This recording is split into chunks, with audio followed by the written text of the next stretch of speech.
everyone. Hi there. I'm Anna, I'm Shay. and we're the hosts of the Teacher Think Aloud podcast, a podcast for reflective practice for teachers of English around the world. Our mission is to support English language educators in reflecting on their teaching practices and in becoming more confident, happy teachers along the way. And we want you to be part of our international community of listeners. In each episode, we explore a topic within the field of English language teaching, from practical teaching tips to TESOL trends, issues, and career considerations. All in an informal, fun conversation with ELT experts worldwide. Listen and subscribe now on Spotify, Apple Podcasts, YouTube, or wherever you get your podcasts. And don't forget to follow us on social media. We want to connect with you. Happy teaching and happy reflecting.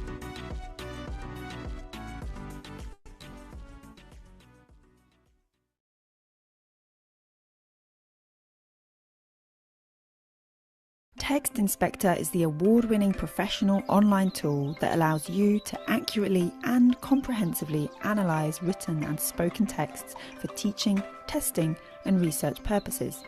Based on up-to-date, in-depth linguistic research, it uses statistically significant metrics, including lexical diversity, meta-discourse markers, and lexical sophistication, alongside tools such as the British National Corpus and the English Vocabulary Profile, to provide a detailed, accurate, and informative analysis of language use. This allows you to accurately assess the productive skills of your language students according to the CEFR and develop effective learning and assessment materials with greater ease.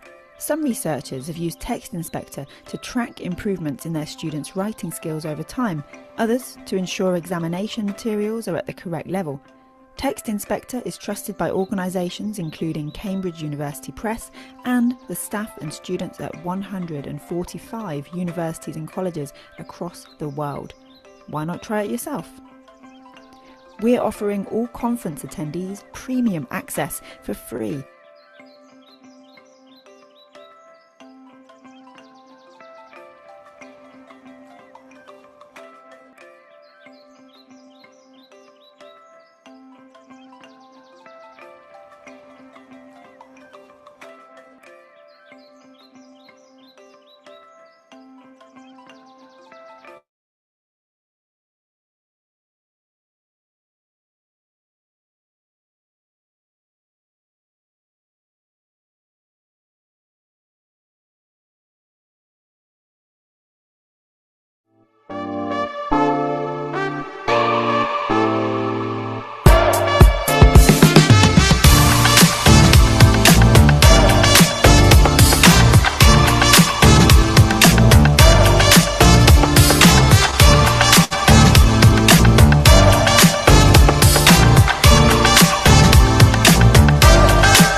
Hello, good morning, good evening, or good afternoon, everyone.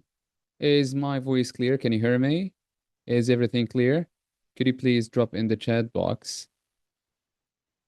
Loud and clear. That is great, Alex. It's nice to have you here, of course. So, everyone, again, welcome to day 7 of the EDCast International Conference 2026.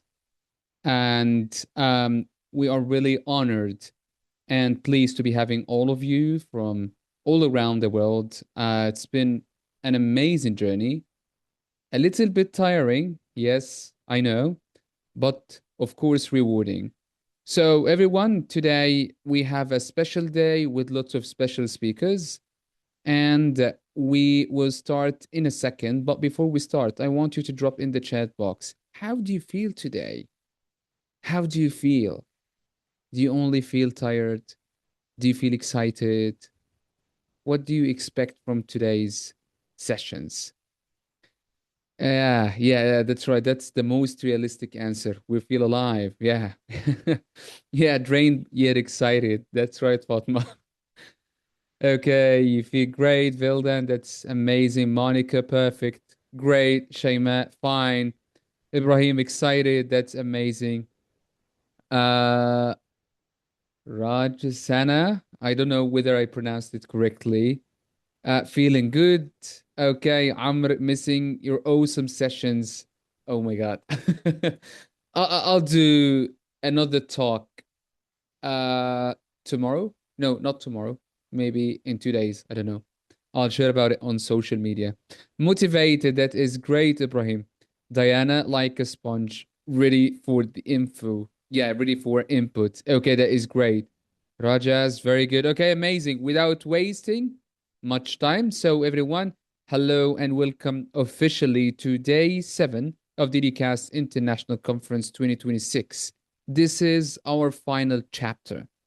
For 6 days, we explored vision, leadership, AI, learning environments, assessment, and the evolving identity of educators in a rapidly shifting world. Today, we do something different. We synthesize, we connect the dots, we ask what all of this means for the future. Our focus now turns to global collaborations and future pathways.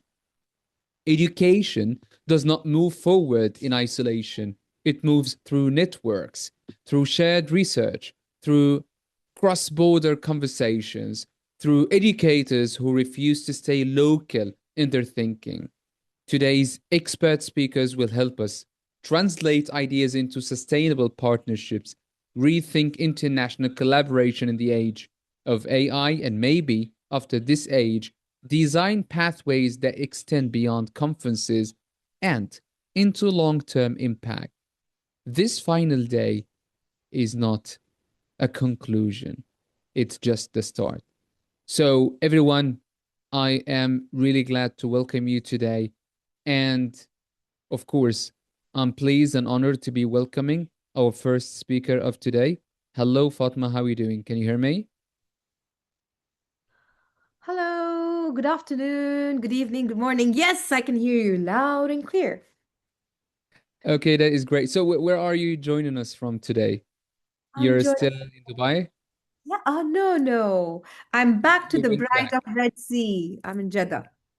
Okay, that is amazing. And how is the weather right now where you are?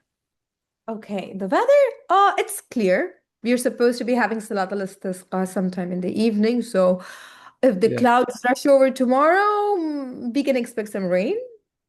Yeah, that's right. It's actually 26 here, a little bit warm. Mhm. Okay. But yeah, the air conditioner is already on. Yeah, we've started doing that. The winter has All we decided had to leave us ACs on in early business this over year. here in Saudi. Oh yeah, that's right. The weather is completely different here, and it's completely unexpectable. Okay, that is great. So everyone, without wasting more time, everyone, let's welcome Fatma Ali. Fatma Azam Ali is who is a Saudi-based educator, leadership coach, and AI in ELT advocate with over 20 years of experience in teaching and training.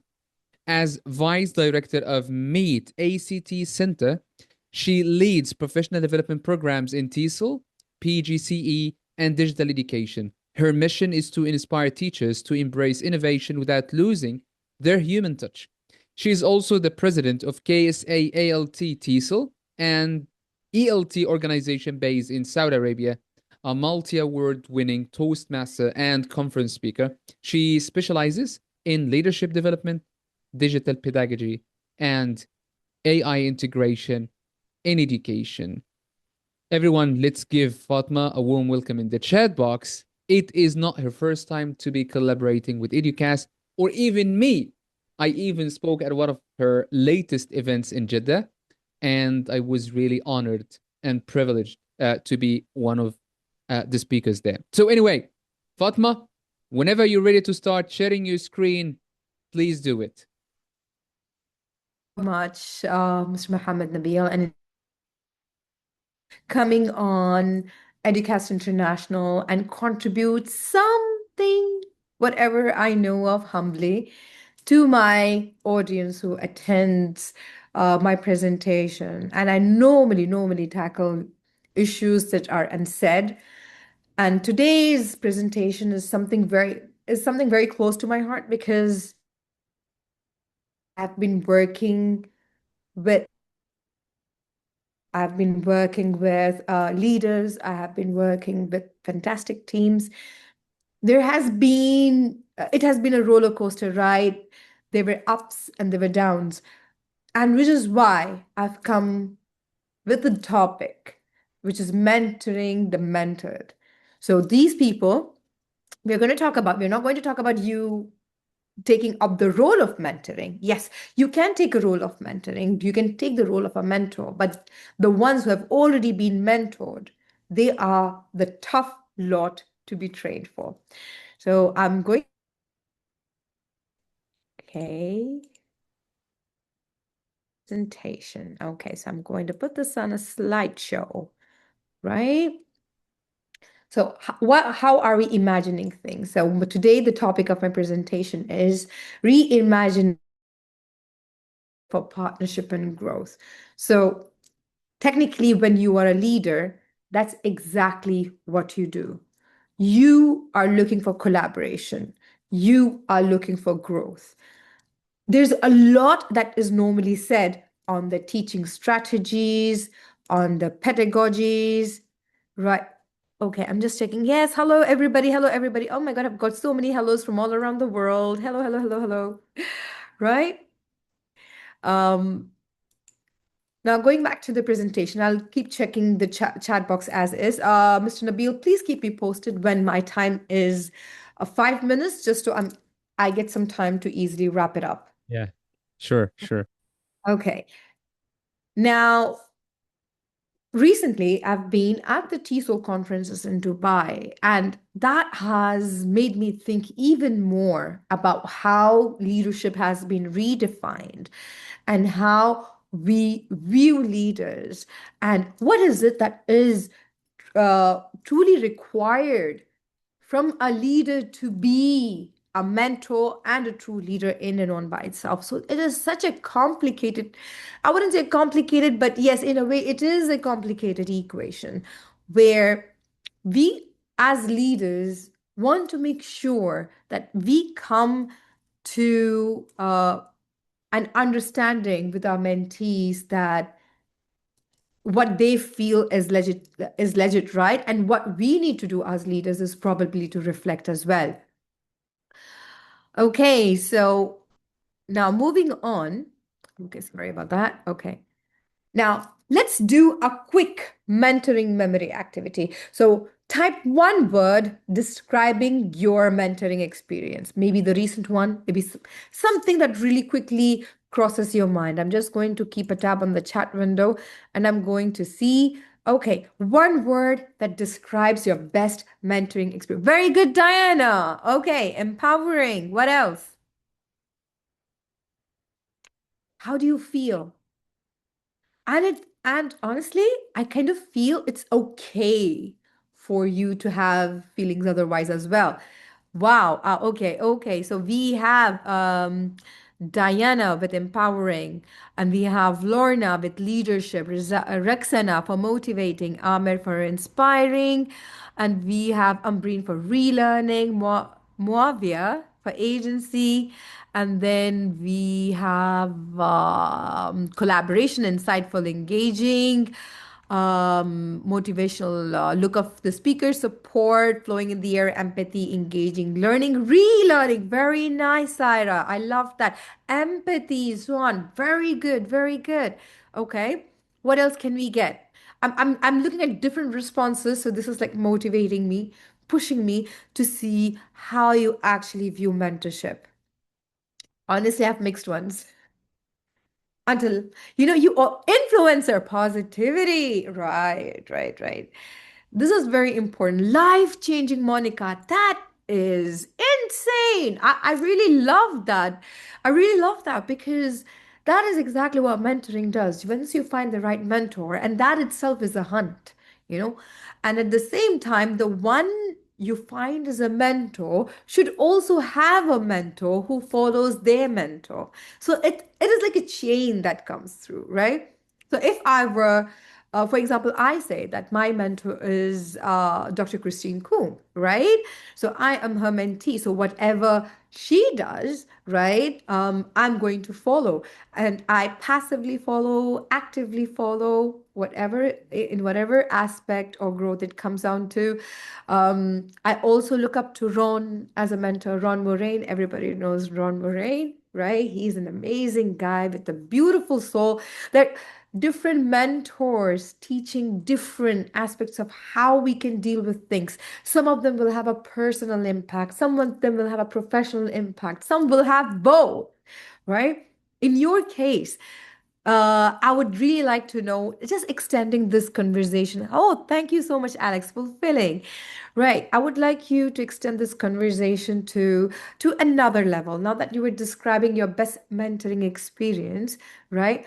I would like you to actually tell me what is it that you would like to see in your mentor? What is it that you would like to see in your mentor? This was technically the last bit of my activity, but nevertheless, I would really like to see what is it that you would like to see in your mentor, because that is exactly how you pick your mentor, right? So, all right, what would you like to see? Liveliness. Yes, that is very important. If your mentor is dull, availability to share. Yes, somebody who shares resources is a humble champion. That is such a sweet way to put it. Motivated. Yes. And what else? Engaged. Okay, an engaged mentor is very important. A transformative mentor is very important. Tailored, someone who provides a tailored and actionable feedback. Yes. Okay. I'm looking at for one word or two words, I must say that is in my mind. Motivation, connected. Great. Empathic, yes. Motivate. Oh, honest, yes. Now this is where along the lines we're looking for. We are looking for a mentor who is going to offer you an unbiased advice to any situation that you're facing, and somebody who shows you that reality mirror. This is very, very important, right? And I would love my mentors to appreciate me, yes, but I kind of feel when you are in the mentorship position, you are in a position to allow growth, to help people with their growth. So it's my personal preference, but perhaps it might not be everybody else's. I would prefer my mentor to be brutally honest. And it would mean chopping me down cutthroat. That's fine. That's absolutely fine for me because I know very few people in my life are able to do that, because when you keep climbing up that ladder, you have to make sure that you have that one person in your life who will say, you know what, that can be improved, that can be made better. Why? It's not because it could be made better. No, it's because the mentor believes in your capabilities and says, you have the potential to transform this, right? So these are the aspects I normally consider. So in my case, I'm the people who I mentor, I am brutally honest with them. I tell them either this or that. There's no middle way, right? If you want me to help you out with something, you have to hear me out. If you cannot hear me out, you can, I humbly take a step back as your mentor, or you can just find somebody else. I mean, that is the most important thing. Your mentor should help in your growth, or else there is no point on having a mentor. Now, this is where we come up to that part where classroom where we involve into a conversation where why this aspect matters, because as teachers, as educators, we are no longer restricted to just the content teaching part or the pedagogy part. We are more involved in the ELT classrooms in terms of teacher roles. We are more involved into technology. We are mentoring our students. Do we know how to mentor? How many of us have actually taken a mentoring and a coaching certificate? A quick, I cannot see the show of hands, but you can just type me. If you have taken a mentoring or a coaching certificate, out of 103 attendees I have on board, let me see how many me's we have. Out of 105 attendees, how many me's we have? How many of you have actually taken that kind of a certification? Do you see? 2, or let's just say safely 10 out of 100 people. That's almost just like 10%. Okay, yes, we will have a couple of me's. So if you have taken it, great, but majority don't even know that they need to take up something like that, because the kind of conversation we are actually initiating with our students is more on a collaborative level. And when we are looking at for more of the collaborative level, we want to make sure that we are prepared for that role. And that is where, again, we are touching the part where the mentor needs to be mentored. You are the mentor, but you need to be mentored by somebody else, just so you are able to provide sufficient support when it comes to providing the mentorship, right? So we have all of these different levels. We have somebody, going in from novice to the expert, somebody who does the, evaluation, observation. Yes, it's called the train of the trainers as well. Yes, but mentoring and coaching are mainly related to case studies. That's what you study. That's what you study in the modules. You have a lot of case studies. You've got the psychological theories. You have the learning theories. It's like a beautiful merge where you're able to converse with your learner, where you're able to converse with your subordinates, with your colleagues, with your upper administration staff, be that helpful support and solution for that organization rather than somebody who actually just keeps complaining. And we are also looking into something called as the authority-based hierarchy. Now, this is something that was done before, okay? In the traditional model, right? In the past, the mentorship model has been revised. It has evolved, right? In the past, we had experts. They were mentoring the new ones.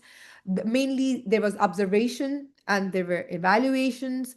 There was advice. When the advice was given by the mentor, there was compliance. That means they heeded by it. And it was strictly hierarchy based. It was nothing that was more collaborative based. However, this is where we had a problem with the with the traditional model, because the hierarchy, the power hierarchy was not allowing the new voices to rise up, which is questionable, which is something that we do not really encourage. So in the previous model, these were the problems where silencing, where having men on their mentors. They were only practicing what was being told, and they were not being allowed. And this where the mentor and the mentee didn't have that security, there was a degree of insecurity. The mentor, see, it is very obvious. Sometimes with the mentee. And the mentee also has a problem with the, I'm so sorry about that. And the mentor also has the mentee and the mentee with the mentor. It happens. So when you have all of these different issues pinpointed, right, you know there is a problem in the relationship. And that is where one of the two things happen. If you're still in that old traditional model, either you evolve or you leave that mentor altogether. These normally get along. So what is a turning point? So when the new model started to come into force, we started evolving. And we started evolving in a way where we saw authority being translated to partnership. We saw correction translated to reflection, where we saw supervision translating to co-construction, and we saw advice translating to dialogue. Do you see the depth of how mentorship has basically evolved? Oh, are you sure I'm muted? Nabil, can you hear me? Am I audible? Yes, you are audible. Yeah. Oh, yeah, Um, yeah. Because some of them in the audience, they said that they could not hear me, so I was a little confused. Oh, not no, we will muted. deal with that. Don't worry about it. Yeah. Okay, great. Thank you so much. Thank you so much for confirming. So this is a turning point in mentorship where all of these aspects they come into play. A lot of translations. So when all of these translations came into play, and that is where we as mentors, we handed the product to the mentee and we told them, do what you like. And we are there to help you. We are not there to to lead you, like to dictate your steps. This is what I meant to say. The mentors are not there to dictate your steps. The mentors are there to facilitate your steps. The mentors are there to listen. The mentors are there to help you other parts that are extremely important, right? No, Azahra, there is no problem. Probably a problem at your end. Okay, just Nabil, just keep me posted if I'm not audible at any point. Right. So now this is where the transformation is going through, right? From mentor shaping the agenda is to a mentee shaping the agenda. So now what happens is a mentee comes and says, I have this issue, can you help me? And I would need your assistance throughout the process. Bam, there is an agenda that has been set by the mentee for the mentor, and now the mentor is going to lead through. So there is a reverse aspect that is being witnessed today when it comes to the mentor and the mentor. This is the beauty of this particular relationship. Why? Because it is bringing in a shared partnership model, right? Both are bringing expertise, both are bringing in vulnerability. So there's no sense of insecurity, and both are willing to evolve professionally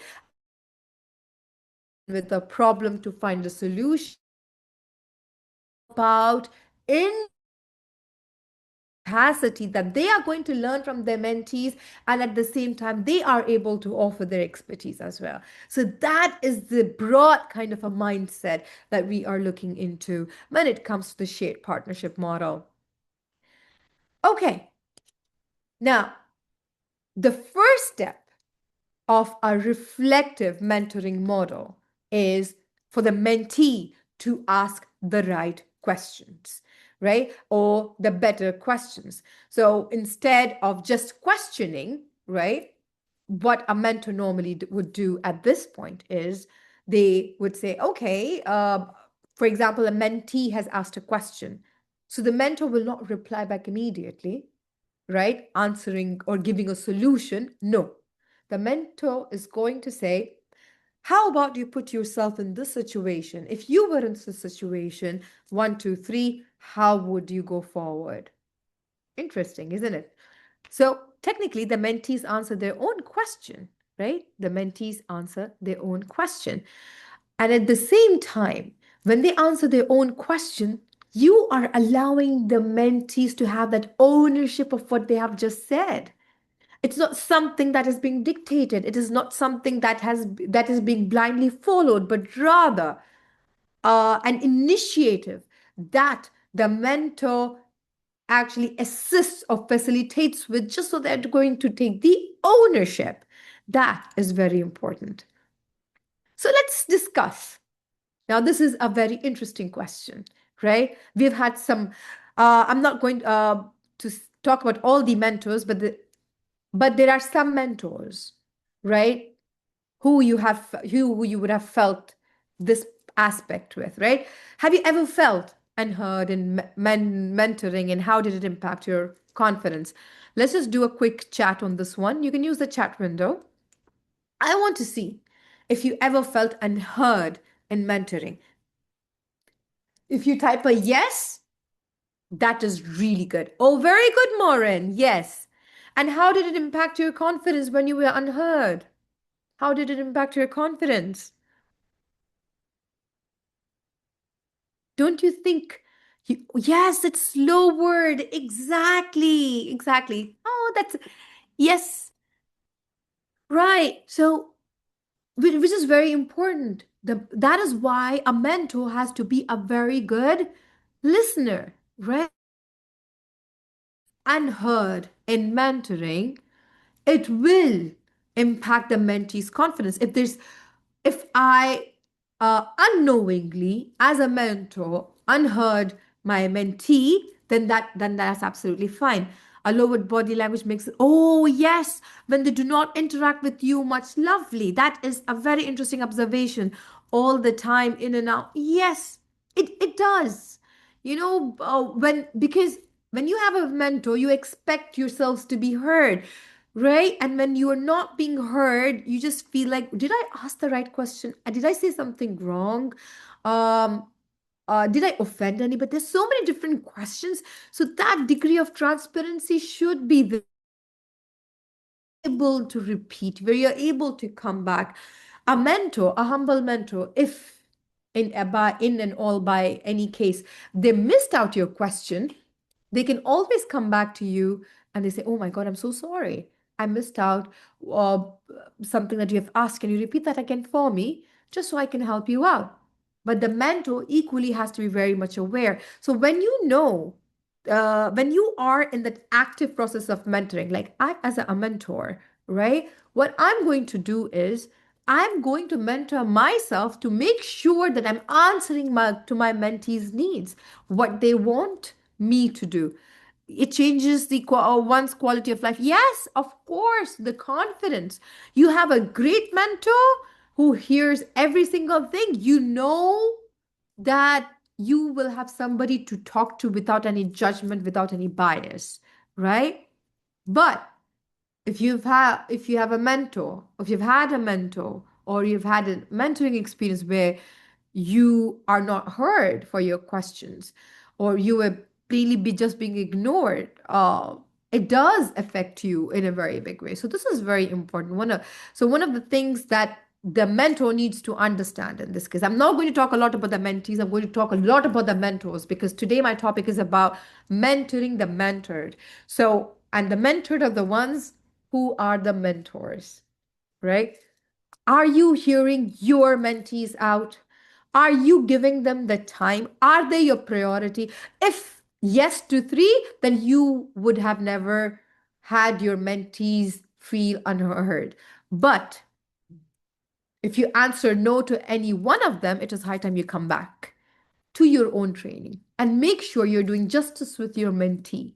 And that is how you should, as a mentor, keep training yourself to listen, to help them reflect, and to make them act. These three aspects are very important for a mentor. Another part that is a crucial aspect to consider in terms of mentoring the mentored is a mentor that encourages metacognition, not somebody who just provides a solution and says, just follow this and you would be fine, like a prescription note. No, we are not looking into a prescription note. We are looking into a collaboration of thoughts. We are looking into creativity. We are looking into innovation. We are looking into someone who thinks. I want my mentee to think. I want my mentee to work. I want my mentee to build a professional identity. I want to see them grow. I want to see that difference. In order to do that, I have to make them reflect on what they are doing, have an action plan for them, and help them enact on it and continuously follow up. That's my job as a mentor. Question again to the mentors. Are you doing this? Are you encouraging metacognition in your mentees? If yes, you're doing great. If not, it's time to revisit or probably do a couple of courses on metacognition and how you can promote it. That you are making strong individuals under your leadership capacity. For me, it is so funny. For me, my more than anything, I would sacrifice my nights of sleep. It's fine. I would probably even give my time after work for my mentees, right? And in this process, I'm building up a relationship with them. For me, my mentees are very important. If I'm mentoring someone, I make sure that they are never, that they never feel unheard. They never feel ignored. I follow up with them and show, is everything okay? And I document their growth. For me, my checkpoint is to document their growth. That points to my success. That is a benchmark of my success, right? How do I know I'm a good mentor? How will I know I'm a good mentor? Or how do you know that you are a good mentor? I know it's so relevant, right? I mean, we're just talking about facts, right? Okay. So, how do you know that you are a good mentor? Those of you who are mentors, who are having mentees, how do you know that you are a good mentor? A very good progress report chart. Okay, that is one of the things. Yes. And I want to hear when they're very good, when they're autonomous and confident, when your mentees become independent thinkers, very good. They become autonomous, they become confident. When you see how they came to you, so timid, so shy, so unsure, and now, after being mentored under you, making them reflective thinkers, being totally metacognitive in their approach, bringing that driving force. Okay. And for that, you need to be one yourself, by the way. A mentor has to role model mentors who actually, who there's so many follow. They feel that the mentors do everything that role, right? They're doing. According to me, when I see that growth, I know I've done a great job. Nobody has to tell me though. My mentee does not have to thank me. No, my mentee does not need to thank me, does not need to come back to me. I know the changes I have documented from day one I met my mentee to until date. I know what changes. It would be a sad thing for me if throughout the journey there was no change. For me, that is a disappointment. Okay, so mentoring in the age of AI. Aha, now this is a very sensitive topic, something that is bounded by many, AI is bounded by many rules. Let's just admit that. If you just, there's so many people who still think AI is all about using tools. No, there is a framework, there is a purpose, there are ethical standards and codes of practice that need to be heeded on, and it also has privacy.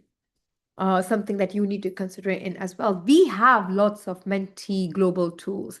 AI is reshaping everything, but mentors are the ones who are going to guide them and tell them, hey, you know what? You need to really stop at some point to make sure that you are not exceeding way beyond what is needed to be done, right?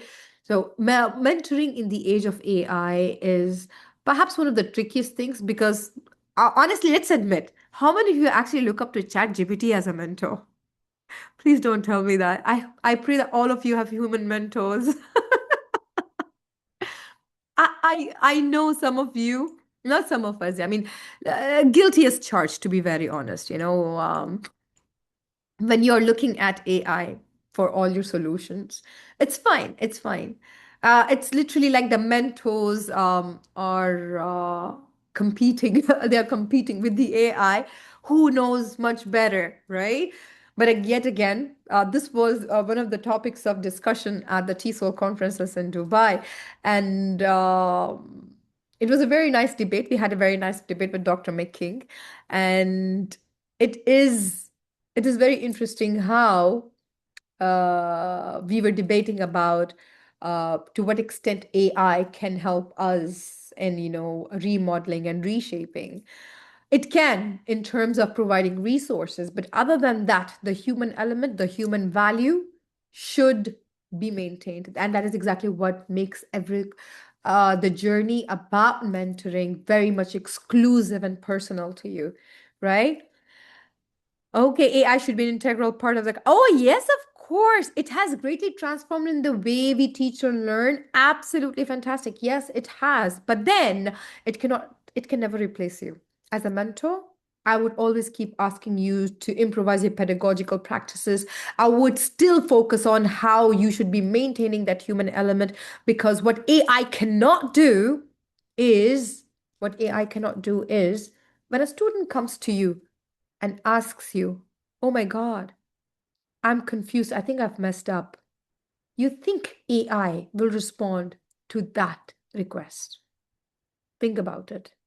As much as we look into all the tools and resources, those are not the only things that facilitate the learning process. And it's the same thing for the mentor and the mentee as well. The mentor cannot forever rely on the AI tools. There is a human element, which is why we have to normalize something as mentors. We have to normalize mistakes. We are not mentees based on their mistakes, and we have to make sure that we have that trust, that element of trust with our mentees before we even provide a feedback. That is why I tell everybody, you want a mentor, you go pick one. The mentors, they do not pick their mentees. No, the mentees pick their mentor, right? Which is very important, because when you do that, you know what you will be expecting in the upcoming sessions or upcoming, aspects. Listening as leadership, very important. If a leader is not listening to you, there's no way the magic is going to happen. We are looking into a non-defensive response. If I feel my mentee is wrong, okay, I do not have to get all defensive all about it. I'm just going to put my rationale and opinion, and he or she is free to accept or reject it. I should not be offended about it. And note to all the mentors, never get offended on what your mentee chooses. Eventually, they're responsible for their act. You are right, they will reflect and they'll come back to you and they will say, "Hey, you know what? You were right." Okay? But if they want to learn the hard way, they just learn the hard way. So please,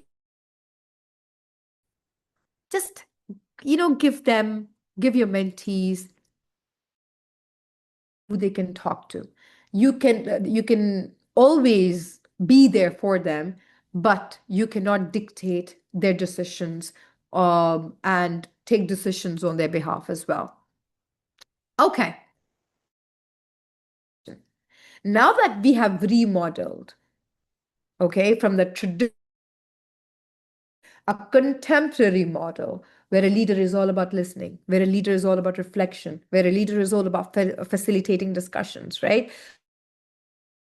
Redesigned today, the traditional model, right? If you were to remove something from the traditional model, what would you remove? Okay, I'll go back to that slide, the traditional modeling slide. So you know what I'm talking about later. Okay. Remove one aspect of this. What would you remove from the traditional model? I want to see. It would be a very interesting response to see how, because different countries, different mindsets, different contexts when it comes to leadership. Whoa! Oh my God. Complex. Oh my God. I mean, that is so synonymous. Okay, okay.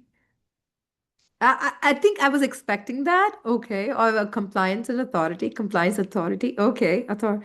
Yes, yes, yes, and yes. So you see?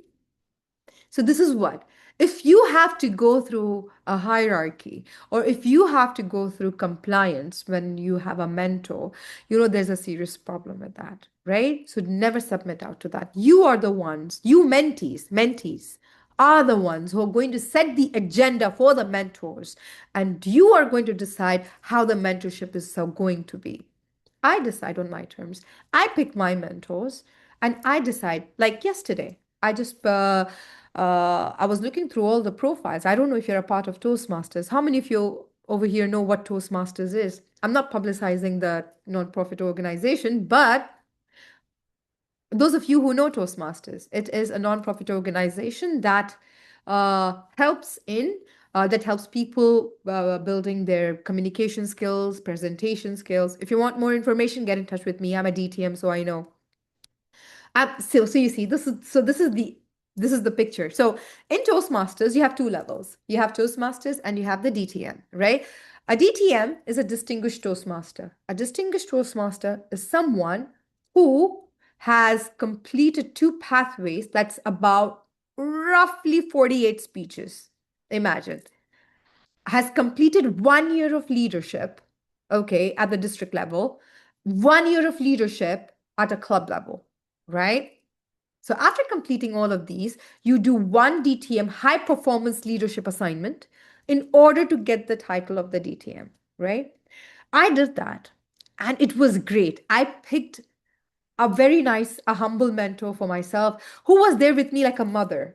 Her name was Dalal Joyce. Her name is Dalal Joyce, and Toastmaster Dalal Joyce, and she was there with me. She saw me what I did before my projects, and she saw me what I did after my projects. So that is how, and you trust your mentor. You definitely trust your mentor for that, right? So if I'm doing anything wrong, she would just say, "Hey, Fatma, you know what?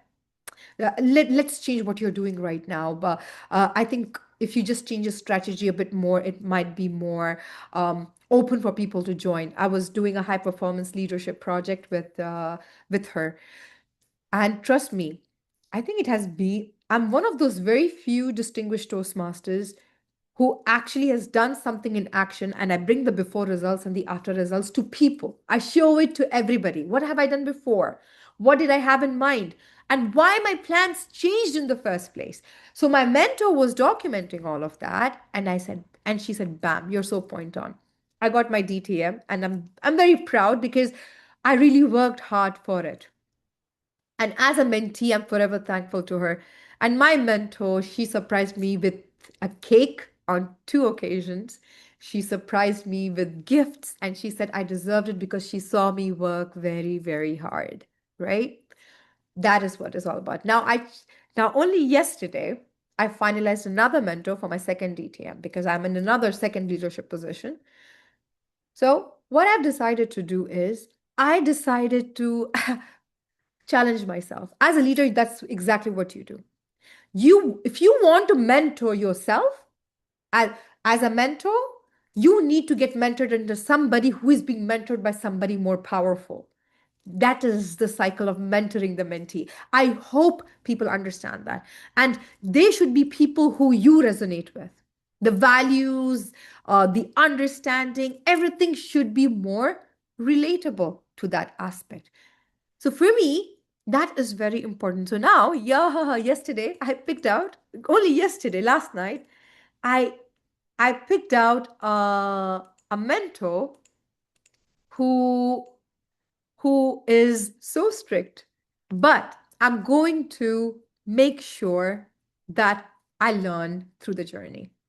As a mentor, I would like myself to be mentored to make sure that I'm doing justice with my mentee in every possible way. And that is how I document my own growth. And that is my self reflection as a leader.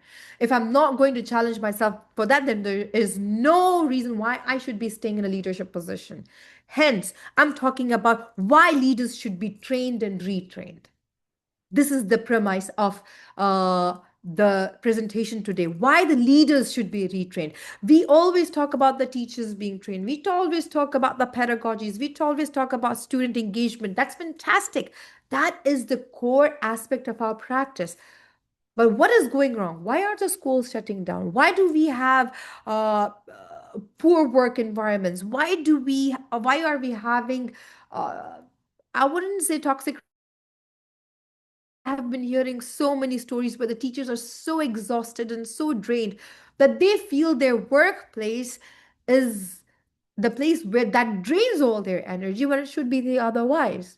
I welcome you. I humbly welcome you to my office, to my center, and stay with me for a week, right? And tell me if the kind of work environment we have at our center, does it empower you or does it drain you? That's a question for mentors. If you are a mentor and if your mentee is getting drained, there is a problem.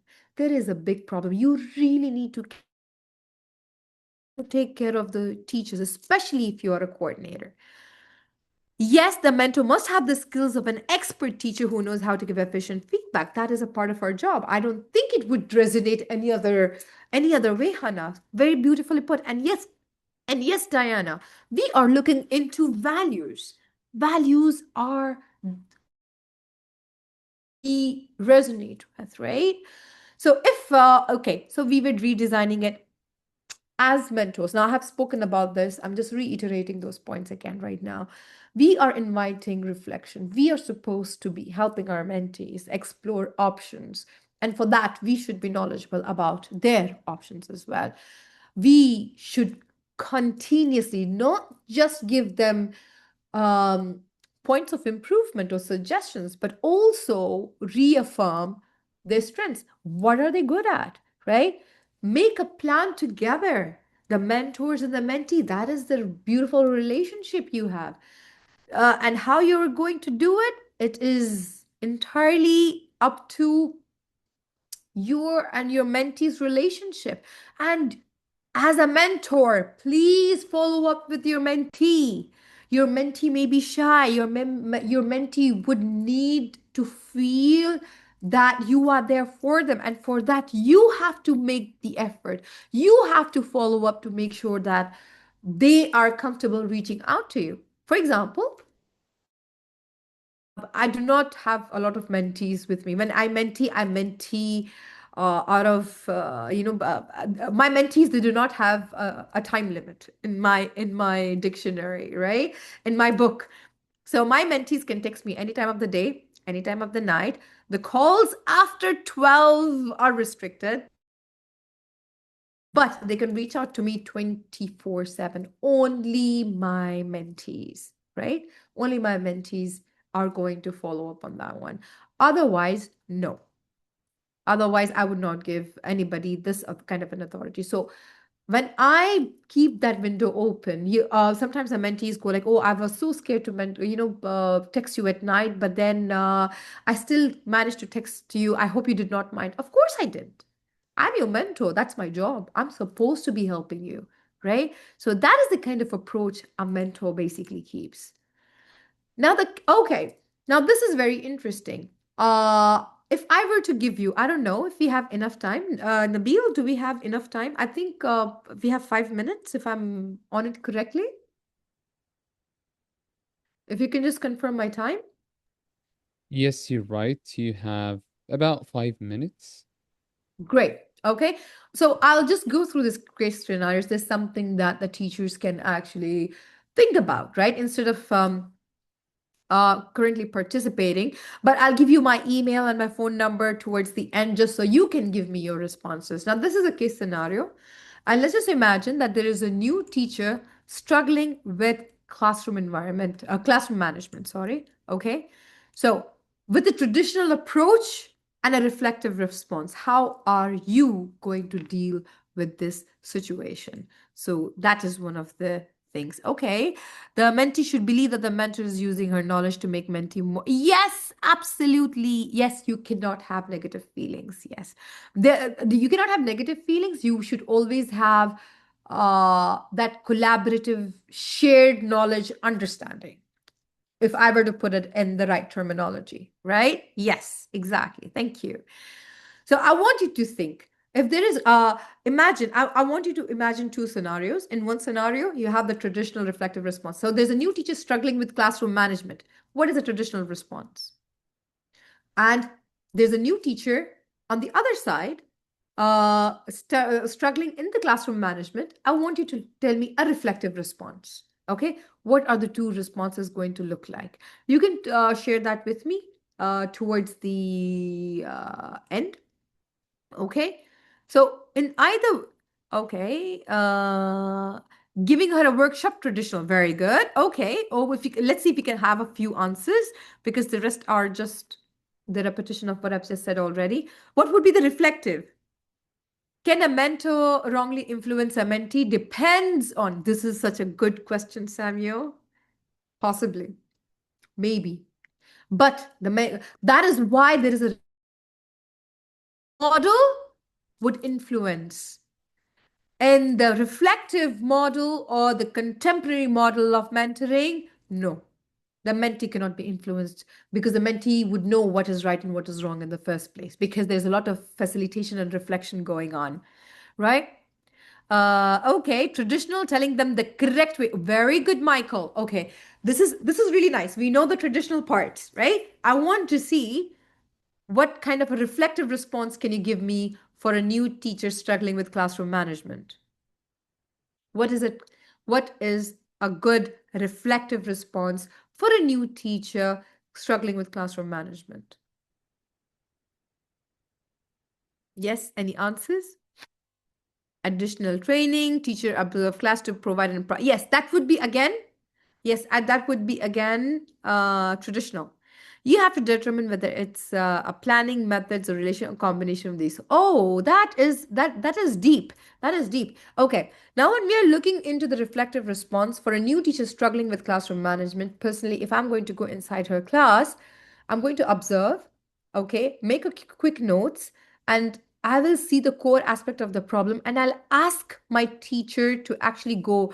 I'll discuss this with her, with her one to one, and I'm going to tell her, I'm not, yes, I'm going to explore the root cause of the problem. Very good. And what could possibly be implemented. I would give her my input as to what I felt where could possibly be the issues that she could take a look into and try different things. Okay. Or if she has a different approach, she can let me know, and both of us can come up with a strategy that will universally help her class. Or ask him to attend a professional teacher for some classes. Possibly, that could possibly be a solution for reflective, but it is not entirely a solution. Still, it is quite prescriptive, right? The coordinator observes the session from the beginning and writing the, oh, yes, that's exactly what I just said, Hannah. Yes, right. Thank you. So, a reflective response. So, what happens during this thing is, when you are enforcing all of these different aspects, you are enforcing the emotional quotient into the mentor-mentee relationship, which helps in shaping the identity. We are looking into building confidence. We are looking into sustaining resilience. And we are looking into those amazing, beautiful teachers who do not leave the teaching profession, who are staying there, impacting the retention. This is important. So, another question to think about. Okay, I do not want to discuss this. This is going to take one whole day in and all by itself, which is basically, oh sorry, which is basically, how do we avoid reproducing power hierarchies? When we start having collaborative, shared knowledge communities, that is when we stop producing power hierarchies. That is one of the things, right? Okay. And we need, and for that, for the power hierarchies to actually go and throw them out of the window, we need peer mentoring circles, we need reverse mentoring, reflection journals, co-written mentoring contracts, very important. Have you ever heard of mentoring contracts? Look into this one. Look into this one. I recently started off this, and it made I was in a time specific contract with a few mentees as well. It really helped me focus as a mentor as well. So this is something I have learned. So again, we are looking into the hierarchy where it may be culturally embedded. Okay. And over here, we are redefining the respect as dialogue. Respect does not mean authority. Respect does not mean only the front person speaks or the mentor is only going to speak. No, it's both ways, right? Thank you so much. Thank you so much. And we should normalize questioning. I love when my mentors they ask me questions like bam, bam, bam. That means that they are paying attention to you. And at the same time, we are looking into someone who is adaptive, curious, technologically aware, and emotionally intelligent as well. All right. So with this, we wrap up, and I'm going to leave you with one question. Take one action you will take to redesign mentoring. I know there is a very long question for me right here. So here are my contact details, right? The question about taking, okay. Well, I will answer that question. Just PM me, WhatsApp me. I'm right here.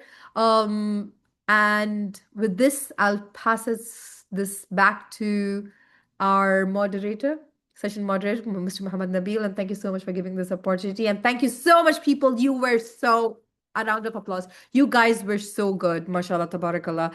So thank you so much. Shukran. Yatik al-afiyah. Shufkum ala khair. And over to you. Thank you. Thank you, Fatma, for such a wonderful and insightful talk. And guys, because we don't have that enough time for questions, Fatma, I think you can stay here for a couple of minutes in the chat box to answer the questions. And yeah, so everyone is saying thank you. So, and I'd like to thank you on behalf of the team at Hidikast International Conferences for your valuable contribution to the conference this year. Thank you for that. And again, everyone, thank you for being with us and thank you for your interaction. The chat box is really lively here as usual. So now we're moving to our second speaker, who has been here for almost 20 minutes, Michael Griffin. Hello, Michael. How are you doing? Can you hear me? Hello, good afternoon. Hello, I'm doing Michael. okay. Good to see you. Hello, nice to see you both. So Nice to you're see you all. saying good afternoon. What time is it now where you are? It's 8 p.m. here in Vietnam, Oh, okay. in Hoi An, Okay. So Vietnam. it's somehow the afternoon here. So good But evening, it's definitely for evening you. for you, as I guess, and maybe the morning for some other people here. People are attending from different countries. From around 100 Yeah, countries. This is yeah, what that we is can one. tell you, Michael. 100 countries on Amazing. board. Yeah, I that's very right. much enjoyed the end of the previous session. I wish I was there the whole time. Yeah, Fatma is always great. So again, without wasting much time, everyone, let's give a warm welcome to our next speaker, who is Michael Griffin, a teacher, trainer, and curriculum consultant with over 25 years in TESOL, including extensive experience in teacher education. He focuses on examining and refining classroom practice with particular attention to reflective practice. He taught for more than a decade on the New Schools MA TESOL program and has worked with teachers and institutions across a range of international contexts. A frequent conference speaker and workshop facilitator, his current interests include teaching unplugged, classroom observation, standardized assessments, coaching and mentoring, and the evolving role of AI in teaching and teacher development. So, again, everyone, let's all give Michael a warm welcome. Michael, it's an honor to have you here with us. And if you are ready to share your screen, the floor Okay, sounds is good. all yours.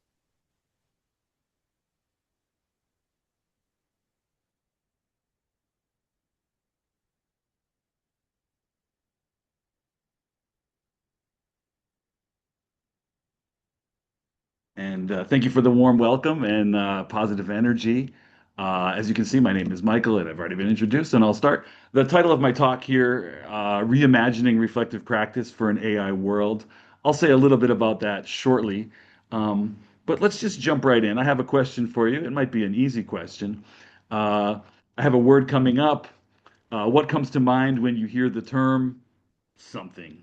And some of you maybe can guess the term because it appears in the title, but uh, I'm asking you to think about your answer, what comes to mind, and if you want to type in the chat, that's also great.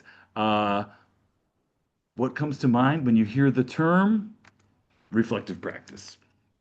And I'll take a minute for people to type.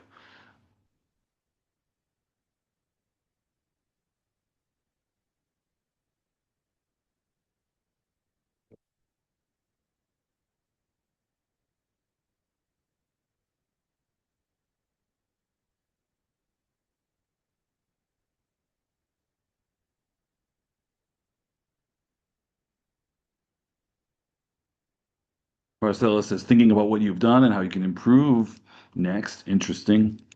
Lots of people said feedback, thinking, reflection. Excellent. Thank you.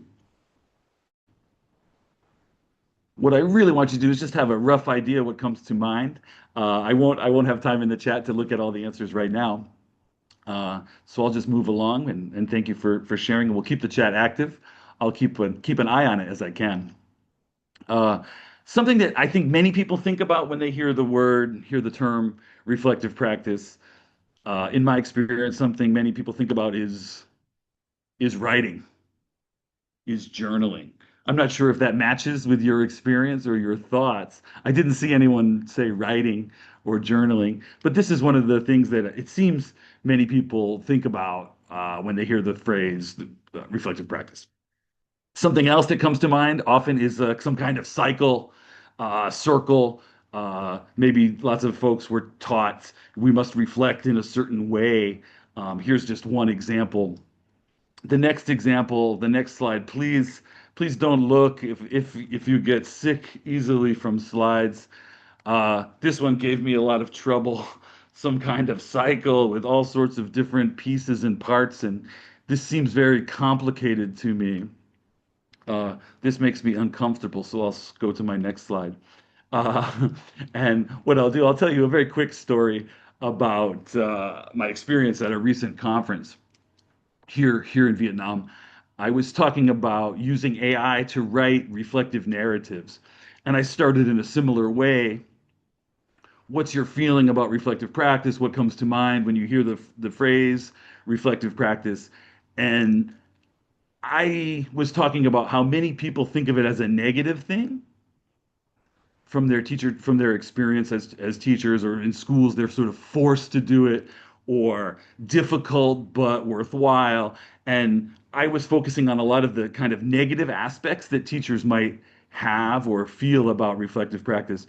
And one participant in my session, she says, "Oh, this is totally new to me. I never thought anything negative. I never thought anything bad about reflective practice. This is totally new and surprising information to me." Uh, so I kind of want to jump into the negative side of reflective practice and some ways that maybe it can be adapted and adopted for this world, this new world that we're living in. As I do that, I have some quick notes and warnings. The first one, the title of this talk, Reimagining Reflective Practice for an AI World. I'm not talking so much about AI, how to use AI tools, which AI tool to use, this kind of thing. It's simply because we are in an AI world. That's sort of the fact, right? So it's not so much about AI, it's about reflective practice adapting to this new world. Again, not about particular tools. I'm not trying to make an anti-AI case or an anti-RP, that's reflective practice case. Really, I just want to give you some things to think about and maybe give you some tools and ideas that you can use if you're interested in developing reflective practice in this new world. When I say AI here, I mean like LLMs, ChatGPT, Gemini, this kind of thing. My final note there I added about 10 minutes ago. It says karaoke might continue. Here I am in Vietnam with Lunar New Year coming up. there's some karaoke around. People are having a nice time. So I apologize in advance if you can hear it. If it's bothersome, I'm sorry. Uh, so I'll continue. I want to start to tell another story, but this story is not a recent story. This is kind of an old story. Uh, when I first started as a teacher trainer about 15 years ago, I really fell in love with reflective practice. I fell in love with reflective practice as a trainer, how to help my participants, my trainees, reflect on their teaching and sort of improve their teaching. And I was sort of obsessed with it as the way to develop, the best way to develop. And maybe sometimes I was a little bit strict in how I approach that. And so after a long time of thinking about it, I want to share some ideas with you all today. So the story is that I was very much focused on this particular cycle, this particular way of reflecting on an experience. So we have an experience, uh, maybe a classroom management issue, to relate to the previous session. We have a classroom management issue, and then we kind of unpack our feelings. How did this make us feel? How are we feeling about this? And this is just so that we can try and be a little bit more objective. Think of, take note of our feelings, unpack our feelings, and then we describe factually what happened in this instance. And developing this rich description of what happened, I found this incredibly valuable for me as a teacher and as a trainer. Sometimes maybe I'm a little bit quick to decide, quick to be emotional, something like this. But I found that when I slow down and describe really what's happening, actually, factually what's happening, I found I could slow down my thinking process and maybe make better decisions later. But I really needed to know what happened. So that was the description part. Interpretation, theories, just making up different theories of why this might have happened. Not saying this is surely the reason, but maybe it's because of this. Maybe this is the reason. And then making an action plan and then trying something new. So through this cycle, I found it was incredibly helpful for me as a trainer and as a teacher. And I thought this was really the way. But of course, there are many ways. Um, another another not so recent story. In my time as an early teacher trainer, I was really focused on helping teachers do this cycle, go through this cycle in writing. And the teachers that I worked with at this time were mostly Korean public school teachers, and we had them writing a lot, so much journal writing, and they did not love it. And it had a little bit of a backfire, like they got a little bit sick of this. Oh, every day at the end of the day we have to go through and we have to write. My trainees, made up a name for it: reflection hell. And I think I think this was a good a good way to think, oh, maybe it's not working so well if people feel this strongly about it. We have this blank piece of paper and we have to go through this cycle every day after a session. Every day we have to go through this. So I found it was quite surprising to me because I thought it was so useful and wonderful and great. And maybe the way we were pitching reflection, pushing reflection didn't work so well. Uh, an article that came out around a few years later. I can link to this later, but Mann and Walsh, with a very clever title, had a title RP or RIP, and they talked about reflective practice a little bit critically. I'm not sure how familiar people are with this article, but when it came out in 2013, I was personally like a little bit surprised. Wow, I thought reflective practice, much like the participant in my presentation, I thought, oh, it's so perfect and wonderful and great. What are these cracks? What are these potential problems?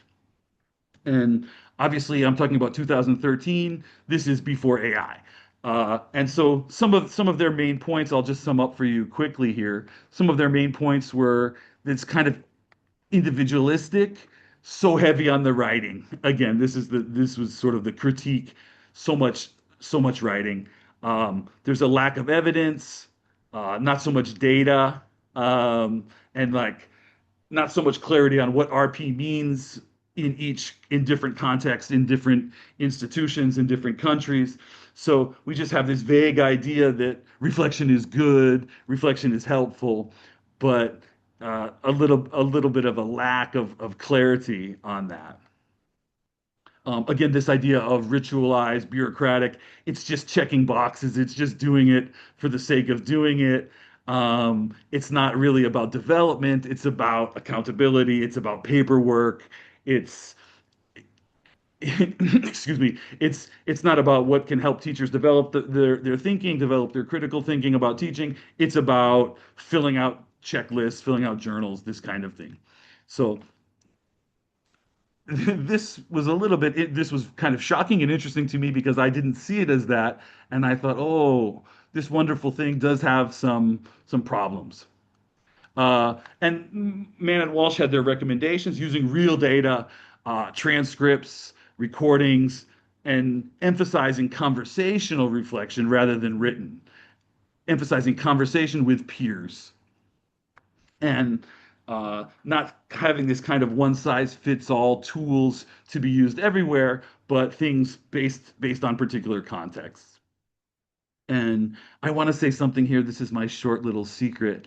Um, as a huge believer in reflection, um, I thought this first bullet point here about real data, transcripts, and recordings, I thought this was a little bit challenging, a little bit scary, a little bit tough. Like, how can I get these transcripts? It sounds like a lot of work. I'd rather just do it on my own in my own mind and reflect. I can describe. I've learned how to describe well, I think.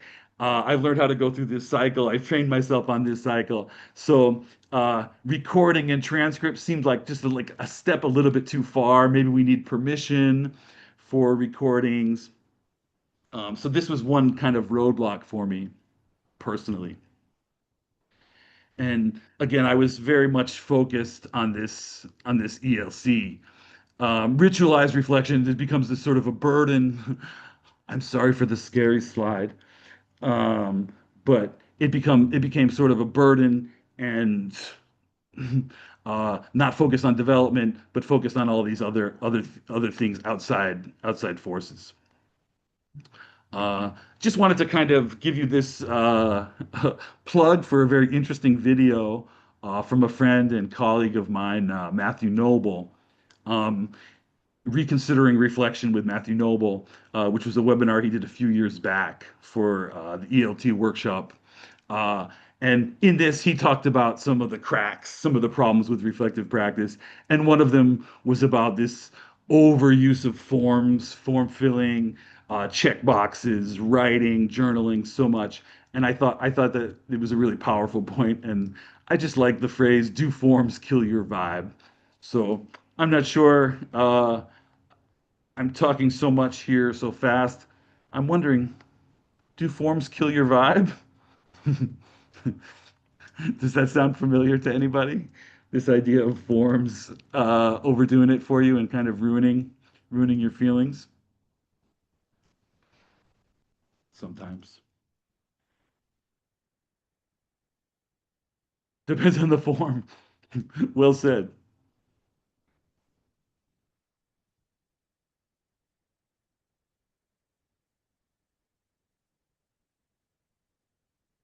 So I came from a place of loving reflection, which I still do, believing in reflection, which I still do, and but still seeing some problems with it. And this is all again before before AI, before the AI was so popular, I should say.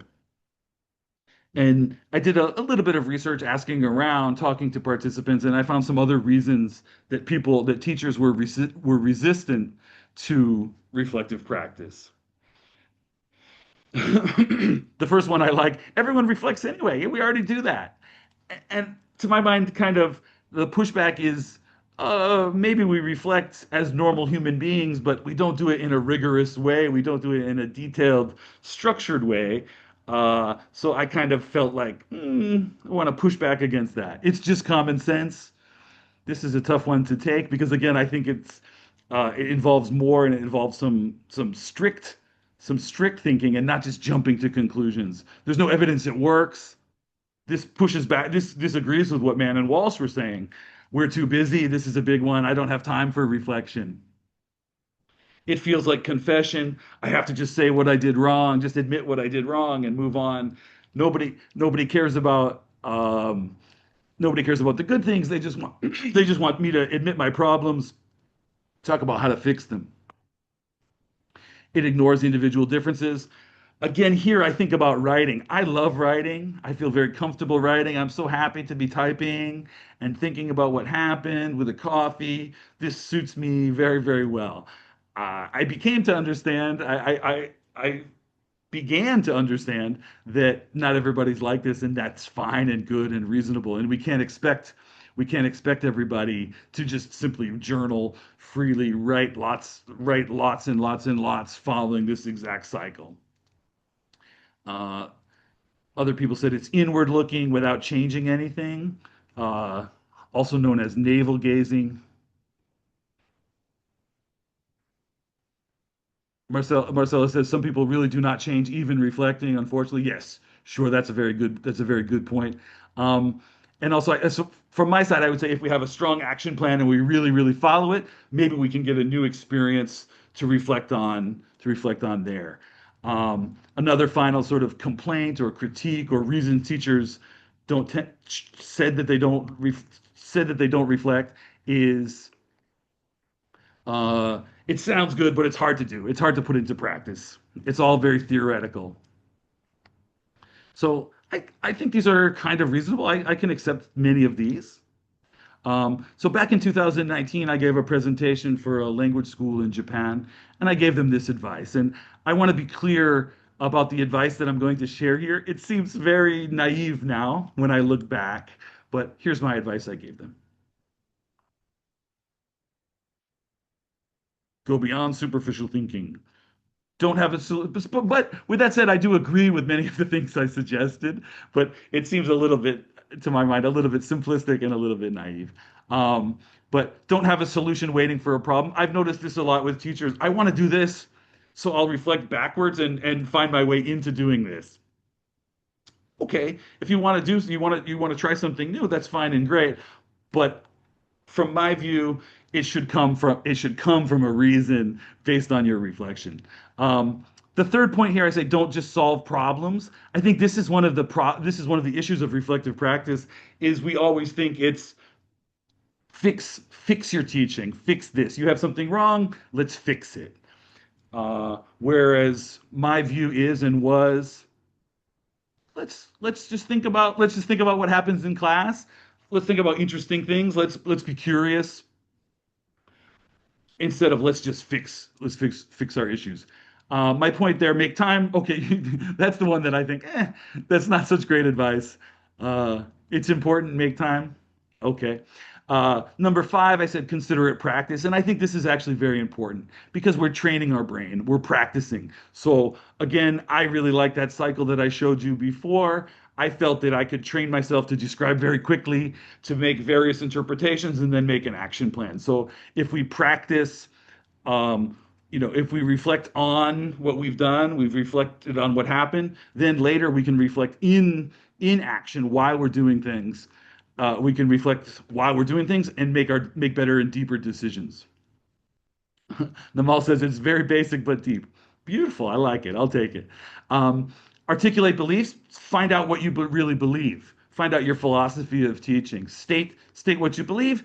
And from my mind, I think it's about stating it as a belief, and we can be ready to change. New information comes, we can change our mind. We can I have this belief that this is important, but I'm not stuck. Experiment, play around, try different styles, try different things. Don't just journal if journaling's not working for you, and have fun. So again, I think this was okay advice, but it was very 2019. It feels very 2019 to me. And I came up with this idea quite recently. It's kind of old practices of of RP. Written only, I have a star there, as you can see. I think this is the most interesting point because with AI, anyone can write anything. So if we're judging reflection by creating a paragraph, two paragraphs, three paragraphs, uh, ChatGPT can do it in a minute. So this one seems a little bit old-fashioned already, right? Solitary, so it's on our own. It's done by compliance. Somebody's evaluating us. We're always doing it after. We're always looking back, and we're focused on this product. Here's this journal I wrote. Here's this thing that I created. So my very simple advice is for these old practices, do something different. Old practices, instead of written only, we might think of multimodal, voice, visuals, dialogue, do it in community. Instead of compliance, instead of being forced to do it what's interesting, what catches our interest, what are we curious about. I think this point about evaluation is interesting as well. If we're forced to reflect, maybe we just do the basics. We just do the bare minimum.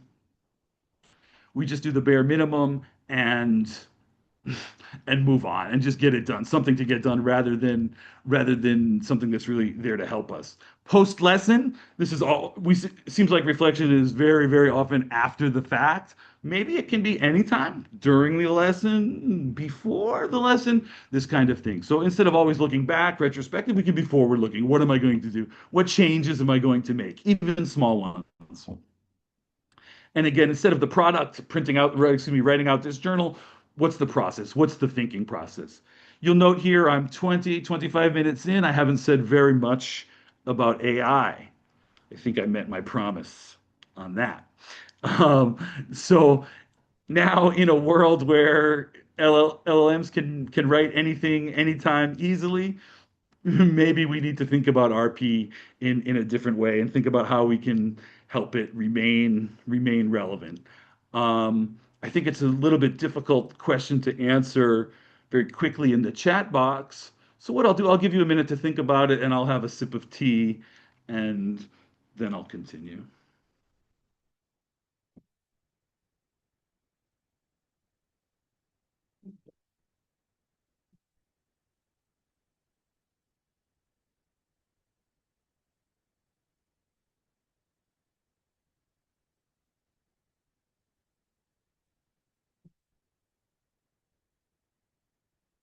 And what follows is my ideas, again, simple, maybe hopefully simple but deep.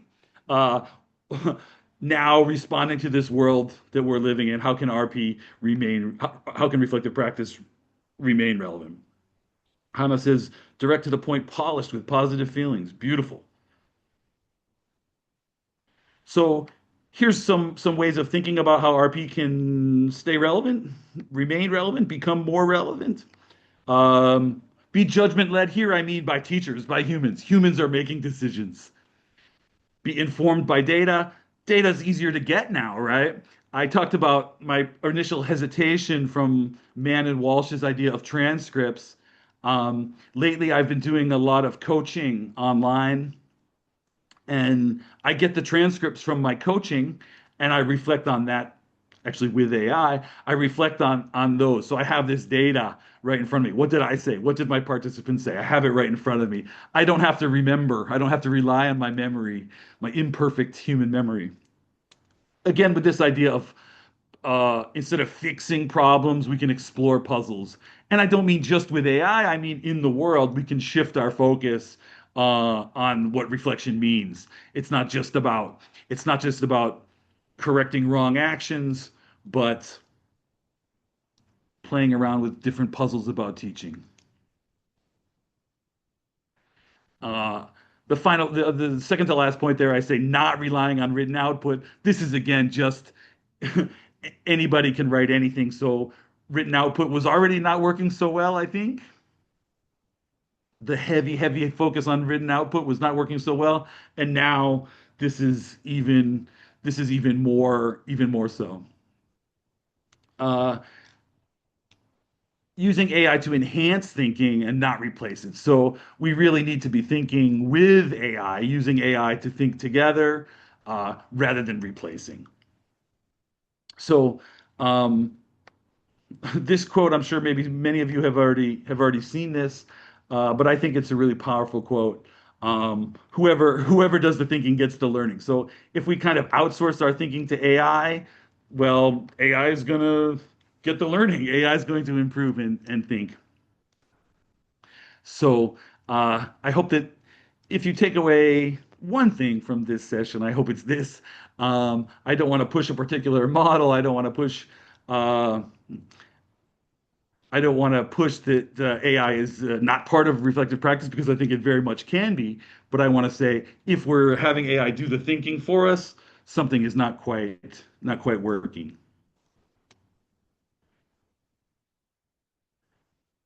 Somebody in the chat says we should not try to have AI produce reflective practice that will then be analyzed by AI. So it's an AI, yeah, reading each other continually. Good point. Thank you. So from my view, from my experience, from my reading, I think AI, finally, I talk about AI. I think AI can work well with reflective practice in these circumstances. You might think there's other and more, and that's reasonable. But again, AI is really pretty great at generating transcripts, whether in a face-to-face class or an online class. It can give us different alternative interpretations that we might overlook. If you remember in the ELC, the experiential learning cycle part there, I had interpretations. AI is really great with that. If you play around and say, this is a thing that happened, here are two of my interpretations, give me three more. And you can just say, oh, those don't seem to make sense. Those don't seem to work. What I found for my own training, for my own thinking, I always like to have a kind of silly interpretation. Just something I know I believe strongly is not true, but just throw it out there. Yeah, maybe it's this, maybe it's this. So AI is actually very useful in that way. This is the thing that happened in my class. I think the reasons could be this and this. Give me three more. Okay, fine, give me three more. Um, my next point there, I say AI works best when it's trained on reflective practice. I mean, when it knows what we're trying to do, when it understands reflective practice as you understand it. So I mean, we have to give it some things to read. We have to tell it exactly what we want. I'm sure many of us have had the experience where AI is like, "Oh, that's such a brilliant idea. Wonderful, great." And your idea is maybe not that great. I've certainly experienced that, and I feel like it's always telling me the best thing, and being a little bit of a cheerleader rather than a thinking partner. Another use that I found very helpful with AI is a premortem. I think many of you are familiar with a postmortem. After someone passes away, doctors check and say, why did this person die? What happened? So premortem is you can give your lesson plan, session plan, idea to AI and say, okay, this is going to go wrong. I believe this will go wrong. Why? Why does it go wrong? Uh, and it can help you just think about, isolate and think about potential negatives in your plan that you believe is workable and going to work very well. It can kind of summarize. Someone wrote in the chat about summarizing.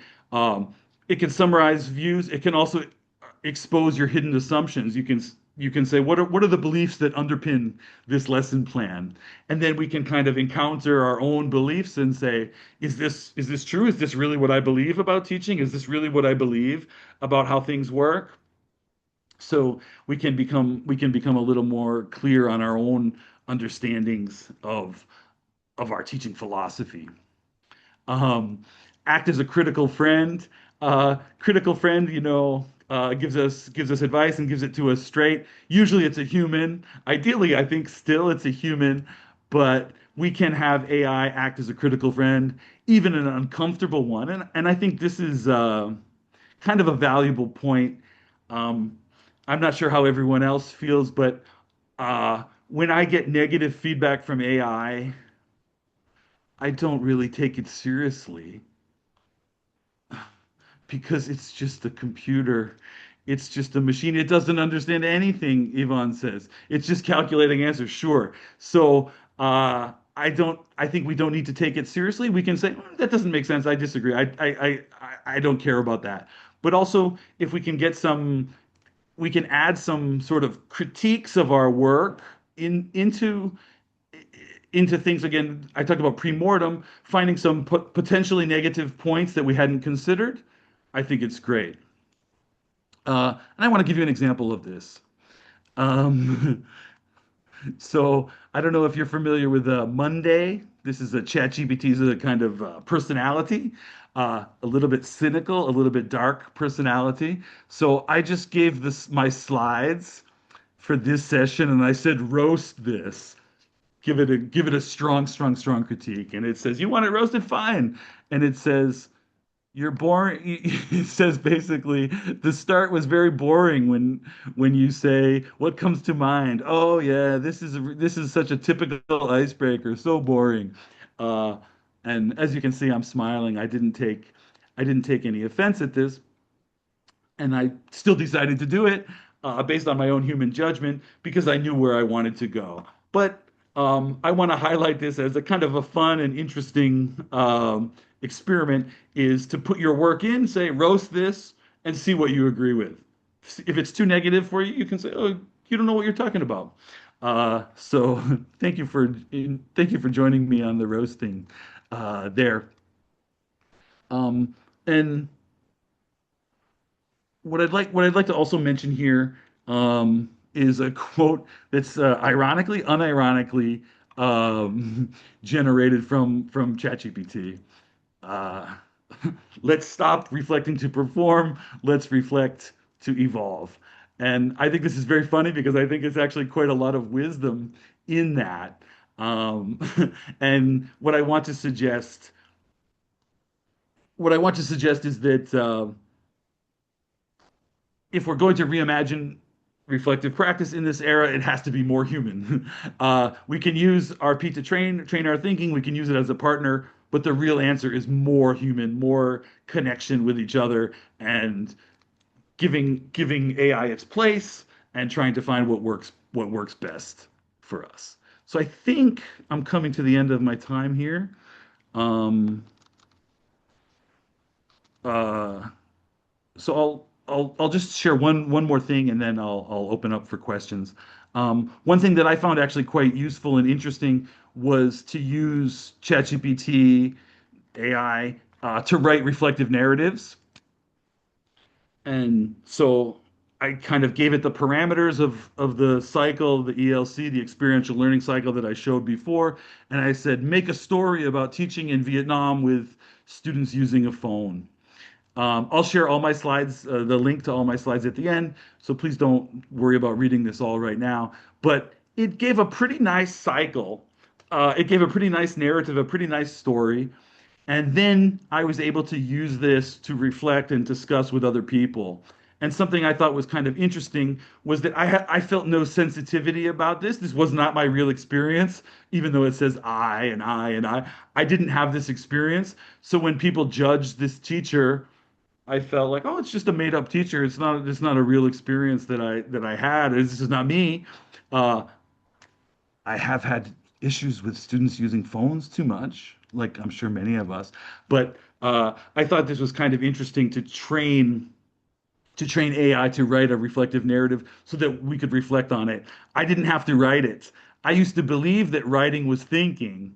I used to believe that this was the most important part of reflection, was sitting there alone writing. That's thinking. That's how I learned to reflect. But now I can see if a machine can write this in 3 minutes, maybe real reflection is with people. So that's the quote I wanted to leave with, and I'm available for questions as they're coming. And thank you, Michael, so much for thought-provoking session. Thank you. Thank you so much. I saw on the chat that our attendees were really thinking, reflecting, and I think trying to take a challenge with their previous assumptions. So this is what we really want to have today. So this fantastic. is what I was hoping for. And you delivered as promised. So thank you. Yes, we do have certain questions. One maybe that needs a little bit of reframing, or this answer might go one more time. Experienced teachers might use AI to enhance their judgment, but do you worry that new Mm. teachers might use it to replace their judgment? So, how do we train novices to disagree with their AI reflective coach? I love this question so much. Thank you. I think this is really this is really to the heart of it. Um, I lost I think I lost the typing of it, but I remember what you said because it was just a minute ago. I think we can train teachers to reflect on their own through kind of the old-fashioned ways without so much of an emphasis on writing. So really, that ELC slide that I showed before, I think that's a very valuable way to walk through that process. Maybe we don't need to overdo it and turn it into such a strict and rigorous kind of thing. But I think really training your judgment and believing, well, I'm the real human who works with real humans. I don't need to listen to you, Mr. ChatGPT. So I think it's about giving them confidence, giving them room, helping them see where it might be just making things up, choosing the most logical answer, as someone said.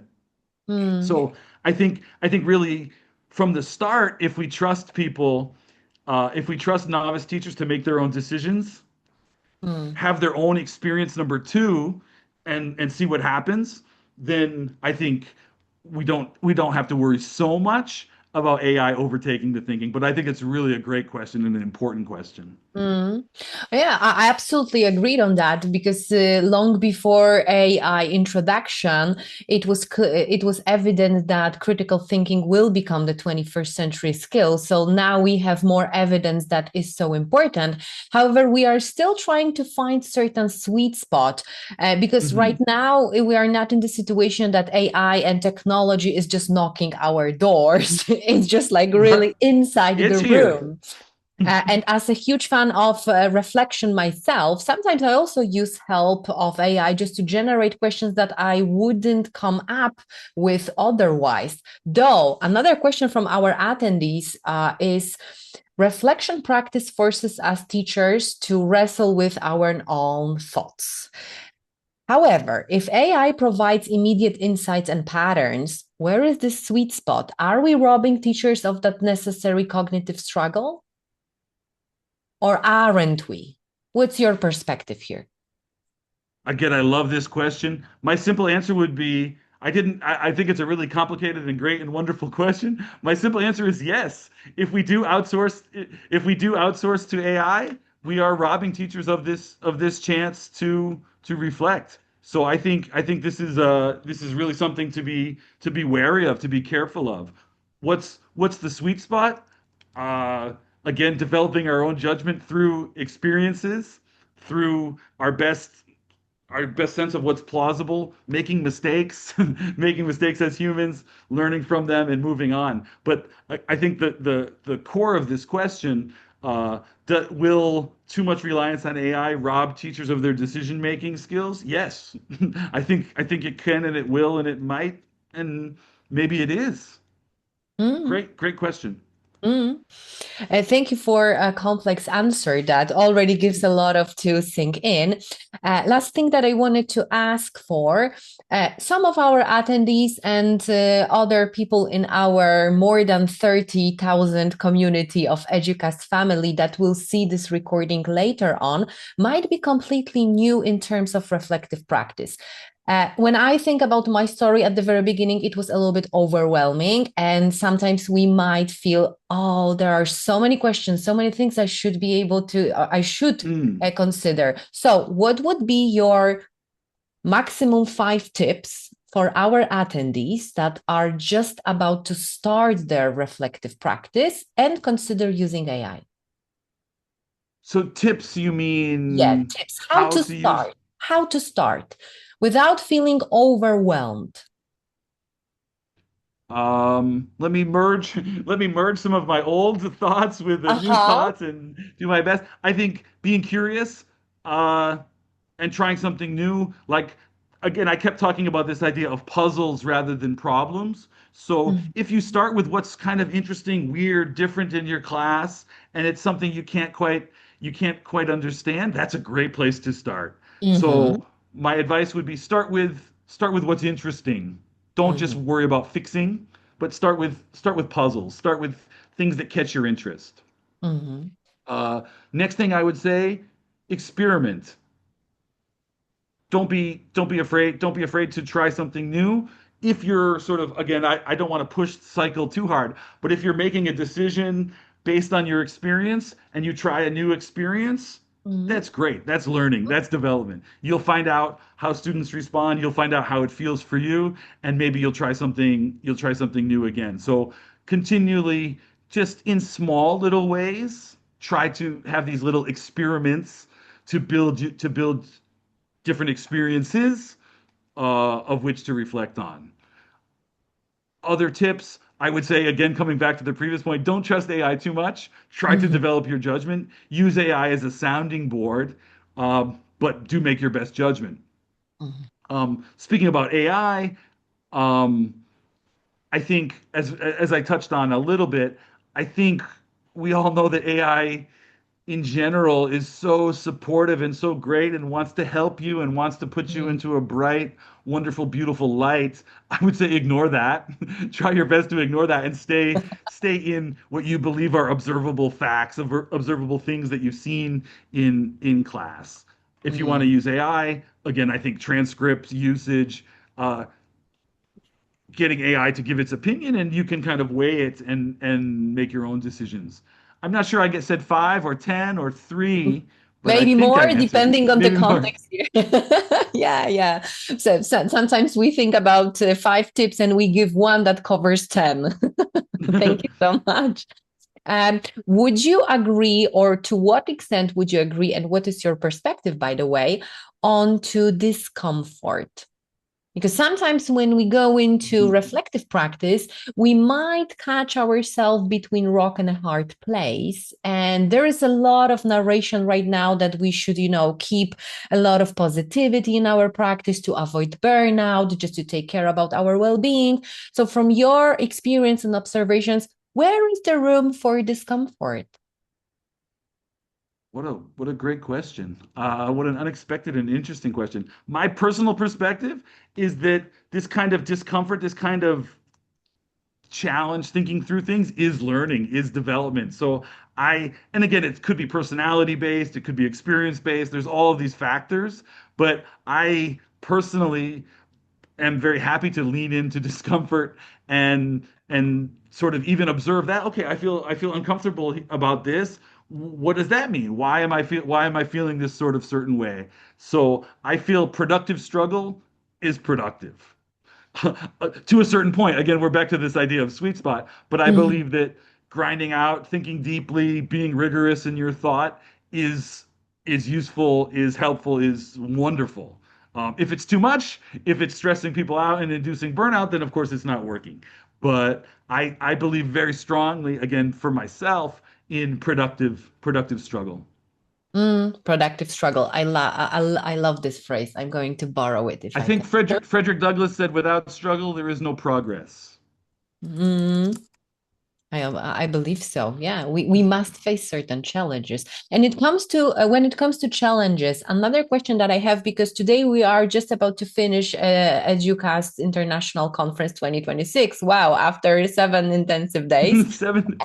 Yeah, but Congratulations. apart from everything that already has been delivered, we try to take a holistic look and think in long term. Very often, and I would say each day, we were trying to capture certain bits and pieces and some advice for teachers and teacher training programs. What should change in 2026 and beyond in order to really adjust to teachers' needs? So, considering reflective practice and everything that you delivered for us today, what would be your proposal in terms of the change into professional development for teachers and educators? My main suggestion, I guess, would be to step back and think about why are we doing this? Why are we doing what we're doing? What's the purpose of whatever class it is, whatever reason, and that can help guide us. Again, I guess what I'm really suggesting is we want to kind of get in touch with our principles, articulate our beliefs, and then we can make decisions from there. Because I think, as people are saying in the chat, we have our beliefs and we act on them. But I think by articulating our beliefs and being clear on our beliefs, stepping back, thinking about why we're doing what we're doing, this can help us to make decisions. Will they always be perfect? No. Mm. But we can make our decisions not just kind of randomly, but on the basis of our philosophy, our beliefs about Mm. teaching and Like, learning in the world. in light of what you said, what place or what area should reflective practice take in terms of teacher training programs? Central, additional, from time to time, mandatory? Wonderful questions. This is amazing. So you kind of caught me. You used the phrase "rock and a hard place" before. You kind of caught me now between a rock and a hard place because I truly am a firm, strong, devout believer in reflection as a powerful, wonderful tool for learning. So I think my experience is that it's too bureaucratic sometimes, too compliance based sometimes, too all these problems that I talked about. But actually, I think it should be a huge part of teacher learning, as big as possible, but without without the negatives that I talked about. What does that mean exactly in practice? I'm not sure. I think it depends on the context, depends on the course, but I think I think it's very difficult to imagine too much reflection uh, unless it's this kind of compliance-based, mandatory, boring, ritualized kind of thing. But true reflection with humans, um, with humans focused on developing, focused on understanding, I think is core, could be core, should be core, is wonderful and amazing, and the best thing. The best thing. Absolutely agree with that. So it would be absolutely difficult to wrap up so much of your insight, but what stayed with me, puzzles rather than problems, and let's welcome productive struggle. So that being said, Michael Griffin, thank you so much for being part of EDUCAUSE conference this year. Wholeheartedly on behalf of our attendees as well, I think I can just speak Thank you all. because I saw what was happening on the chat. Thank you so much. Yeah, we introduce you attendees, we invite you attendees, apologies, just to move this conversation beyond the webinar. So feel free just to connect with Michael. And if you have further questions, ideas, concerns, let's all have this safe container for a conversation. Michael, our pleasure. Thank you so much. My pleasure. Thank you. And hope to collaborate with you in the future. Thank you so much. I'd love that. Thank you. Thank you. Thank you all for the active participation as well. It was really nice to see. That's on fire, and we do hope that it's going to be until the end of today's session. And taking care of your well-being, cognitive load, and giving you ability to air out your room and maybe grab some tea. Dear attendees, we are going to have around 10 minutes of well-deserved break. 10 minutes, and please don't go anywhere far, just 10 minutes, and we are back with another session.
everyone.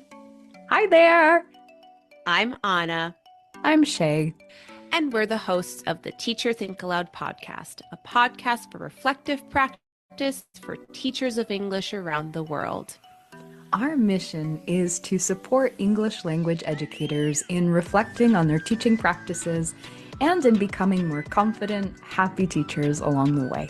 And we want you to be part of our international community of listeners. In each episode, we explore a topic within the field of English language teaching, from practical teaching tips to TESOL trends, issues, and career considerations. All in an informal, fun conversation with ELT experts worldwide. Listen and subscribe now on Spotify, Apple Podcasts, YouTube, or wherever you get your podcasts. And don't forget to follow us on social media. We want to connect with you. Happy teaching! And happy reflecting.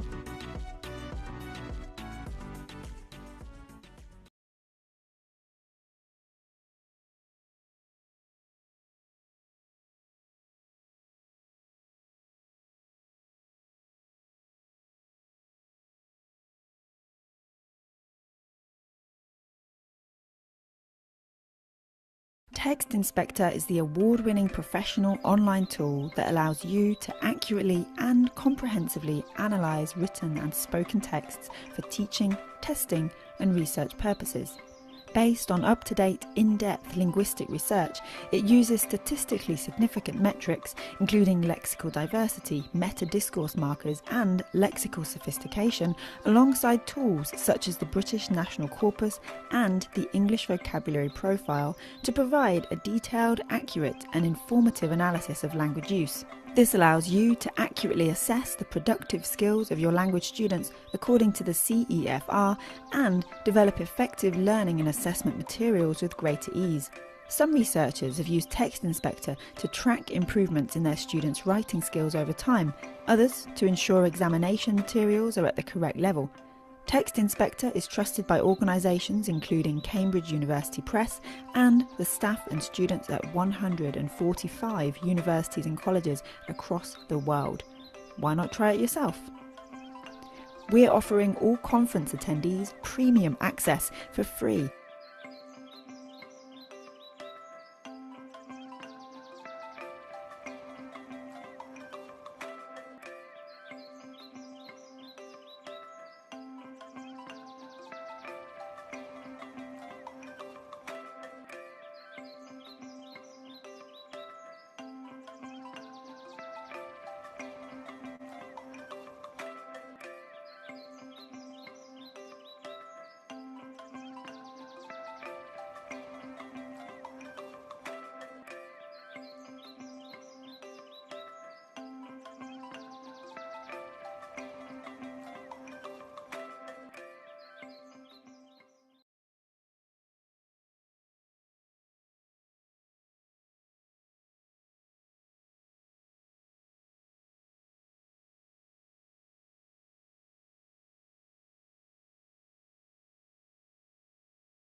Text Inspector is the award-winning professional online tool that allows you to accurately and comprehensively analyse written and spoken texts for teaching, testing and research purposes.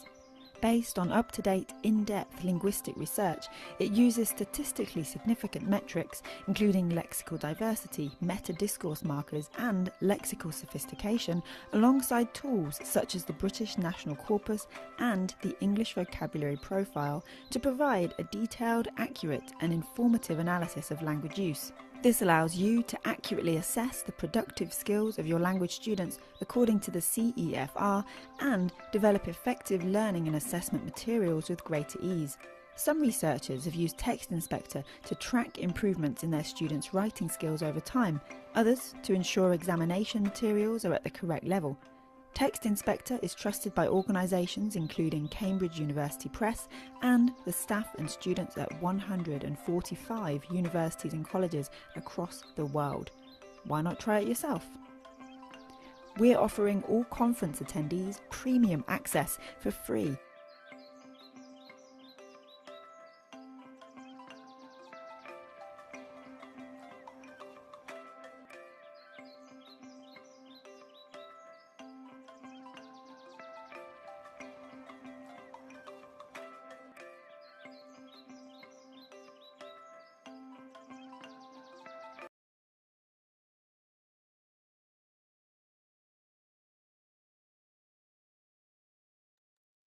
Hello, everybody. We are back. Hello, Sabina. Hello, Blanca. Nice to meet you. Nice to meet you finally, officially here at EDUCAST conference. How are you doing today? I'm super fine, a little bit excited as well. Oh, that's so good. That's good. I'm very happy you are excited because our attendees for sure are. And since day one, they were absolutely engaged. So you can expect a lot of things happening on the chat. Sure.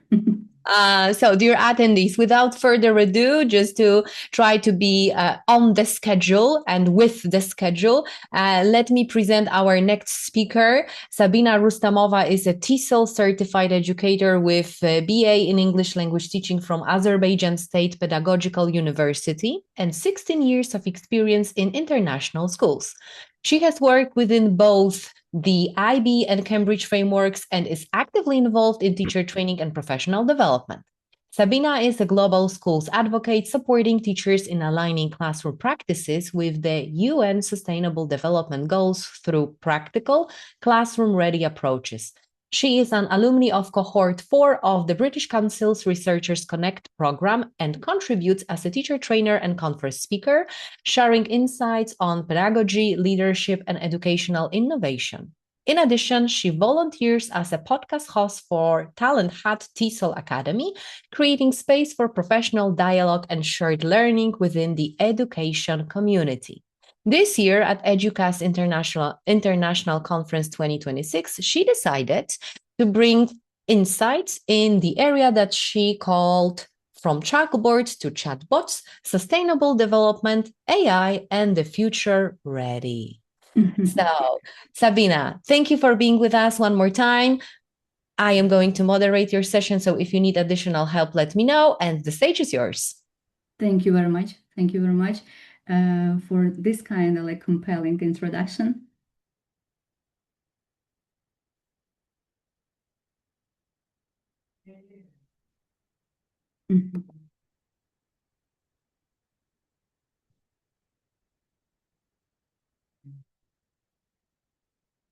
So, hello, dear sophisticated educators from different parts of the world. I'm really happy to be here. I'm really thrilled and a little bit excited. I'm greeting you from the land of fire, Azerbaijan. And so today we're going to talk about the from chalkboard to chatbots. So basically showing how we can practically integrate the Sustainable Development Goals, since I am global school advocate and aim to integrate Sustainable Development Goals into real classroom environment. So basically, using AI-driven strategies make our process more let's say much easier and facilitate us in the process. By the end of the session, hopefully you will have actionable ideas, let's say tools to bring these global goals into life for your students. I would like just start my session with one interesting fact. When I was at university, it was really challenging for me to find out right resources or mentors. Sometimes I could find those mentors who could guide me, but unfortunately they were not so willing to lead me to the right way. Sometimes they were doing it intentionally. Sometimes they did it unintentionally to share opportunities. So basically, what I did, I just found out that maybe it would be better to have at those times AIs. So ironically, the biggest challenge wasn't just a lack of ability; it was just a lack of access. So today we're going to talk with you and explore all together how artificial intelligence can be used as a powerful enabler for integrating the Sustainable Development Goals into modern education in practical and meaningful ways. Drawing on personal experience and professional practice.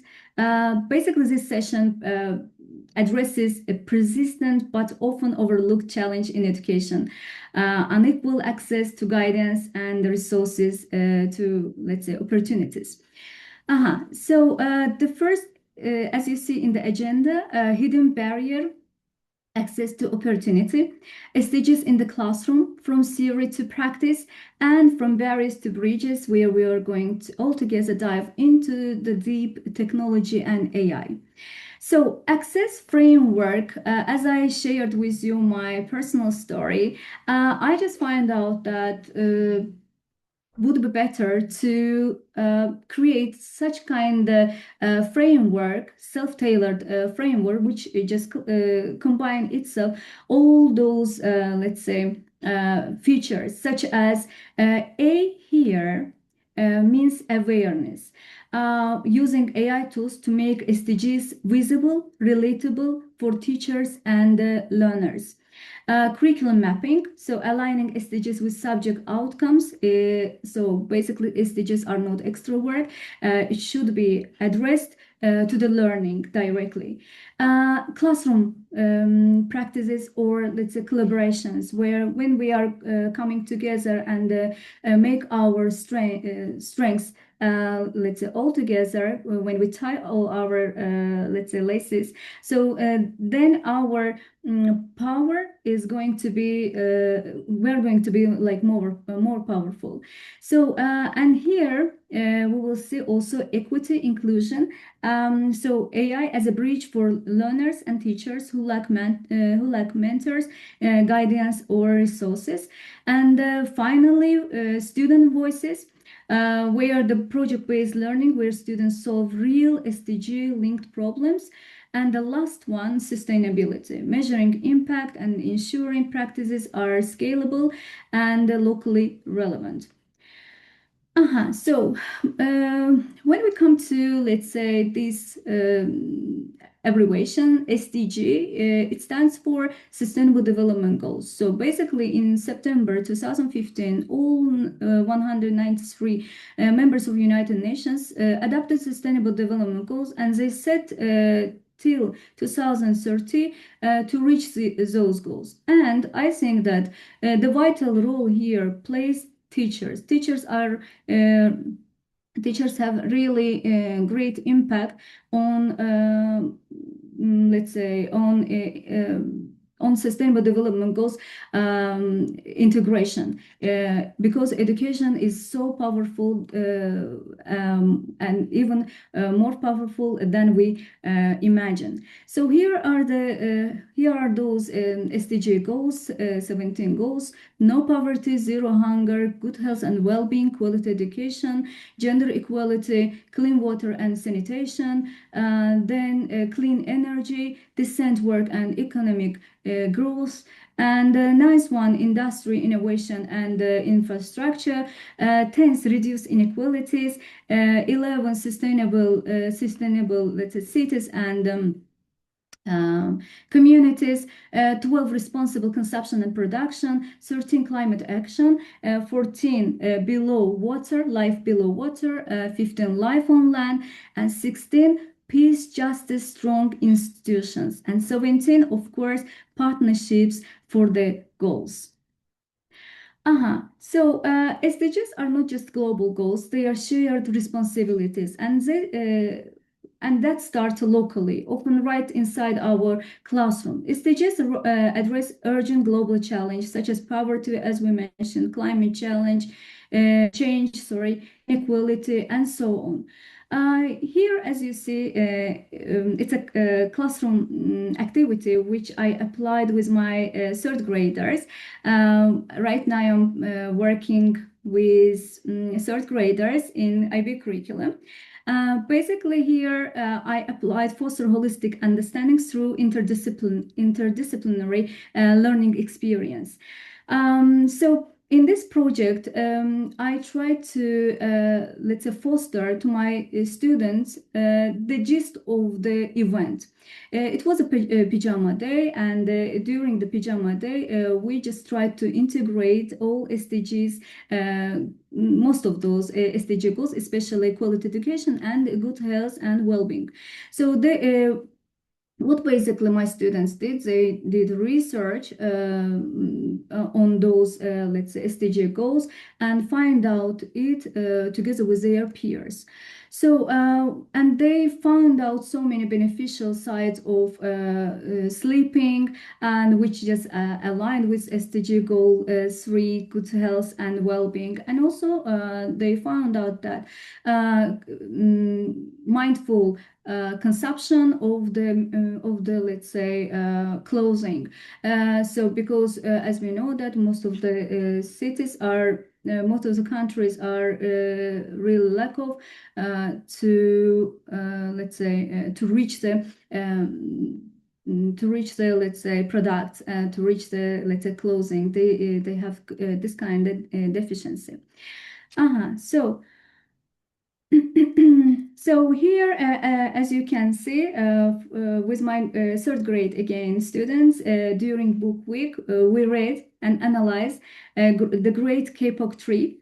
So this topic, like I mean, that book was about when Great Kapok Tree, from the behalf of the Great Kapok Tree, we tried to find out how human beings, let's say, not mindfully approaching the nature. And from the behalf of Great Kapok Tree, we tried to appeal to the human beings. We read and analyzed Great Kapok Tree together. After discussing the key ideas, we took from the highlighted important message and compiled a letter from the behalf of Earth to humanity. So this activity basically helped them connect the story to real-world environmental issues and express their thoughts creatively and reflect on their role in protecting the planet. So now I'm going to share with you that video. Dear humanity, I wrote this letter to just let the world know what happened. Many people, especially on the land, they set fires to clean the underbrush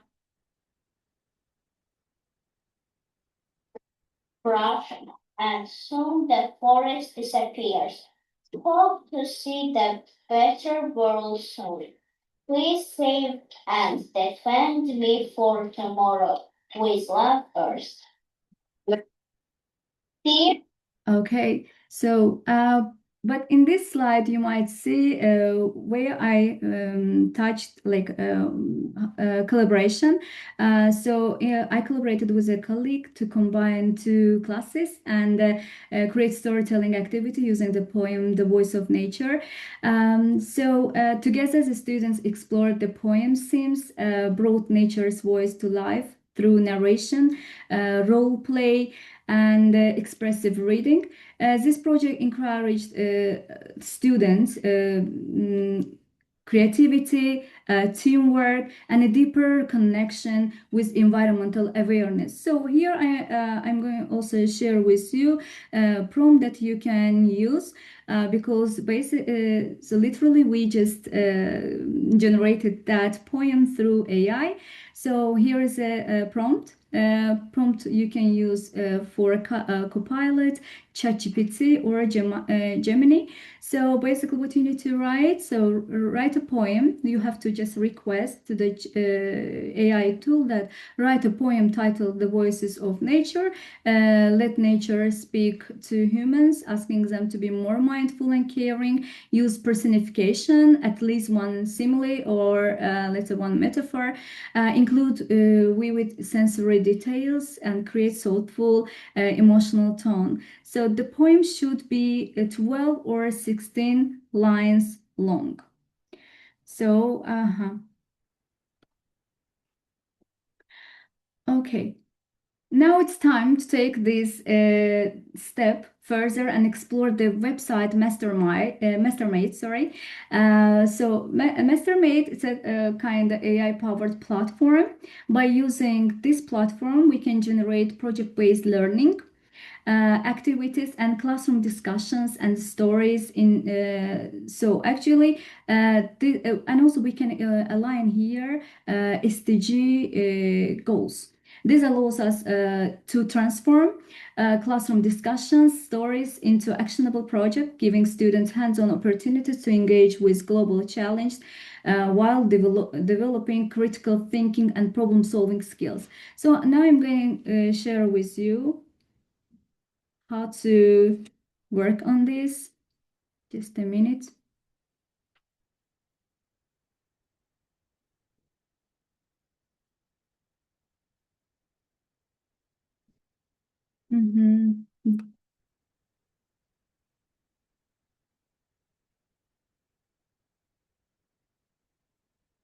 Okay.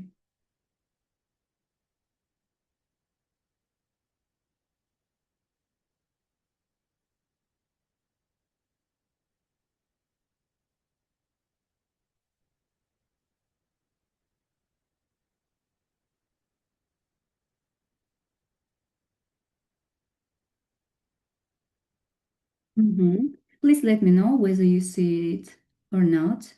Is it visible to you?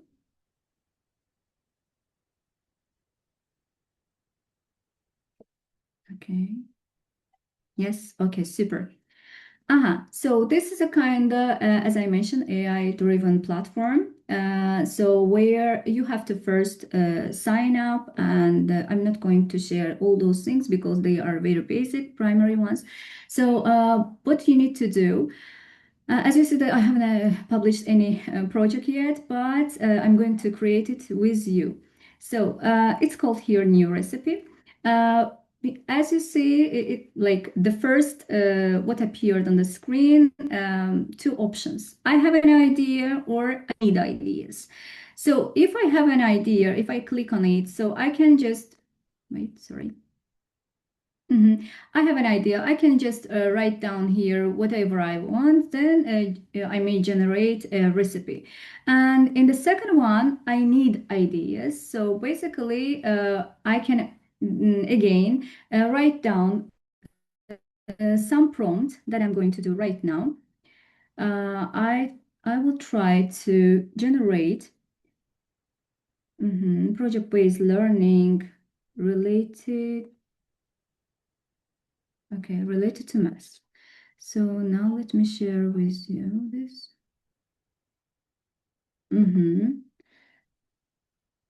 So, here are the standards and objectives that I intended to have in my PBL activity. And then I can just also here choose target grade level, let's say from kindergarten till education level. So there are all these levels. So regardless I mean, So I can choose whatever I want. So I chose here first graders, and subject that I would like to align it, going to be, of course, apparently mathematics, and duration of the project, let's set it 2 days. And let's generate idea.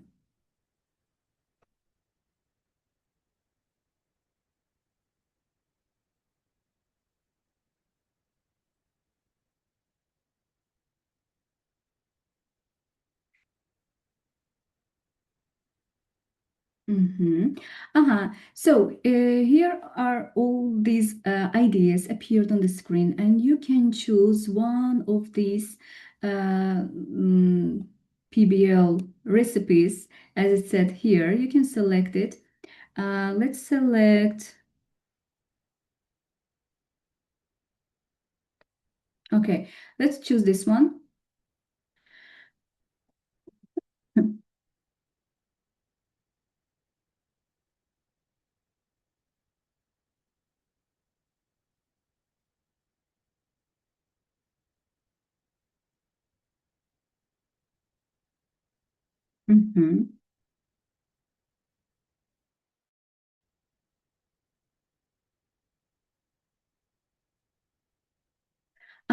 So as you see here, in the question framework appeared driving questions.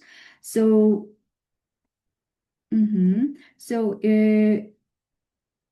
we're able to edit it or approve. If we approve, so it means that we just liked it and we can just go on with that. Then you might see below essential questions. How do we use place value to compare the population size of different endangered species and determine which ones need the most urgent help? So as you see here, this, even if the subject is mathematics, still it can be aligned with SDG goals. Then you might see here another learning goal where just which standards and learning part covers. So as you see here, students will be able to compare multi-digit numbers represent animal populations using place value logic and inequality symbols. So and also you can select one or more entry events from suggestions below. So you can, for example, select this one, but as you can also follow the percentage that indicate like were indicated in the corner. So 95% match. So probably let's choose this, and we can go for with this.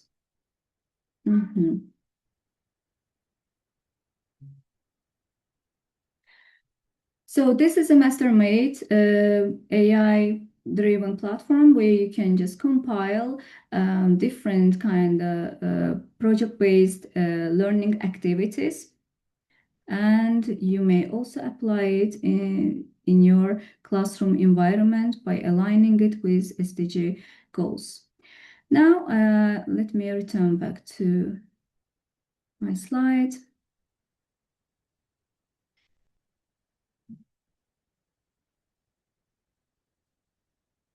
So please share with me your thoughts. What do you think about the MasterMate? Is it useful and is it applicable in your classroom environment? So just let me know about that as well.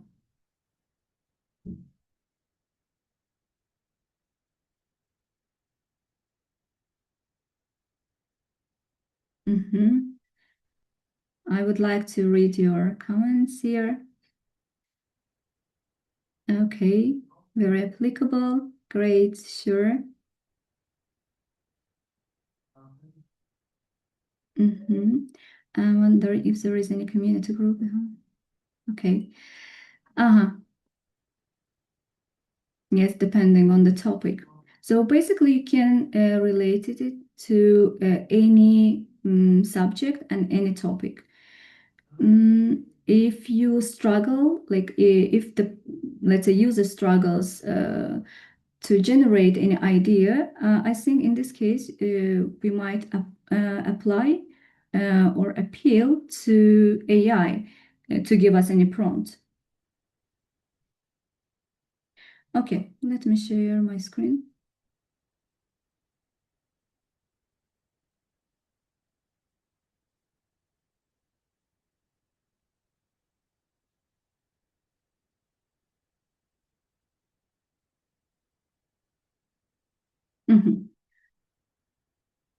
So please let me know whether you see my screen or not.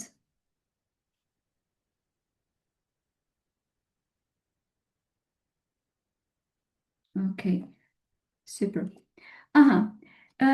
In this slide, I'm going to highlight the teacher's role from awareness to action. So basically, we are educators, and we are more than educating our students. We are the people who change their the whole life.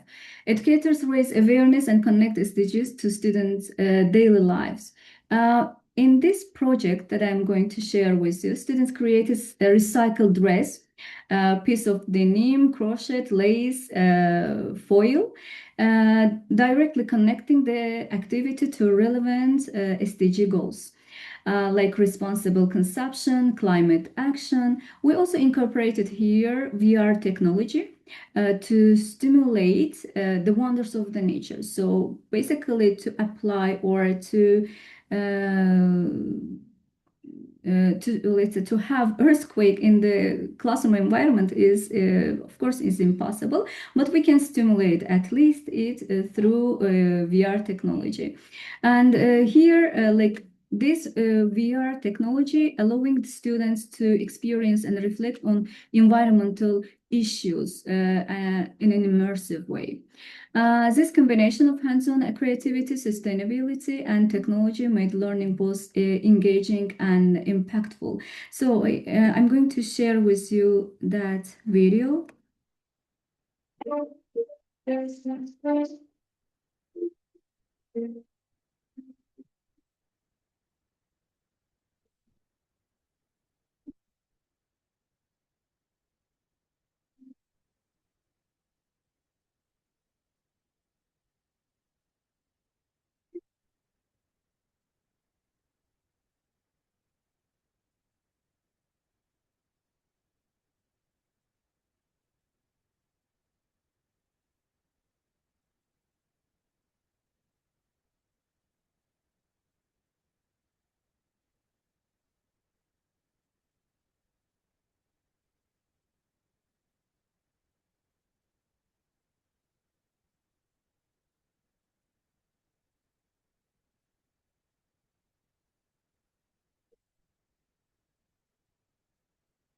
So thank you for watching.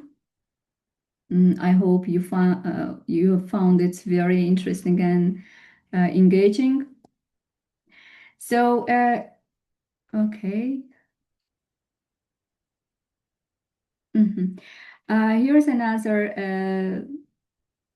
Just a minute. Let me share it one more time. Sorry.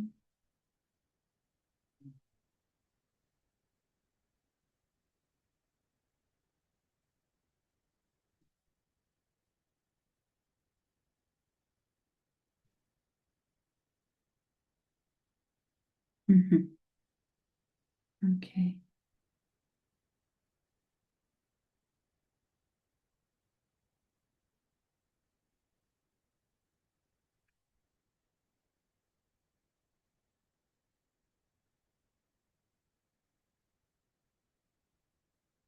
So do you see my screen? Probably yes. Yes.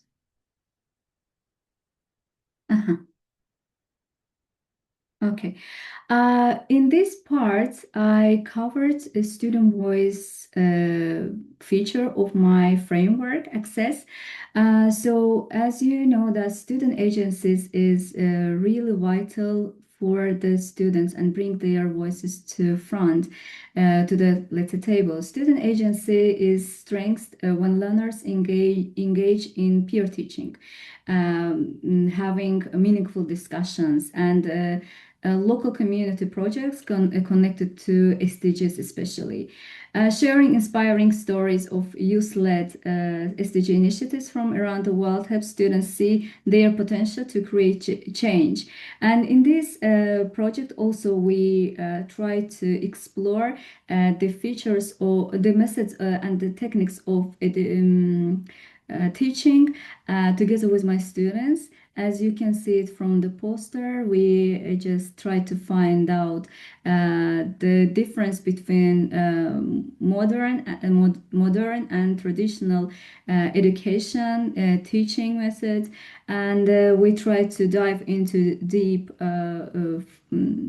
let's say, flip learning. And so they tried so many techniques, and it was so interesting for them. So now I'm gonna share with you another video where my student delivered speech about the different techniques of education, and wanted to highlight the importance of the quality education. Due to lack of resources or proper teacher training. Without enough material, technology, or support, teachers may try to find it hard to use the methods efficiently.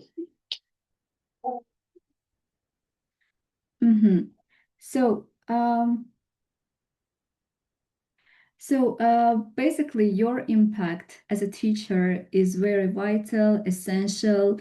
So for that reason, I ask you kindly to join the SDG education movement.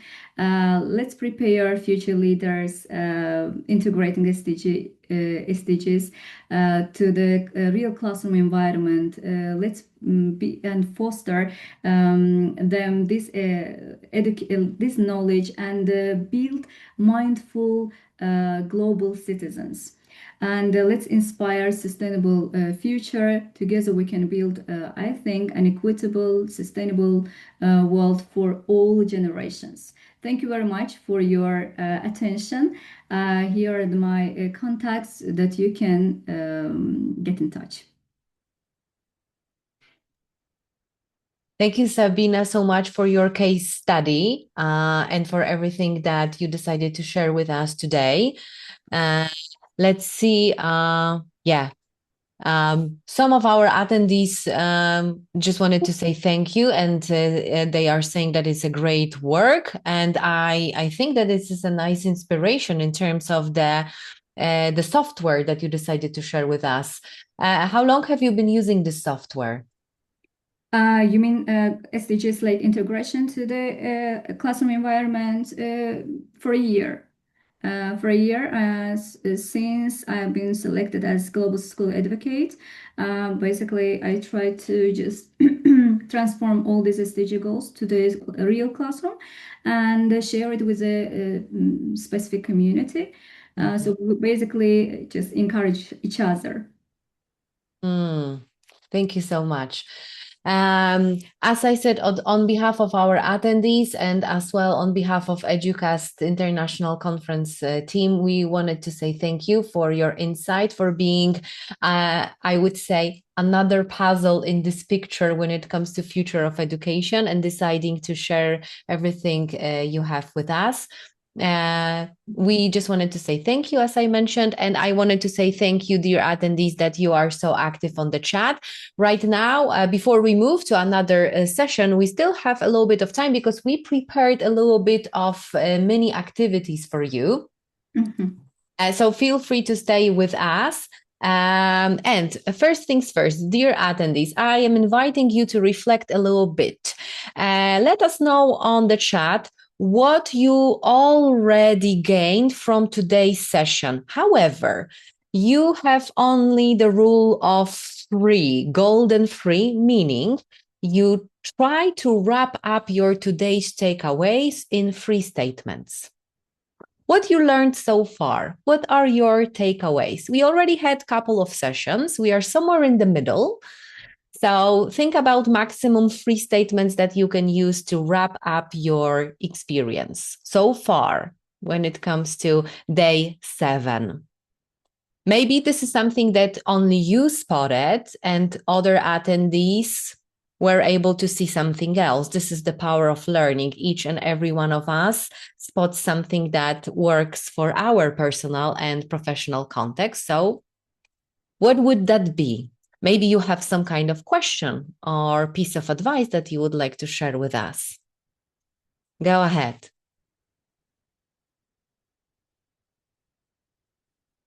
Very informative, Samuel. Thank you for that. Is there something very informative that you might need to use even tomorrow, or maybe you would love to see tomorrow? Let us know.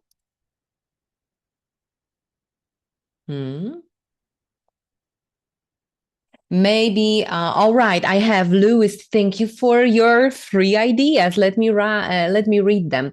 Expanding possibilities, reflecting upon my current practice, feeling great to be part of a world net of education professionals. Fantastic. Thank you. And we are absolutely grateful that you are a part of this family. More than 30,000 educators globally. So if it's the first year for you with us, welcome in the family officially. Roxana, useful tips for mentors. Happy to hear that you found something for you. Classroom management tips were really helpful. Okay. Elvina, we are learning how to make our lessons more interesting and memorable. Memorable, this is also a key word. We really want to make each and every lesson stick, no matter the context and no matter the topic. I absolutely agree with that. Reflecting on what I have achieved so far and how further I can achieve. Roxana, that is a nice statement. Trying to capture where you are and considering potential further steps. Excellent, worth attending and networking. Thank you so much. Yes, this is what we try to do here. We try to network, not only to learn, but also to exchange. How do we reflection, mentoring the mentored, and AI valuable opportunities? Wow, we have lots of insights. Fantastic. Mastery Mate AI tool. Exactly. So apart from practices, questions, answers, I see that some of you also gained practical tools. Okay, well, we have more modern technical possibilities using student empowerment. Oh, yes, empowerment, that is a keyword. This is very important for student-centered learning and good learning environment. Yes, this is like a very deep question. What actually good learning environment is, what it should include, what it represents. Fantastic. It has been thought-provoking to see how we can go from chalkboard to chatbot. Fantastic. Wow, we have so many ideas. Okay, so if I ask you tomorrow, if you have classes, is there any idea that tomorrow you decide to use, not only from today, because to remind you, day 1 of EDUCAS International Conference 2026 started with vision and leadership in future education. Then we moved to teaching in the age of AI. Then we were trying to think what curriculum should include in the future. So Curriculum Reimagined, that was the title of this day. When it comes to day 4, we moved to empowering educators. We tried to answer the question, what you educators truly need. Day 5 delivered learning environments and EdTech. And day 6, so yesterday, if you were with us yesterday, we were trying to answer the question, what is the deal with the assessment, summative assessment, formative assessment? What should be really assessed and in what way? So day 6 covered assessment and evidence of learning. And today, the last day, we are trying to explore the area of global collaboration and future pathways. So tomorrow, in your classroom, in your professional development, with your students, with your teams, or with teachers that you train, what you plan to try? Is there something that you would like to experiment with? Okay, we have the comment, okay, effective classroom management. A new pedagogy and new idea for teaching. Okay. Technology integration. So something for tomorrow's classroom might be technology integration. Okay. Fantastic. The mastery made tool. Yes. Okay. We have ILA, the assessment that was delivered yesterday by Matthew Ellman. Yes. And Cambridge. Fantastic. Okay, what's next? What do you know that tomorrow, or maybe after the weekend, once you allow the whole knowledge to sink in, you're going to use? Tips for giving effective feedback. Yes, feedback as a powerful tool and creating a space for very positive feedback, yet constructive. Brainstorm the ideas on the topics we can plan with the help of AI. Okay, I wonder whether with teachers or with students. Okay, to be more considerate of the neurodivergence. This is something nice to begin tomorrow's morning. Be mindful about neurodiversity. Fantastic. What's more? What else do you plan to use? I am absolutely aware that when it comes to ideas you can use, I think we delivered, our speakers delivered ideas for about a year at least. This is my impression. So I know that I might be a little bit harsh on you to ask what you would like to go with as first, but let's try. All right, we have another idea: to use GCE Teacher Toolkit. Absolutely. Very, very practical tool that offers endless opportunities when it comes to student-centered learning. Okay, what else you would like to share with us? You know, by sharing this with other teachers, not only are you giving them your perspective, but also it's a feedback for us. So when planning next webinars, conferences, teacher venues, educators venues, we will take everything into consideration. Gulshan, you would like to try and test ideas about ecological problems and practical ways of solving them. That is a nice one. Another session today where Harry Waters and Alicia Waters might add additional ideas to your list. I'm thinking of starting brainstorming with our members of establishing a mentorship program in our Teachers Association. Wow, this is a big one. We will be keeping fingers crossed.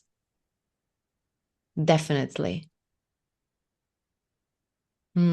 Answering some of the questions that pop out also earlier when it comes to certificates and recordings. Do not worry, nothing will disappear and vanish.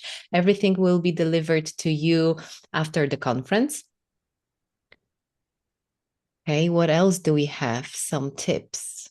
Now, maybe let's change your perspective a little bit in terms of what you already have into what you plan to gain from upcoming sessions.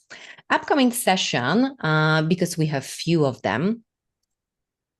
One of the sessions that we are about to start in a couple of minutes by Shelrin Ryle and Anna Dean is titled Reflective Practice, the Key to Your PD. Is there something that you would like to gain from? You're talking about reflective practices, as I guess, and the point is not the talk itself. The point is that we are honored to have those guys as sponsors for this edition of the conference. They represent the Teacher Think Aloud podcast, and it is a great one for teachers who really want to listen to inspiring stories, practical tips. These guys are really amazing. You really need to follow them on social media, on YouTube. They are, I think they are everywhere on social media, not on a particular platform. So we will drop the links to the podcast so that you can join them and follow them. But I just have a quick question for all of our attendees today. And the question is, we sent you an email yesterday telling you about what to expect. And my question is, how many people are interested in sending us their, if you are interested, how many people are interested in sending us their videos to feature on our social media platforms? Who is considering that courageous decision? So we Diana, have we Diana. have one answer. Fantastic. Yeah, that is great. Okay, Samuel, we'll do it. Okay, that's amazing. Imanat. Okay, great. So now we have three. Okay, Roxana. Okay. Nora. Okay, Yeah. Nora will do it. Okay, I haven't seen it yet, but I will. Okay, that's great. So everyone, I really recommend that you get back to your inboxes and check for new emails. You will find an email from Yeah. us. That's good, Sabina. That's great news. Yeah, so everyone, we still have more talks for today. We will go for a short break, right, Blanca? Exactly. Yes. We will They go deserve a short break. much needed. Okay, Leilani, it doesn't have to be that long. A 1 minute video Yeah. is what you can need, Yeah. so it's so much easy. Yeah. Okay, Elvina will do it. Yeah. So again, We are yeah. waiting. Waiting. It's 5:47 where I am right now, 5 p.m. 47, and I think we will go for a break for about, let's say, 7. 7 minutes. You think so? Lucky 7. Yeah. Or I would go with around 10, because preparing tea, airing out the room, stretching out our backs. I'm repeating it constantly, but these are so simple things that when we incorporate into our teachers' well-being, they might bring a little bit of difference. So I think I would ask for 10. Let's go. Okay, 10 minutes, everyone. Let's use them wisely. Don't go anywhere. Don't Yes. leave the room. Just stay away from screens. See you in 10 minutes.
And we're back.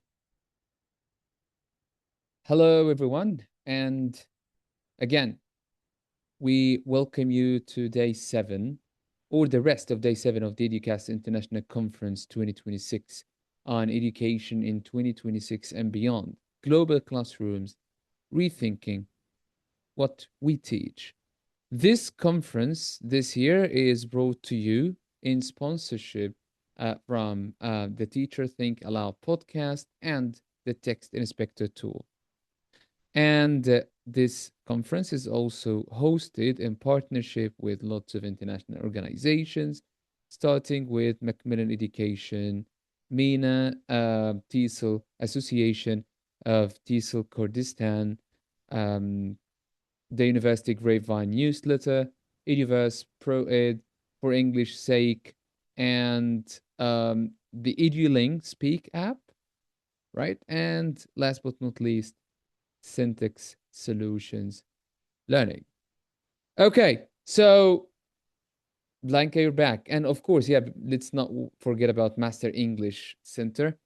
And yeah, Blanca, you ready for our next talk? Yes, I am back. I am back with another amazing session. So, dear attendees, I hope that you are also back and you are ready for another part of the journey. And another part of the journey will be absolutely fantastic because it will also go beyond today's conversation. Because when it comes to the podcast that we are just about to introduce you to, you can listen to it even if you aren't live with us. So this is one important thing just to remember. And the session is called Reflective Practice, the Key to Your PD. But before we begin, I just wanted to let you know about wonderful guests. Today, we have a representative of the Teacher Think Aloud podcast. So Anna Siriani Dean, hello, good to see you. Hi there. Thanks for having me. We are absolutely honored for having you and also for having somewhere in another universe with the energy Shailin as well, because she is also a part of the team of the Teacher Think Aloud podcast team. So, dear attendees, I will quickly introduce our wonderful guests and sponsors of education, of EDUCAS Education Global Conference 2026. So right now we have with us Anna Siriani Dean. She holds an MA in Applied Linguistics and has worked in language education since 2009. As I previously mentioned, she's one of the co-hosts of the Teacher Think Aloud podcast and the Learning and Development Manager for English Language Program, where she creates online learning experiences on a wide variety of TESOL topics for English language education professionals participating in U.S. State Department exchange programs. Prior to this position, Anna served as an English language fellow to Armenia and Ukraine and worked as an ESL instructor, assessment specialist, writing center consultant, and program manager at various universities and educational companies around the Seattle and the greater New York City area. Now, as I mentioned, that's one part of the puzzle and the great experience when it comes to podcast, because altogether with Shailin Real, and Shailin holds a Master of Education in TESOL and has been working in language education for over 15 years, specializing in intercultural communication, technology-enhanced instruction, and adult education. As I mentioned, they both create a wonderful space for development, reflective practice, and collaboration and communication, the Teacher Think Out Loud podcast. And Shailin is an English language specialist with the U.S. State Department, where she supports nearly 500 pre-service and in-service educators across Japan, South Korea, and the Philippines. Throughout her career, she has directed ESL programs at U.S. universities and nonprofits, facilitated numerous digital exchanges for global English teachers, and delivered professional development to English teachers on the ground in Argentina, Bangladesh, and China. However, it's not only what I've just read about our wonderful guest and sponsor. So before I'm going to say, Anna, the stage is yours. First, Mohammed is going to show you even more about their wonderful work and the place and opportunity for each and every teacher, no matter the country, no matter the specialty. So, Mohammed, I see that you are ready, yes? Yes, everyone, All right. let's watch a video to learn more about the Teacher Think Aloud podcast before giving the floor to our speaker. Hey everyone! Hi there. I'm Anna. I'm Shay. And we're the hosts of the Teacher Think Aloud podcast, a podcast for reflective practice for teachers of English around the world. Our mission is to support English language educators in reflecting on their teaching practices and in becoming more confident, happy teachers along the way. And we want you to be part of our international community of listeners. In each episode, we explore a topic within the field of English language teaching, from practical teaching tips to TESOL trends, issues, and career considerations. All in an informal, fun conversation with ELT experts worldwide. Listen and subscribe now on Spotify, Apple Podcasts, YouTube, or wherever you get your podcasts. And don't forget to follow us on social media. We want to connect with you. Happy teaching and happy reflecting.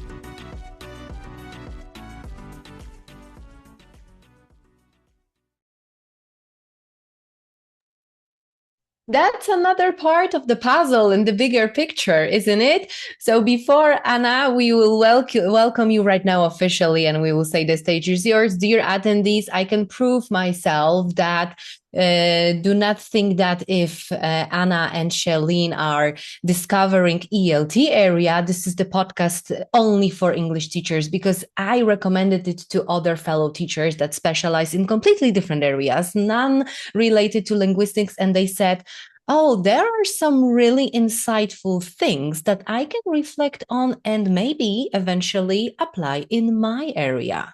So no matter if you are a language teacher or not, we truly recommend the podcast. And this is the moment, Anna Sirianidin, when I can officially say the stage is yours, your session, reflective practice, the key to your PD. It's a pleasure to have you.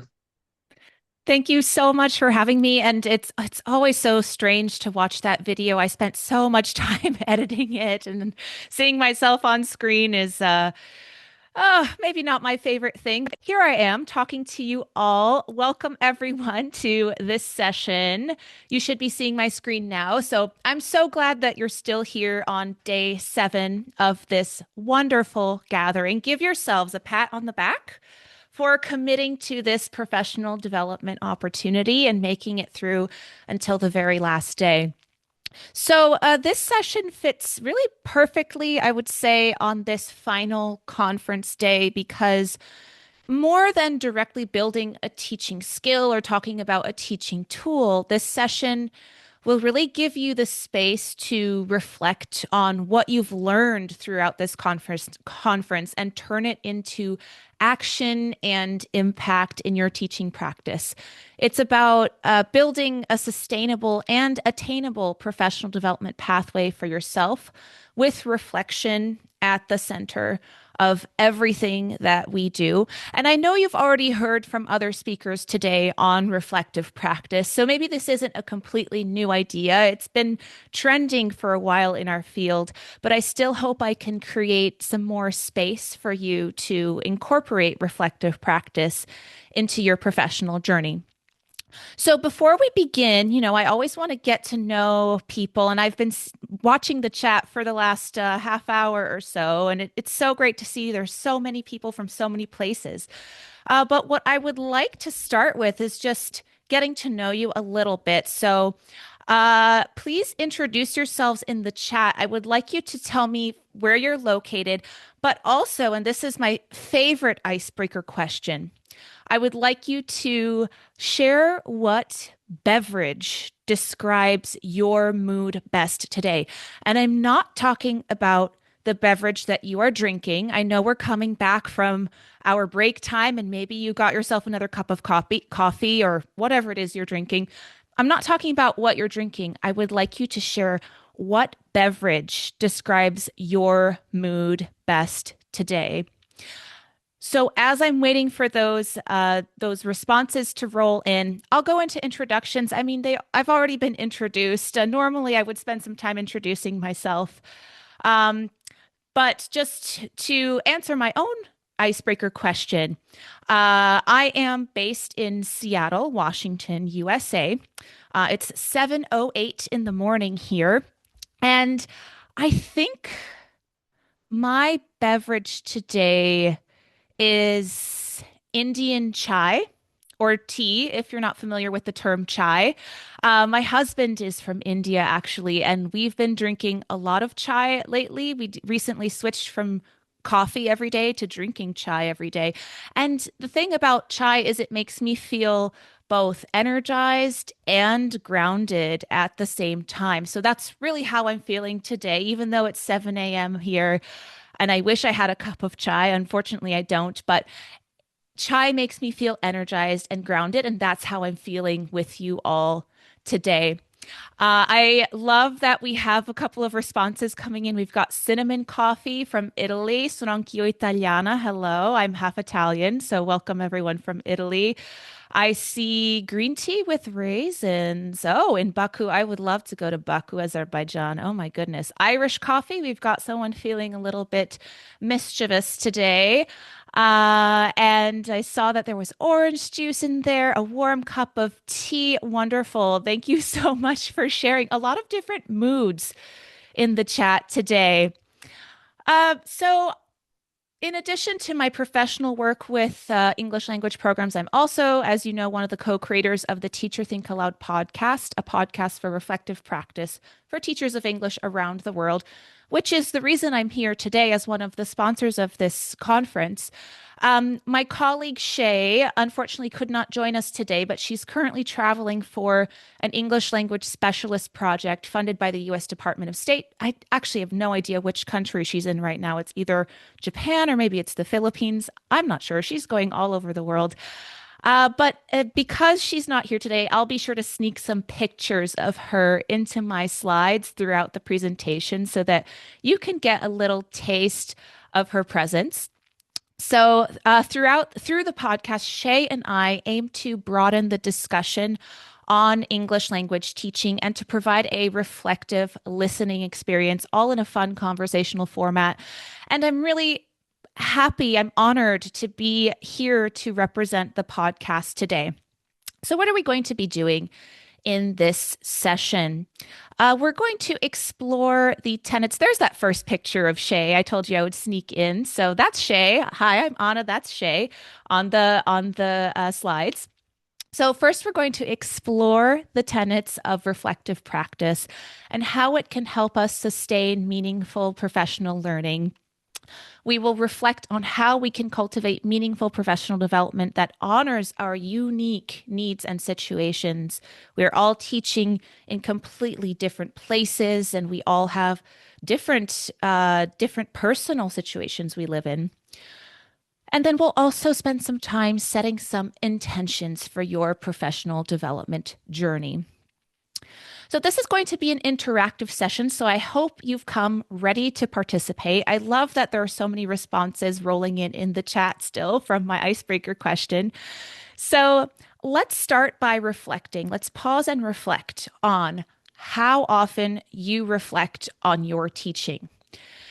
Is it sometimes, all the time, not sure, or I'm sorry, I'm not telling you that. It's confidential. Look at these three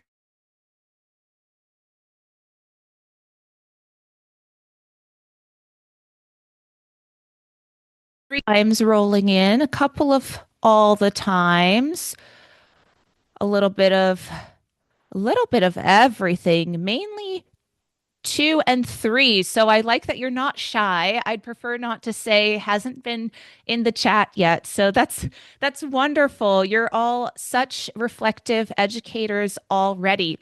And if you're not commenting in the chat because maybe you're a little bit shy about this question, it's okay if you don't stop and reflect much yet.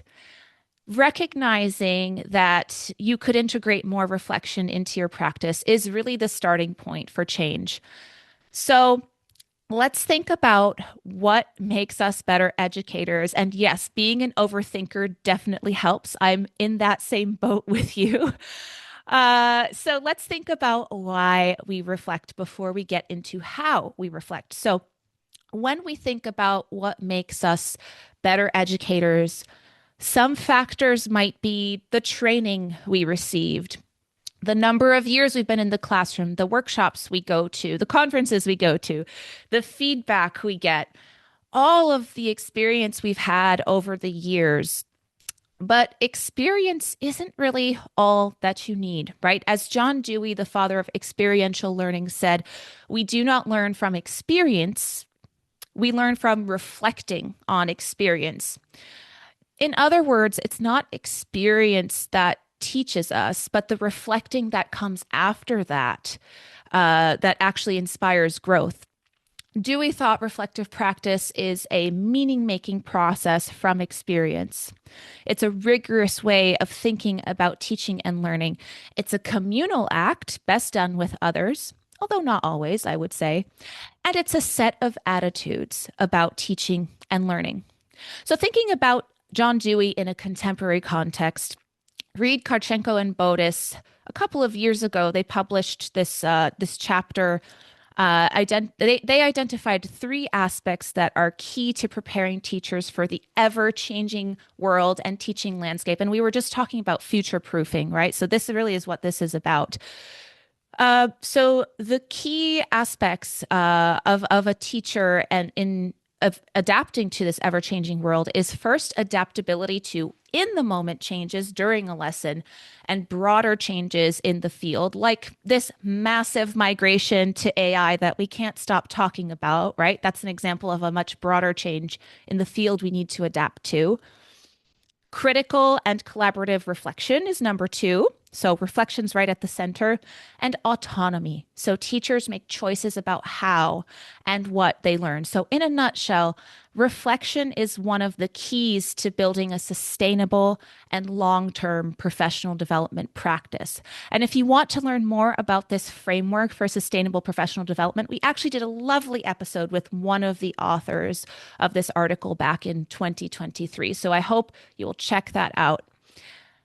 Now, before we go any further, though, let's answer this question. What even is reflective practice, right? It could mean so many things.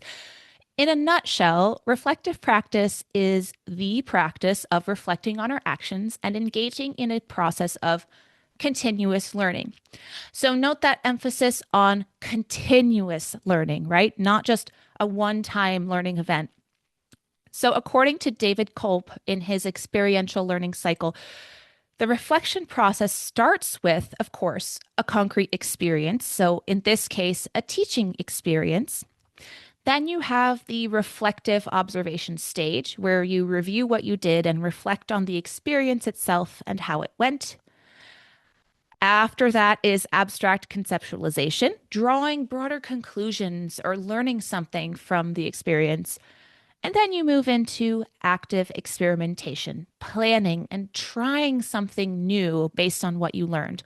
So really, it's a cyclical process, something we integrate into our teaching practice on an ongoing basis. So let's pause and reflect again. Before we move forward, let's think about this question. When do you reflect on your teaching? Okay, so write your response in the chat bot. Do you reflect in the moment? Do you reflect after your lesson? Do you reflect in the break room or just while preparing for your next class? Maybe you dream about your lessons. We actually did an episode back in the fall with the DCEL podcast where we talked for a long time about how a lot of our reflection happens unconsciously while we're sleeping. All right, well, I see all the time after the lesson and before going to sleep. Before going to sleep is a really good moment to reflect. I have a journal next to my bed where I write down ideas before going to bed. While planning and during the lesson, I reflect before starting the day and after the end of each class, during and after. Wow, so you're really covering the gamut of moments when you can reflect on your teaching. So we're all doing so many different forms of reflection, but what most of us tend to do is what Schoen refers to as reflection in action. We're reflecting while we're teaching, noticing when something goes well or doesn't work, and then shifting gears if we need to and changing activities on the fly in the moment. What's easy to overlook is reflection on action, reflecting after the fact when we have the time and the posterity to really think about how things went and how to readjust our teaching practices moving forward. So even with this conference, I'm sure you've all been enjoying the amazing sessions and speakers throughout the week. But maybe you haven't had time to really to really reflect after each session to incorporate what you've learned into your teaching practice. I mean, maybe you have, and hats off to you. You all are very engaged and reflective educators already. But this does tend to be the more challenging part of reflection, taking the time to reflect after the learning or teaching event has stopped. So ideally, we're both reflecting in action in the moment and on action, that is, after the fact. Thomas Farrell also identifies two other parts of reflection. We have reflection for action, which is thinking about future actions based on what we've observed with the intention of improving or changing a practice. So this type of reflection requires teachers to anticipate what will occur during a lesson, as well as reflect on their past experiences before a lesson occurs. And then we also have, this is my favorite, reflection as action, which takes into consideration the whole person. I've also seen this called critical reflection in the literature, or at least that's how I interpret these to be very similar. And essentially, the reflective process includes more than just an isolated teaching event, but awareness of the self and our relationship to the broader context that we exist in. It involves teachers' more holistic exploration of their identities and their positionality in the classroom, right? How do I relate to my identity as a teacher, as a human? So it's really about how we evolve as whole humans and how our beliefs can shift over time and impact our teaching practice, not just our isolated classroom practices, but more of our teaching presence. So, with so many layers of reflective practice, let's think about how we do this. So, let me know in the chat, how do you reflect on your teaching? What tools do you use, if any? Do you reflect independently or with others? So, when we're thinking about how, is it I just think about it in my head, or I like to free write, or I take notes on my printed lesson plan? Or in terms of tools, maybe you use a journal or a note-taking app on your phone. Or do you always reflect with a colleague? Or maybe you like to reflect alone. I see we've got Tatiana says filling in a journal. That's great to have a designated journal. What are some other ways that you reflect? And it's okay to say, well, I just think about it in my head.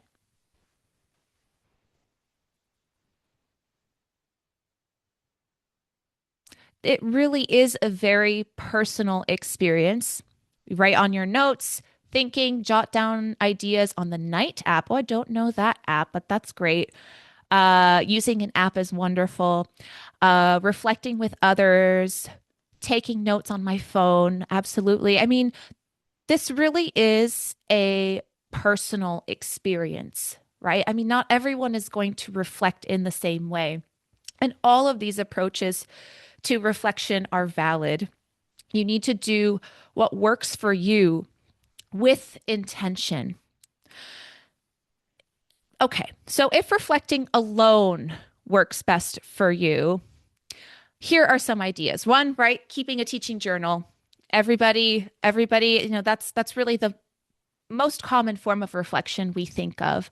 And I want to emphasize that keeping a teaching journal, it doesn't have to be writing an essay every day. It can just be writing down a quick note, just some bullet points. You can create a rubric to self-assess. You can record voice memos. This is something that we had a participant in a similar workshop that we did back at TESOL International Association's Expo last spring. who really loves voice memos, actually recording yourself talking and through your reflection. Because writing things down can be daunting, and sometimes your recorded reflections can be more spontaneous and honest. You can also watch a recording of yourself teaching, and you can use apps. I really like the idea of having a designated app that you use for writing down your thoughts. A template is great. Yes, a template in which I write one activity that went beyond expectations and one that did not go well. I love that you're breaking that down into just two things. That makes it more manageable, and it also gives insights. It has that kind of positive and then constructive feedback built into that. That's really lovely. Thank you for sharing, Diana or Diana. I'm sorry if I'm mispronouncing your name. So independent reflection is very important, but reflecting with others is equally as powerful. You may remember that John Dewey claimed reflection was a collective experience, right? So how do you do that? You can find an accountability partner. That's my favorite, because that's actually how we started the podcast. Shay and I were teaching in the same intensive English program at a university in New York City. And we just became teaching buddies. We would get together and talk through all of the things that were happening in our classroom. And then we decided, hey, we're spending so much time reflecting and we love spending time together. Why don't we start a podcast to give space for others to reflect with us? Your partner doesn't need to be in person. It can be through text messages or voice messages, or actually on the episode we did with the TESOL podcast last fall, we discussed using a video chat app like Marco Polo to send asynchronous reflections to someone you trust. And then, of course, there are professional learning networks or communities. So you can just join a group of like-minded individuals in person or online. Here you can see some members of our podcast PLN, which includes just a group of past guests and listeners. And we love to reflect together. It's been really nice to make our own community of practice through the podcast. But online can also look like engaging on social media, discussion forums, etc. And then connect with a mentor or become a mentor. That's a really great way to reflect as well.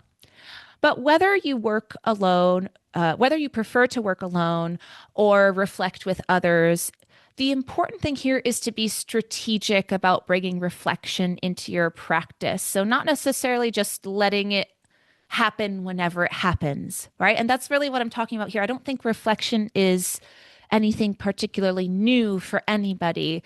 But the idea of really building it into your teaching practice with a clear structure is maybe newer for some people, right? So it's important to establish a routine for reflection so you can create calendar notifications to keep you on track. Choose a time to reflect that's the same every day or every week and just schedule it on your calendar. You can schedule email prompts that encourage quick reflection, or however you want to schedule that prompt. Maybe it's through an app. Maybe questions like, what was the most effective part of your lesson today? Why do you think that is? Or Diana's example, one activity that went beyond expectations and one that did not go well. That's a really great prompt. And then also ensure that your reflective practices are sustainable and don't cause overwhelm. Educators, we're so motivated, and I've been in this situation before where I try to do everything. Don't try to do everything. Start small to avoid burnout. And also make sure to talk to yourself as you would talk to a friend. Give positive feedback. Being reflective doesn't have to mean being overly critical about every detail. And then feel free to pivot when something isn't working. When we notice something isn't working about our reflective practice, we can change our approach to reflection, right? We would say the same to our students. We wouldn't force our students through something if it isn't working for them. Building a strong reflective practice into our work is essential to help us evolve and prevent us from stagnating as educators. There's always room for growth. And reflection can give us the information we need to determine the path forward. In other words, we can use reflection not just to continuously reflect on what we're doing in the classroom, but to also define our broader goals and set intentions for our professional learning. So now I'm going to take you through a series of reflective questions. Yes, we're going to get even more interactive to help you shape your professional development journey through reflection. So I invite you to download our PDF that I'm putting in the chat right now and fill out that PDF. Apologies, I keep putting this in the wrong place. Fill out that PDF as we go along. You'll need to enter your email address to download that PDF. But if you don't want to download the PDF, you're also welcome to follow along on the slides only. But I just put that in the chat. Oops, I lost my notes. One moment. Okay. All right. So the first step in defining a personalized professional development plan is to consider, there's Shay again, is to consider our own needs. So let's start there. I'm going to give you 1 minute to reflect and write down your thoughts. You can type them on the PDF I shared. There's a space right there at the top. You can write this down on a piece of paper, or you can share in the chat. So what areas do you want to work on as an educator?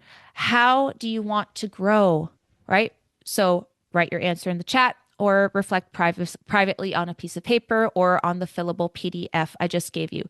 I'm going to give you 1 minute to reflect and write down your ideas. So I'm going to stop talking and give you 1 minute to reflect on these questions and write down your thoughts.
All right, that is our minute. And I see the chat is very quiet, which makes me think that you're writing down your ideas on a piece of paper or maybe digitally on that PDF that I shared. So I actually love to see that. I always love to see comments in the chat as well, but often we do want our reflection to be a private affair, right? So I really appreciate you taking the time to reflect on your needs. And I see in the chat, we also have the skills of teaching online, right? That's wonderful.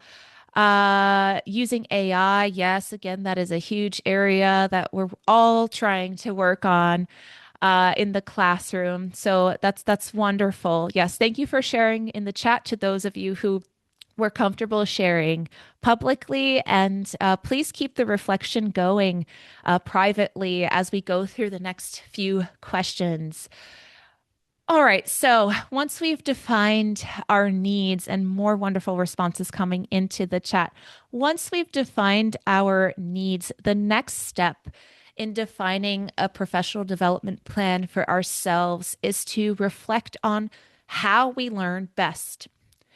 So you can quickly pop this into the chat or just check this off on your PDF. Do you learn best independently, collaboratively, or a little bit of both? Let's see. Well, we've still got lots of great topics. Okay, both independently, both. Okay, that's great. Finding a good balance of both is a really great way to learn. All right. Great. So both. That seems to be the strongest answer in the room. And then the second question here is, how do you feel about technology, specifically as it relates to professional learning? Do you learn better online or in person? We're all at this online conference, so maybe there's some selection bias there, where probably a lot of us are very good at learning in online spaces, but that might not be the case for everyone. And maybe this isn't your ideal, but it's a great option either way. So let us know in the chat whether you hate technology, you're indifferent about learning with technology, or you learn well in virtual settings. Love it, love it, love it. I see. Balancing. Yes, it's important to find a balance. Absolutely. Wonderful. Love it. Yes, I think a lot of people love learning virtually because we're all at this virtual conference together. So clearly you've chosen to already engage in professional learning that takes place virtually. Wonderful. Okay. Also, we need to think, though, not just about the format for our learning, but the bandwidth that we have. So, what is a realistic amount of time for you to spend on professional development each month? We're all busy people, right? So, share your answer in the chat or fill it out on the PDF. Is it 1 to 3 hours a month that you can dedicate to professional development? Is it 3 to 9 hours a month? That's getting pretty high. 10 plus hours a month? Think about how much time you realistically have to dedicate to professional development activities. Wow, we've got 10 plus. That's really some dedication, but we also have some 1 to 3 in there. So it's interesting to see that there's kind of a contrast, right? Because, not all of us are in the same stage of life where, some of us have all of this time we can dedicate to growing, and others, we might have other things going on that are taking more of our time. So I think it's really important in developing our own personalized professional development plan to be mindful of our bandwidth. And equally important, in addition to time, is our emotional capacity. Sometimes we just need to recharge. So ask yourself, do I have energy for more professional development? Put in the chat if you're comfortable. I'm too tired for professional development. I'm doing okay. Or PD brings me joy and energy. For some of us, it might be what gives us joy and energy. For others, we might just need a break, like we're at our emotional capacity. Okay. So we need to honor our needs as teachers and human beings first, right? So that's really what I'm trying to get across here, is that before, just, I was a couple years ago, I was just going to every single professional development workshop I could get my hands on. And I got burned out really quickly. And I realized in that, and also because I was doing the podcast, we were really reflecting on this a lot, is that wasn't sustainable. And we really needed to prioritize the things that would build towards specific goals and fit into our limits, our needs. But I love that so much joy and energy comes from PD for all of you. I think that especially if we are doing it with intention, there is so much space for joy and excitement for the kinds of things we can do in our classrooms that we learn at professional development events. All right, so taking everything into consideration, our needs, our learning style, the time and energy we have, the final step is to consider what options are available to us that fit into what we've discovered about ourselves here. So first, I want you to take a minute to write down what opportunities exist in your community already.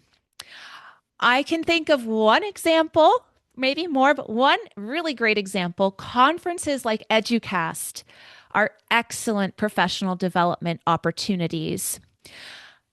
But maybe there are some more local opportunities for professional development, like a local teaching association, or your break room besties at the school that you work with, right? It doesn't have to be large scale learning events. It can be smaller conversations and working groups, right? So let's take a minute. I'm going to give you another minute to list out the professional development opportunities that are available to you in both the global context, but also your more local context. So let's reflect for another minute.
All right, that's our minute. I really love what I see going on in the chat here.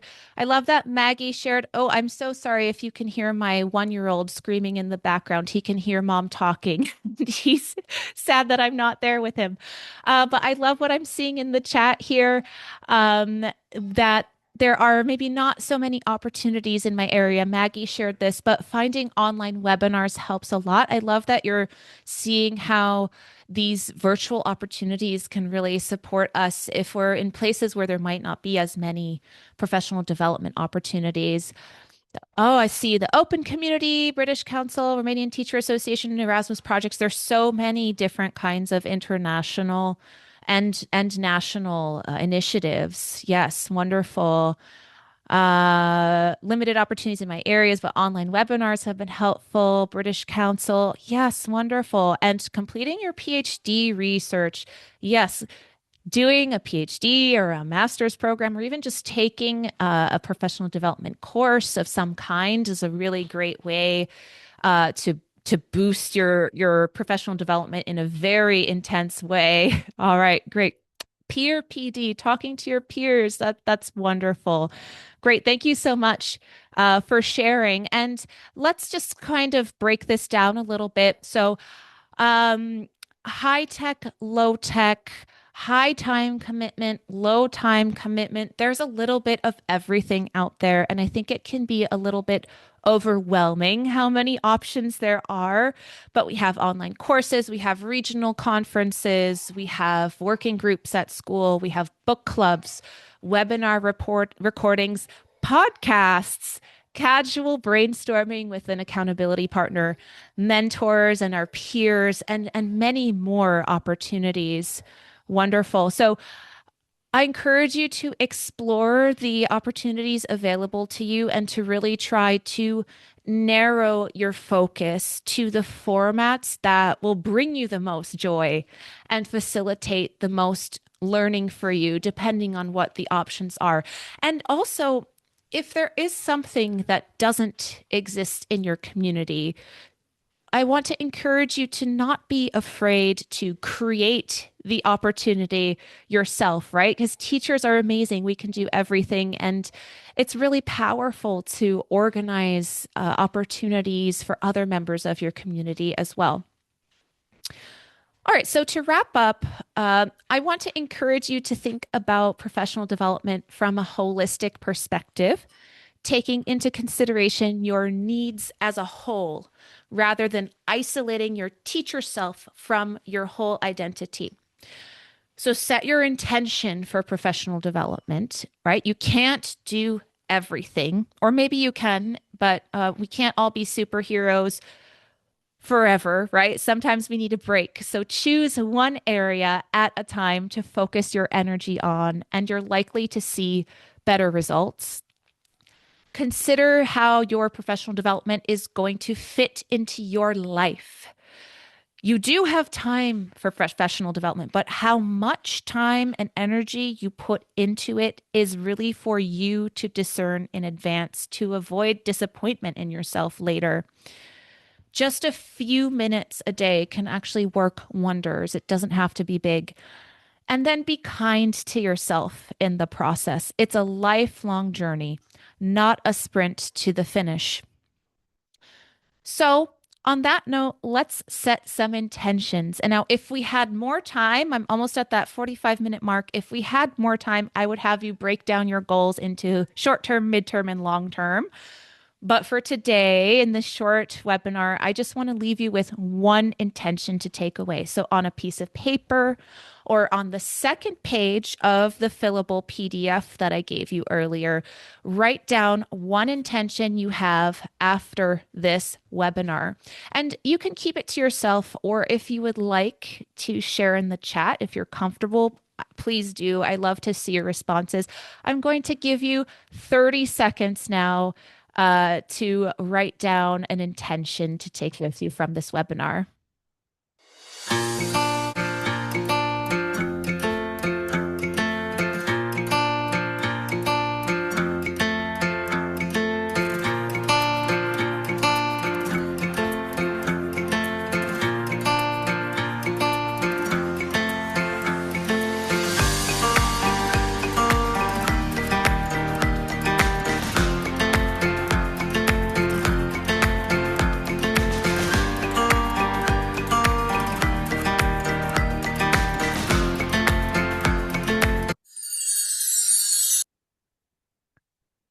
All right. I love what I'm seeing in the chat here. I love that be consistent was the first intention that came through, because being consistent is really the message I'm trying to get across here, is that reflection doesn't just happen, and professional development doesn't just happen, right? It's important to find some level of consistency and set a clear intention for yourself. Feel confident. I love that. Reflecting is important. Don't exhaust yourself. Take a break if required, 100%. I mean, burnout is real. Teachers work really, really hard. So take a break if required.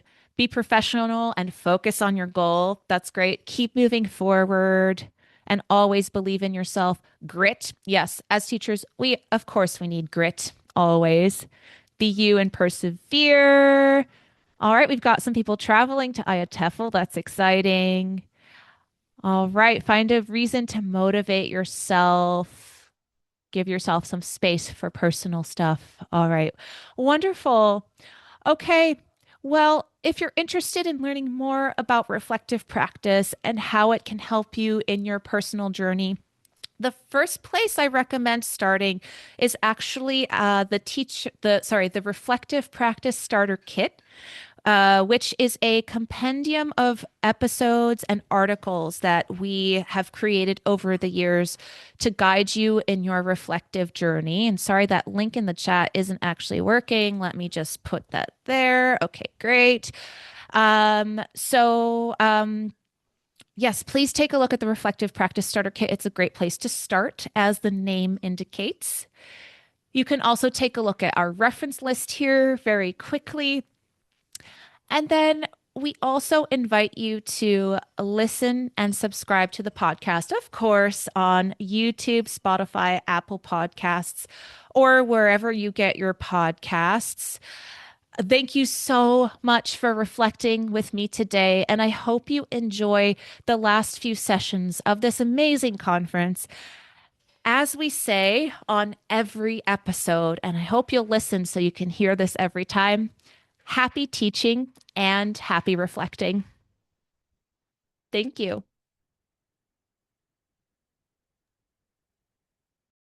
Thank you, Anna.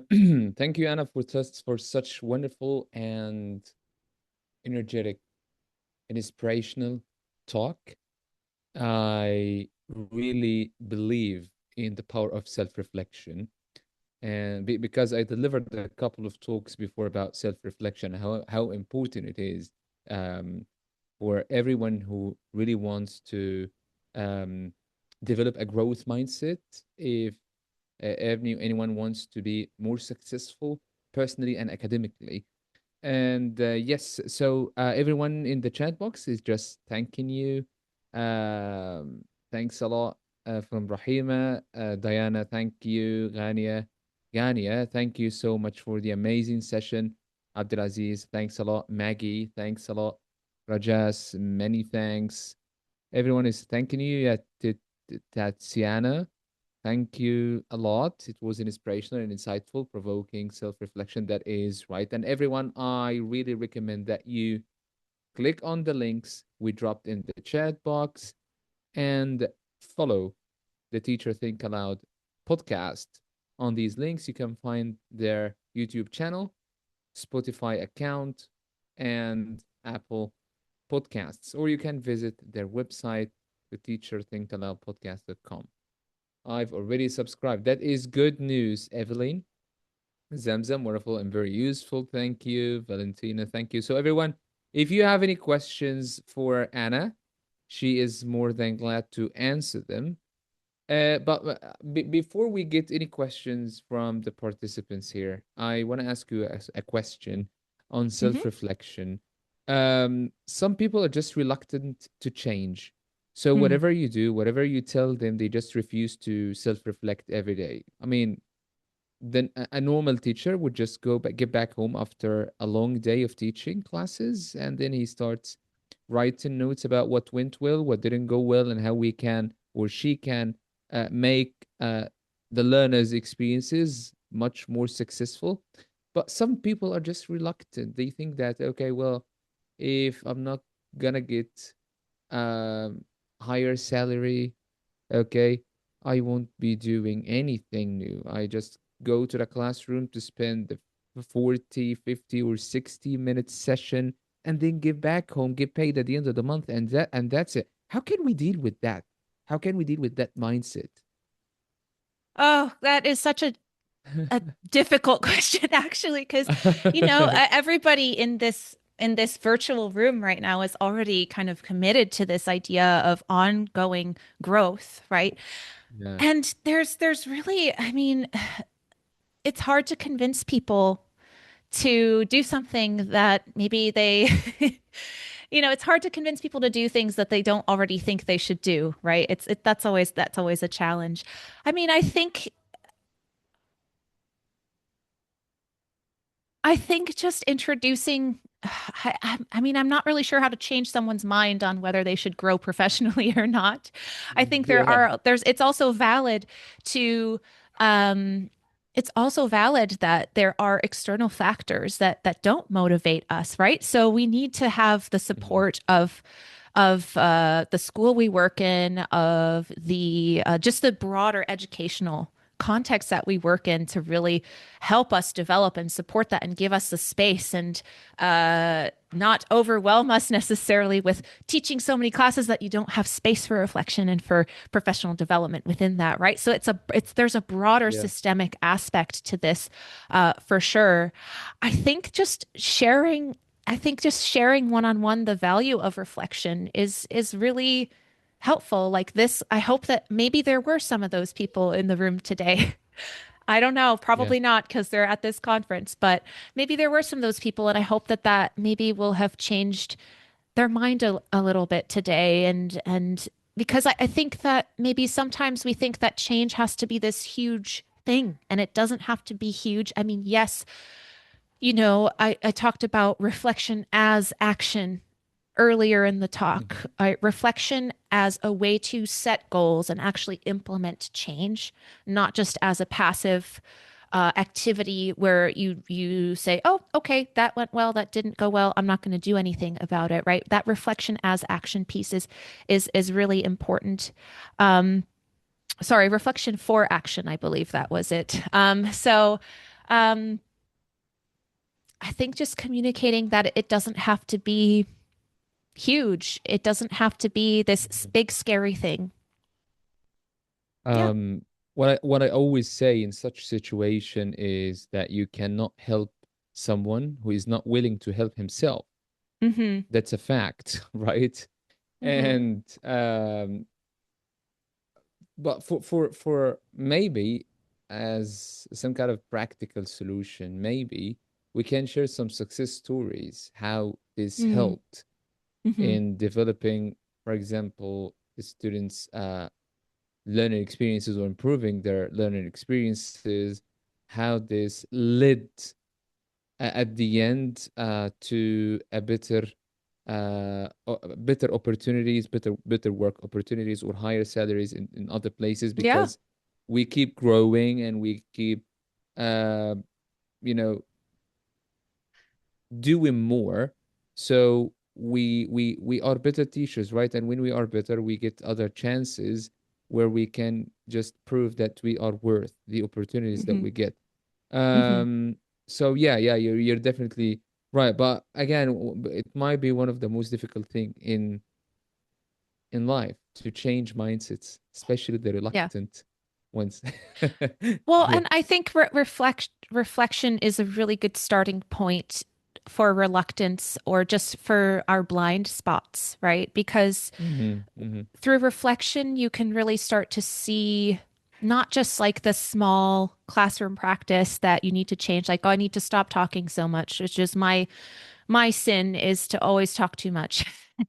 And more teacher Yeah. talk time and trying to increase student talk time, right? That's just a very basic example for a very small thing that's at that classroom level. But then there's also, broader shifts to our identities as teachers that I think, just a little bit of reflection can slowly get us to a place where we make a much broader shift, not just in like a specific way that we implement an activity, but also in the way that we relate to our students, the way that we understand the complex identities they bring to the classroom. So I think just starting small with reflection can really bring about a much bigger change, even if we don't realize it Yeah. in the moment. That is right. And talking about the teacher talking time, everyone, again, we recommend following the Teacher Think Aloud. Not Talk Aloud, no, Think Aloud podcast Think Aloud with, podcast. yeah, Yeah. yeah, exactly. That is right. Mhm. For more insights about self-reflection and other topics in ELT and education. So again, Anna, we would like, on behalf of the team at Educast International Conferences, we would like to thank you for such a wonderful contribution as sponsors and as speakers at this conference. And we are really glad to be collaborating. We wish, yeah, we can collaborate with you again in other future um, Yes. Thank you so much for initiatives. having me. Yes. Thank you so much Always for a having me. pleasure. This was a pleasure. Always a Yes. pleasure. Always a pleasure. Yeah. Yeah. So again, everyone, thank you for being part of this. And I think we still have 4 minutes before we move to our next speaker. So we will give you about a couple of minutes as a break, a short break, before we move to our next talk. Don't go anywhere. Stay here. We will go on a break for a couple of minutes and see you.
And we're back, everyone. Hello, and thank you for joining us again for the last day or the final day, day 7 of the EDUCAST International Conference 2026.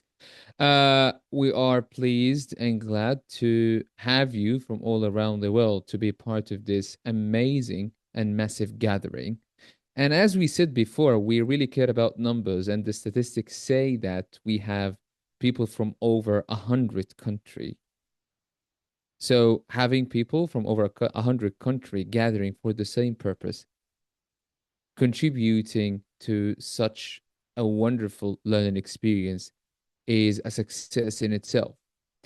Before, or not before, yeah, so let's not waste more time and move to our next speaker who has been here for maybe a couple of hours already.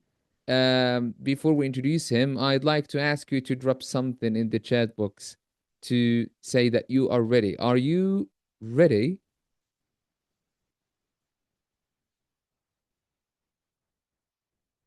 So only 1, 2, 3, 4, 5, 6. Nope.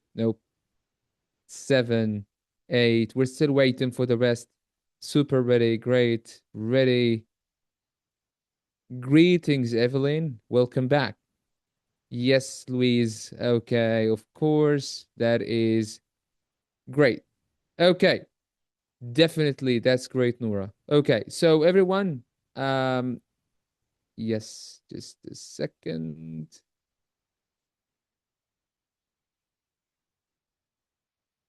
Okay, so everyone, let's give a warm welcome to Mulyandi Alex. He is the founder and CEO of Learnademy.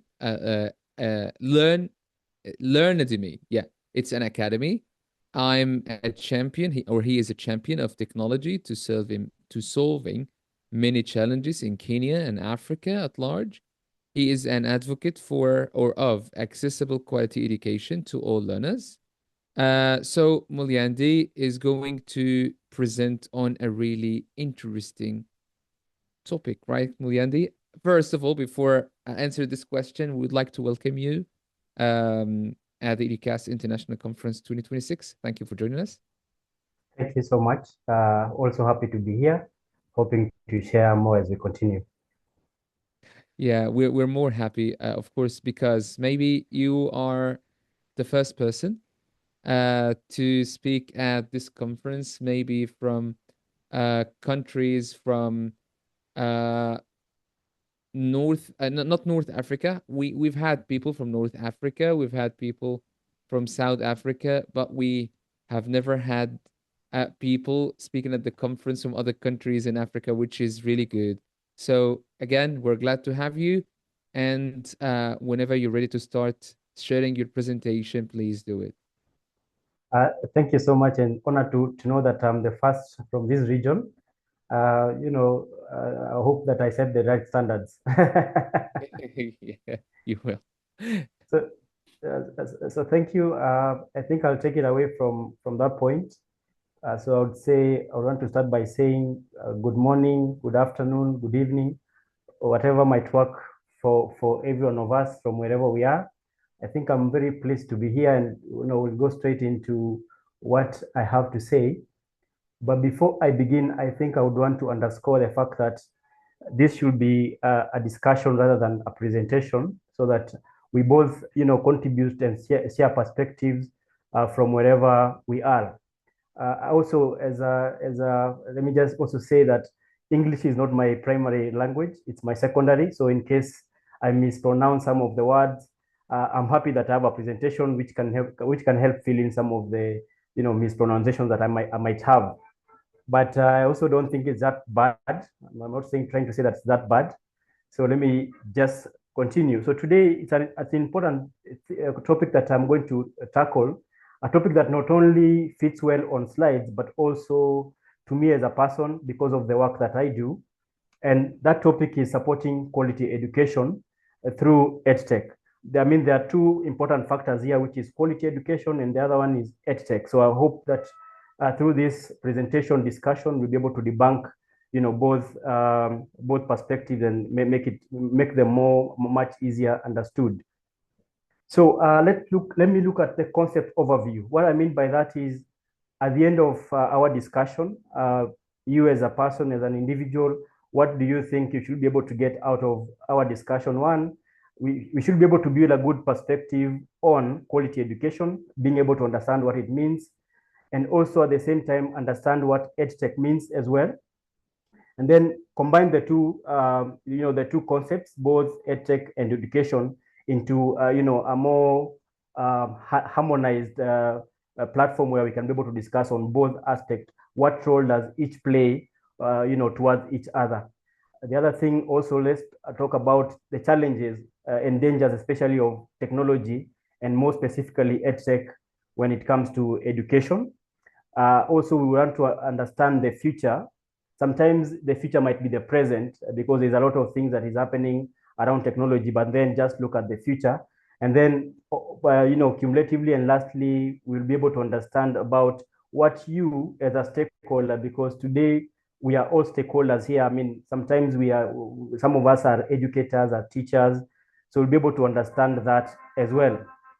And before I progress, kindly, our moderators, sometimes I might miss something in the chat. If it's something important that I need to address it quite urgently, kindly also just let me know so that I don't miss anything of importance. Yeah, so let me continue. So let's start, talk about, let's build that context. How can technology expand access, equity, and improve learning outcomes?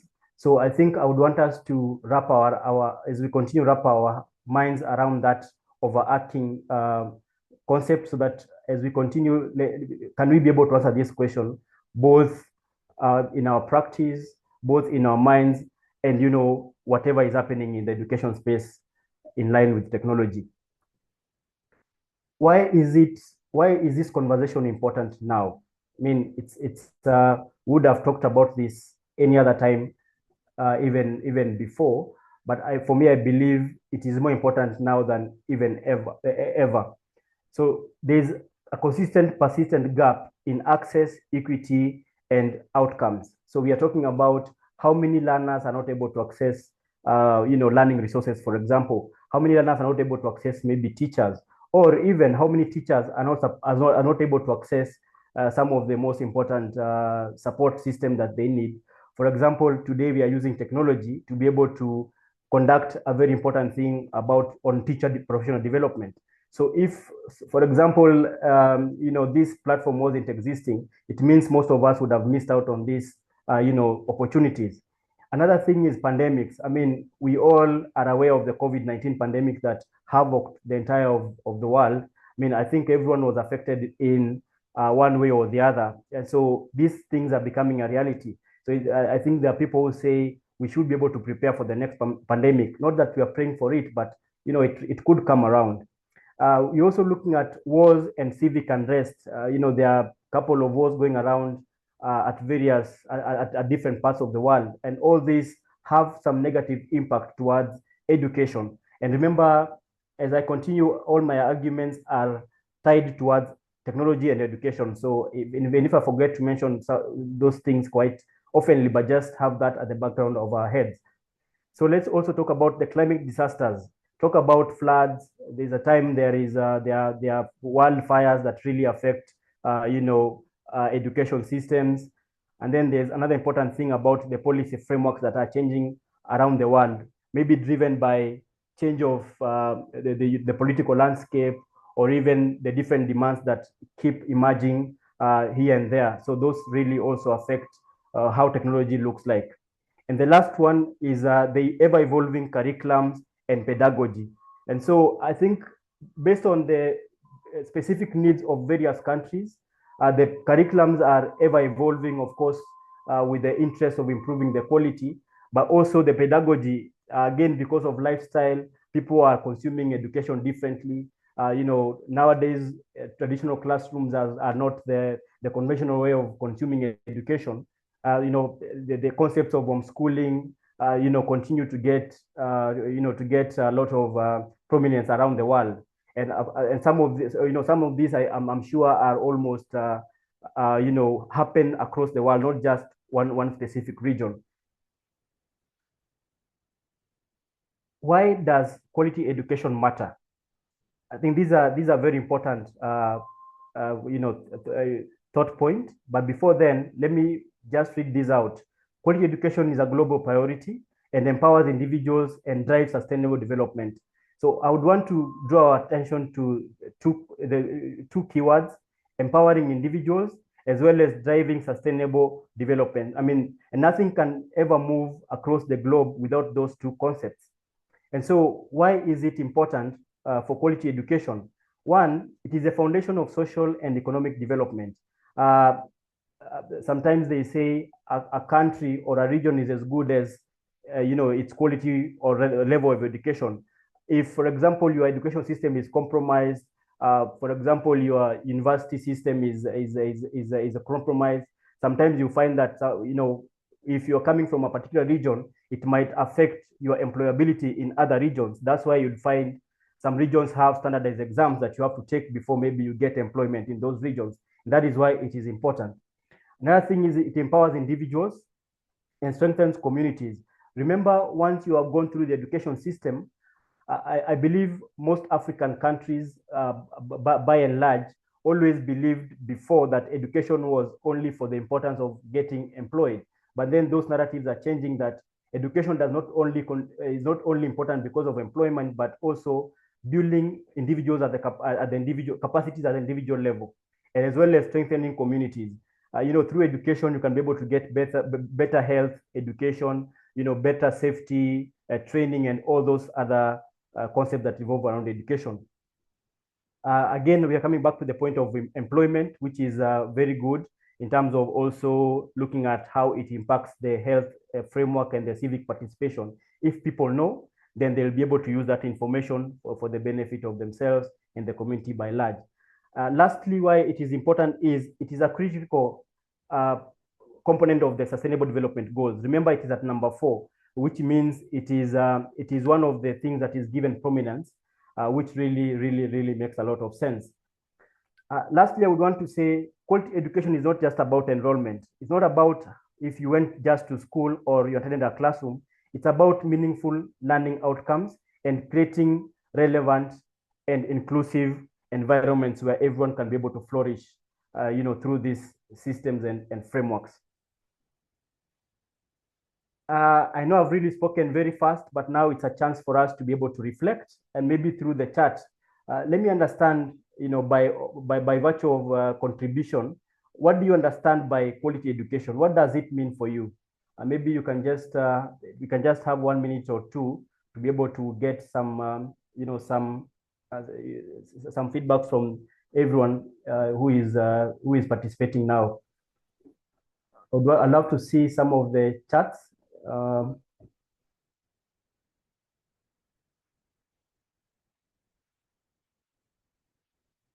Nice. I can see, I think it's Diab saying it has to be global, which is a good thing. Literally, it doesn't matter from which region you're able to consume education, you should be able to fit in everywhere. Again, you're saying it includes knowledge about the world. I think I love those concepts. Anyone else who would want to throw in their contribution? Exactly. I mean, I think the curriculum is coming out strongly there. Of course, various countries and regions are really trying to repurpose their curriculums and also just standardize them to be able to get the most out of education. Yeah, sure. I think teaching students to be to be able to get solutions. I think today the most dominant concept is teachers should be facilitators, so that they can be able to help learners, be creative and competent enough to be able to build solutions around that. Anyone else? That's from Kanu. Anyone else? Okay. Thank you everyone for contributing. Yeah, Evelyn says students should take active roles, and that, and I mean that's an important aspect, and I think we'll be able to explore how technology can be able to empower participation and even engagement, that the students or learners can be able to be part of the process rather than just consumers. think that's a very good perspective, Evelyn. Thank you. Access is coming out very clearly. I mean, I think access is at the core and center of what we are on why I'm even having this presentation, so that we can be able to talk about how accessible is education.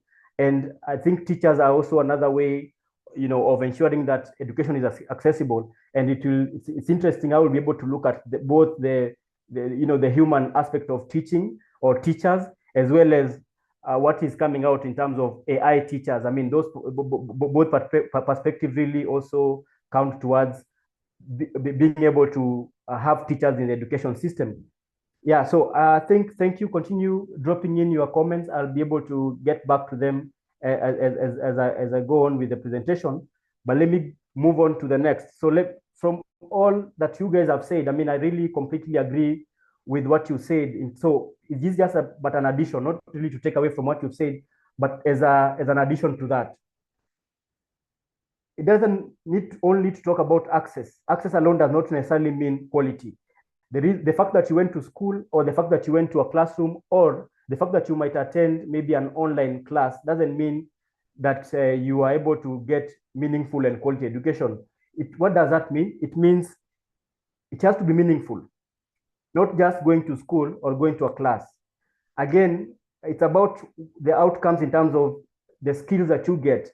Remember, as we continue, the skill set requirement for different contexts in the world is quickly evolving. So it means we should be able to align the education systems to be able to output the relevant skill set that is needed.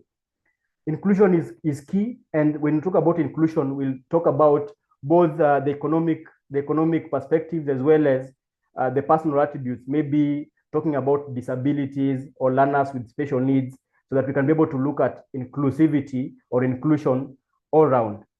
Again, we are talking about the educators, the teachers. Then they have to be well trained. And training, of course, also points to how easily accessible is the training regimen for the teachers, the training material for the teachers, how easily accessible are they? Another important thing is the outcomes. Remember, for every education system, then key to it is the outcomes. What does the learner need to get once they are able to complete the education cycle? So if those outcomes are not necessarily being observed at the end of that cycle, then we might say that they did not get quality education.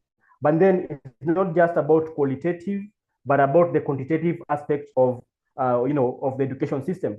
Another important thing to note is that only 50% of lower secondary schools globally were connected to the internet for learning in 2022. And I would feel like looking at the globe as an entire spectrum, I would say 50% is low, especially the fact that we are in an AI era, and AI is almost the epitome of technology. So it means if you're at 50%, then that matrix is still very low. So which means that there still needs a lot that needs to be done in terms of ensuring quality education through EdTech is made possible. So let's talk about what EdTech is. First and foremost, I think everyone knows, and if not, in full, it's education technology, basically technology that is used in the education sector. We are talking about the digital tools and the platforms that support teaching and learning. And of course, this means we are talking about what the learners use as well as what the educators use.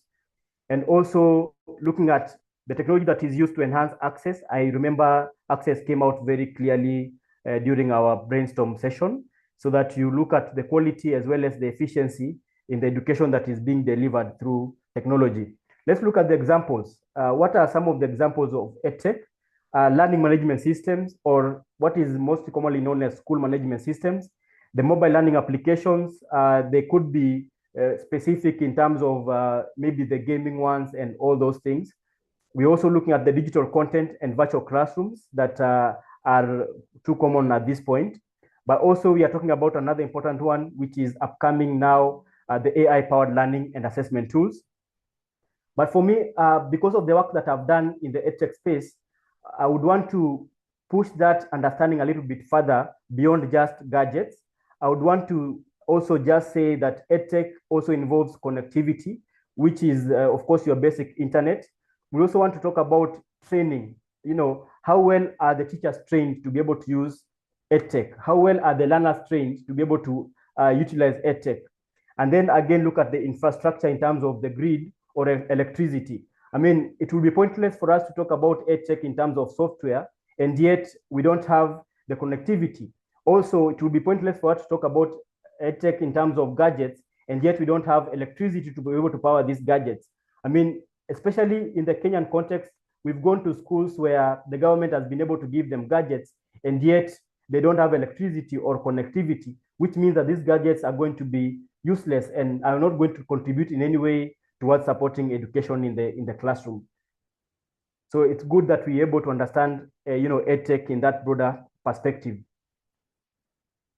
Another important brainstorm, let's talk about what do you think are the key drivers towards the use of technology in education? Why should we be able to incorporate EdTech or other technology in education? Again, I would want to have your views on this. From your experience, what do you think, or why do you think we should be, what are some of the drivers that towards EdTech in the classrooms or in the education system?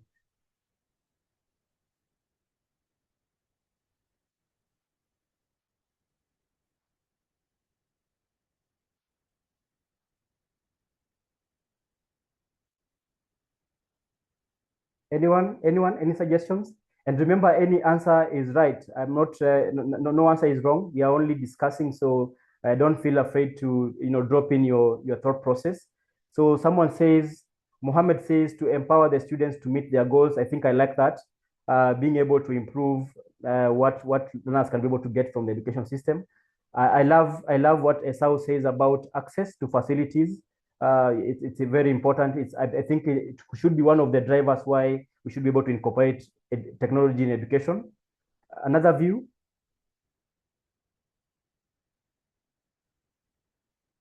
Yes, I think the changes in the job markets, it's also another very important point why we should be able to incorporate technology in education, because now there are either more needs or different needs than they existed before. And so I think we would be able to incorporate education to be able to advance or improve the quality. Yes, I think technology is a good quality assurance tool that can be able to be incorporated in the education system to ensure that whatever comes out is of quality. And I think we'll be able to discuss about that, especially in the aspect of data.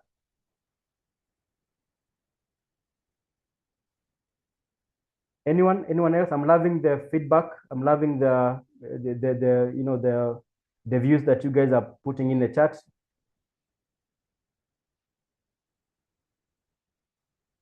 Okay, so just continue putting in. I'll be able to go through them at some other time, and then let me just progress. Why should we have tech in education?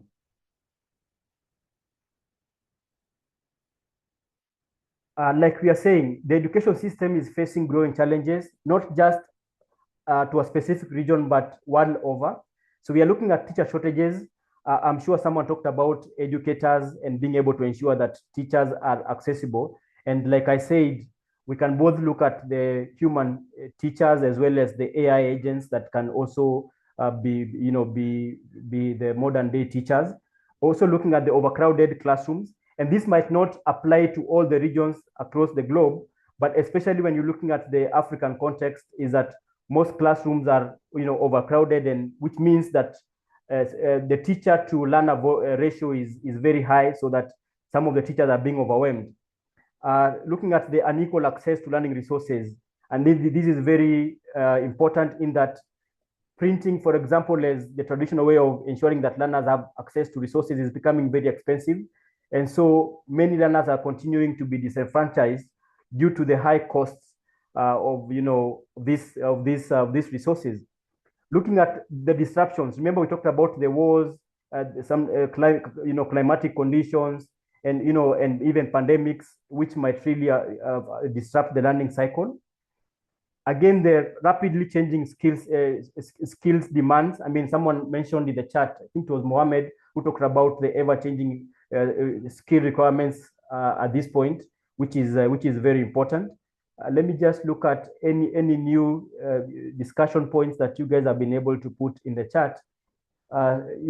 Someone is saying about saving time, which is a very good thing. With education, you can be able to reduce, save time, either marking or all those things through automation. You're also looking at someone says, I'm just trying to go through it. Someone says preparing people for the job markets. I think it's critical. Personalizing learning, also another very important concept. Some of these concepts will show up later in our discussion. I really love them. And before I progress, I think this is just something that was astonishing to me as I was doing some research towards my presentation, is that access to the massive open online courses grew from 0 to 2012, from zero to about 220 million in 2012, which means people are constantly adopting technology in education, and I'm guessing it is because of what value they are getting from technology. And so it's something nice to be able to think about as we progress in the presentation. So let's talk about now let's connect the two concepts, EdTech and learning quality or education quality. So what we are saying is simply EdTech can enhance learning, or rather quality of education. How can that happen? By enabling personalized learning. I love it because someone in the chat had also already pointed out that. So personalized learning as well as self-paced learning. Why is personalized important? It's important because we all learn at different times. We all learn at different, in different environments. And sometimes one person might feel comfortable to grasp more concepts at night, while the other person might feel comfortable to grasp concepts during the day. So which is a very good addition for technology because it allows for personalization. Again, sometimes because of the AI agents, some people might be able to personalize their teachers. Maybe you'd want maybe a certain voice to be able to take you through a math course. So that is another important way of ensuring that, another important way of how technology is able to assist in personalization. Again, self-paced learning. We all don't learn at the same pace. Some people I don't want to say slow learners because that kind of comes out very harshly, but kindly allow me to use that because of lack of another way to put it. Some people learn fast, some people learn slower than the rest. We all grasp concept at different paces, so which is important. With your own AI tutor, you can be able to either play back, maybe even reduce the pace at which you are learning, which is a very good addition. Let's talk about student engagement. Learners are able to engage more through technology when incorporated in the classroom and as part of lesson delivery. Also looking at immediate feedback, especially if there is automation. For example, if you are taking a quiz, you can almost get immediate feedback in terms of your performance, or where you got where in terms of performance, as well as the answers to the questions that you did through the quiz, which is only possible through technology. So let's reflect on this. When used effectively, EdTech fosters inclusive, student-centered learning and improved outcomes. So I think that's very powerful, and that's why we are talking about the role of technology in ensuring that we have quality education systems across the globe. So I'm just going back to the charts. Sorry. So there's someone who's saying about fun such as gamification. I think I love that because fun comes in terms of student engagement as well. And we'll be able to look at those concepts also later in the presentation, how technology can be able to enhance concept grasping through gamification, as well as ensuring that learners can be able to customize how they consume concepts. Mohammed is also saying about even though, let me just read the entire comment, even though it maintains the gaps between students, but it may also make some students incapable due to increasing number of plagiarisms issues in education system. Yeah, I think I want to agree with you, Mohammed, and there is somewhere we'll talk about what are some of the challenges and dangers of technology. I mean, and it will be also be able to be a very good way of exploring how we will be able to handle some of those challenges, because as much as it has its own positives, we have to accept the fact that it might have the downsides. And it's also good to look at both sides of the coins, which we will definitely do that. So let's carry on. Let's also just brainstorm. How do you apply now this at your own personal capacity or level? How do you, as an educator or as a learner, apply EdTech into your daily education system, either through learning or either through teaching? And I would love to see your feedback around that, because it's very important. In fact, the fact that we are all here, I mean, we are all in the education space and we apply technology in different ways. So I would really love to get your feedback on how you, at a personal capacity, adopt or incorporate EdTech into your daily education ecosystem.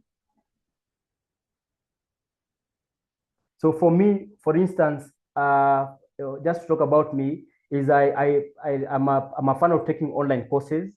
If I need to learn new concepts, I enroll on different online courses or even master classes online, so that I can be able to grasp some of the concepts. And I really find that very flexible for me, because sometimes you are very busy and you really need to go at your own pace. Diana is saying daily for both. I don't think, I'm not sure if I understood that clearly, but Diana, is there any specific way how you incorporate technology into your normal education ecosystem? Any specific application of tech in your education ecosystem? If there are teachers here, do you use screens to be able to teach your learners?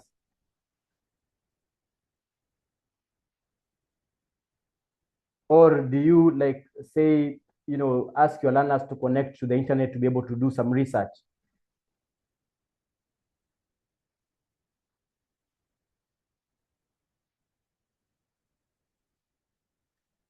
Okay, I think I'll continue with the presentation. I don't feel free to add in some of your thoughts as we progress. I'll be happy to. Wow, I love that. Say Edcafe for reading comprehension, Edpuzzles for listening, and Padlet for collaboration. I love that. Pre-reading activities or prediction. I think I also love that as well. Using Grammarly in improving writing. Yeah, I think that's amazing, because I think every one of us, if not all, most of us have been able to use Grammarly at one point or the other to ensure that we are communicating the right way, the right tone, the right spelling, and also the right grammar. So I think that's a very good use of tech in education on a daily basis. I love that concept. Anyone else who would want to chime in and give their perspective? Okay, keep them flowing. I'll be able to go through them as I continue. So let's talk about how EdTech enhances teaching and learning. So from both perspectives, whether it's teaching, whether it's learning, EdTech plays an important role of enhancing. So I'm sure most of you have talked about these personalized learning paths, so that a learner can be able to choose their own path, how they're going to consume knowledge, how they're going to consume resources. And that is thanks to education. Interactiveness and engagement. I mean, that's very strong, especially when someone talked about gamification. So that how do you interact with different concepts? How do you consume or internalize these concepts? Real-time feedback. I mean, sometimes you don't want to be anxious about how you performed in an assessment. If technology is used, then you're able to get instant feedback. And sometimes even a simple tool like maybe WhatsApp, you can be able to communicate with the parent or the teacher, which really gives that aspect of getting real-time conversations and collaboration. So diverse learning styles, like I said, everyone learns differently. And I think it's a very good addition or rather contribution of technology towards ensuring that whatever mechanism or however way you want to learn, then that is made possible. We are talking about efficiency and flexibility, especially flexibility on the side of learning and efficiency on the side of administration. So that if we are able to adopt technology into education, then we can be able to digitize school management or be able to automate the different functions of ensuring that we pass across education systems more efficiently, but also ensuring that the learners are able to be flexible. For example, sometimes back, I'm sure, at the end of say a course, you'll be able to get a physical paper for you to be able to complete an assessment. But then, and you'd have to do it at that point. But then there are emerging concepts where now educators are pre-filling or rather uploading these assessments online, and then the learner is being asked to take these assessments at their convenience. Whenever you are available, you can be able to take this so that you can be able so that it's very flexible. And so some of the common contexts are adaptive quizzes, gamified lessons, video-based learning. You can be able to learn through videos.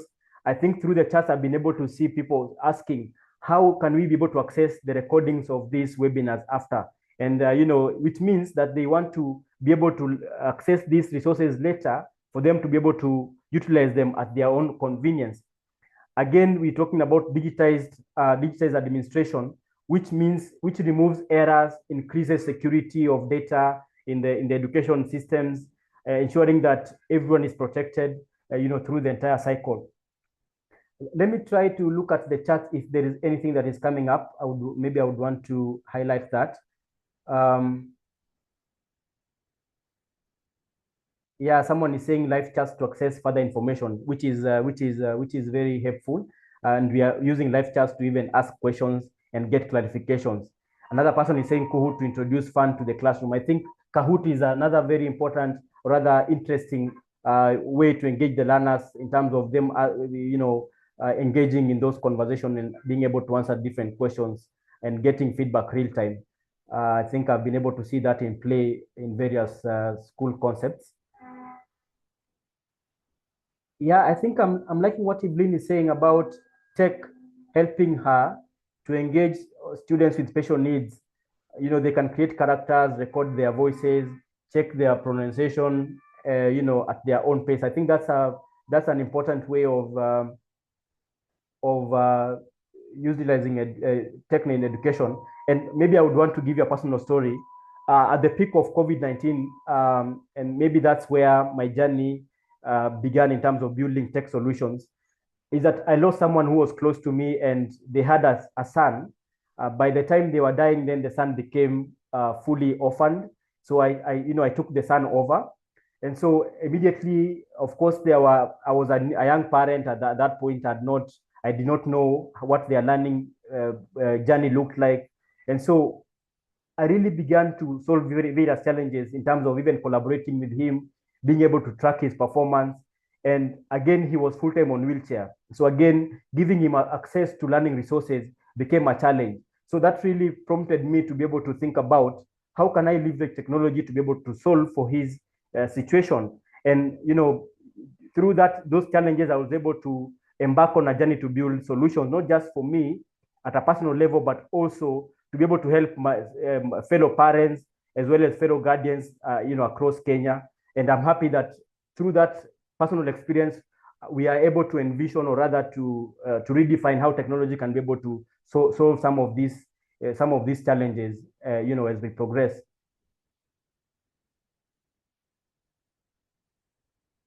Yeah, even then, I think Mohammed is raising a valid point in terms of the environment, in terms of the situation, the task that needs to be completed. Of course, again, I will talk about even before using technology, and then there are other aspects that you should be able to consider so that it can guide what type of technology or how you're going to consume this technology. And we should be able to explore that as we continue. Yeah, so let's talk about inclusion, just pointing out to inclusion and equity. And so, which are two very important concepts, and which outline how technology can be able to contribute positively to quality education. So it can narrow gaps of access and design if used intentionally.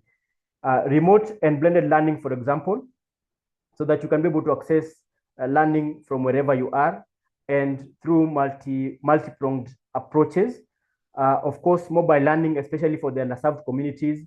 For example, we are seeing concepts of mobile labs that are being able to, to be able to impact learners in underserved communities. Assistive technologies, I think Evelyn talked about this.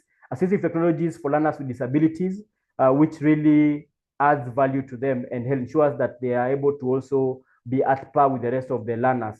Multilingual and culturally relevant content. I mean, it's very easy for you to be able to develop a synchronized content, then extrapolate that to different cultures and different languages, which is only possible through technology.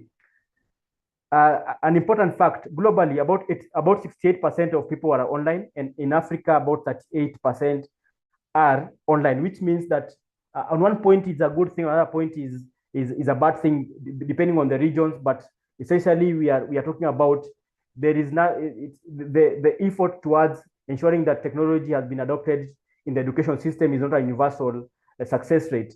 Rather, some of the regions are either lagging behind or should be able to put in some of the work to ensure that tech is utilized fully. Let me see what some person is saying through the chat. If there is anything I want to point out. I don't think there is any, so let me just progress, and feel free to ask the questions as we continue. So let's look at technology in the aspect of expanding access. And so access essentially points to how easy it is for you to be able to consume education, which can be made possible by adopting a technology. So what we are saying is it removes barriers of time, place, and cost. And I think those three aspects are very important: time, place, and cost. Really, which really either prevents or supports people to be able to participate in successfully in an education cycle. So if utilized well, then technology can be able to remove these barriers. And through this, it can be able to support remote and blended learning. It can be able to provide flexible learning, especially for working learners. And remember, what we say is education never ends. Sometimes you are still working, but yet you're also taking either self-improvement courses, or you're also taking maybe an online degree to improve yourself. So I think this is only made possible through technology, as well as reducing the costs and ensuring that we can be able to build scalable education solutions. And why do we say this? We are saying this with the fact that EdTech can increase engagement by about 55% as compared to traditional instruction models. Because maybe someone can be able to play back, someone can be able to increase the volume, for example, someone can be able to maybe seek clarification through the chat system. And there are all these concepts that are made possible through technology. Sometimes, remember, maybe a learner fears the teacher, so they cannot be able to ask a follow-up question. Or maybe a teacher does not know how to explain a question, so how to explain a concept. And maybe if they are able to utilize technology, then the tech can be able to assist them to be able to expound on those concepts. And so which really underscores the value of technology in the education system. So how does technology support educators? Before I even start, I would want to say that technology does not replace the teacher. It should be able to enhance and support the teacher. So if the fact that I'm advocating for EdTech, it doesn't mean that we want to completely do away with the human teachers. In fact, research has established that the most successful education models are the ones that balance both the human teachers as well as the digital tools for learning. So we are trying to say, if we are able to equip the teachers with relevant tools, then we can be able to, for example, free their time and also improve the efficacy of their teaching methods. How does tech support the teachers? For example, it can improve access to teaching resources and lesson plans, for example. Today we are talking about professional development. Today we are here utilizing technology to be able to advance ourselves professionally, which is a very strong demonstration of how tech actually contributes positively to quality education. We are looking at the tools for assessment, grading, and feedback, which again, if utilized well, we can have platforms, and software to be able to either analyze the data or even assess the learners much better. Looking at the administrative overload, I mean, teachers are busy people. Teachers are handling learners on a daily basis. So if we can be able to leverage technology to be able to create more time for them by removing the administrative workload, then it means we can be able to support them to focus on the most important things, which is teaching. A fun fact is that automated grading through technology reduces assessment time by about 40%, which means when we're looking like in a week, for example, you can be able to create more working days for you by just adopting assessment tools for your learners, which reduces maybe the marking time, which reduces the analyzing time taken to analyze your learners. Again, also time taken to maybe to communicate how your learners performed to the parents. Remember, like I always want to say, is that education, a successful education cycle incorporates the learner, the parent, and the teacher, so that the three stakeholders then complete a very successful education matrix, which means that if you are talking about successful learning outcomes, then it should be able to cut across those three key stakeholders. How can tech be used to improve learning through data? I think we talked about this when we began, and I think learning outcomes should be measured both qualitatively as well as quantitatively. And how best to do it, if not using technology? Maybe analyzing dashboards, AI to predict what outcomes you can be able to expect from our learners, and such concepts. So what we are saying is EdTech enables data-informed decision-making, both for the teachers, for the learners, as well as for the parents. What do I mean by that? Is that, for example, a learner can be able to say, I am poor in a particular learning area, then I need to spend more time in it. On the flip side, a parent can say, my learner is poor in a particular course, then I should be able to purchase more resources for them to be able to help them improve. And then a teacher can also use data to say, for example, my learners did not get this concept much effectively, which means I should be able to spend more time, or rather even reinvent how I presented this concept, which means that the learners, the parents, and the teachers both can consume data through technology to be able to better guide the learning cycle. To get more to that is that learners can track their own progress and engagement. Again, they can be able to identify learning gaps very early and maybe create interventions before it is too late. We are also looking at, we can be able to support targeted interventions. For example, what areas should a teacher focus more on, or what resources should a parent buy for their learner, or even what courses or learning areas should a learner be able to be able to allocate more time. So all those are targeted interventions that can be able to come out of using technology. We are also looking at improved accountability and transparency through using technology in education. This can be seen either through school management systems and collaboration tools that we have across board. But as much as we are preaching about this, another important thing is that we should be able to use data responsibly, respecting the privacy of both the learner or the person giving out this data, so that we are not jeopardizing or misusing this data, which is a very important concept, for all of us.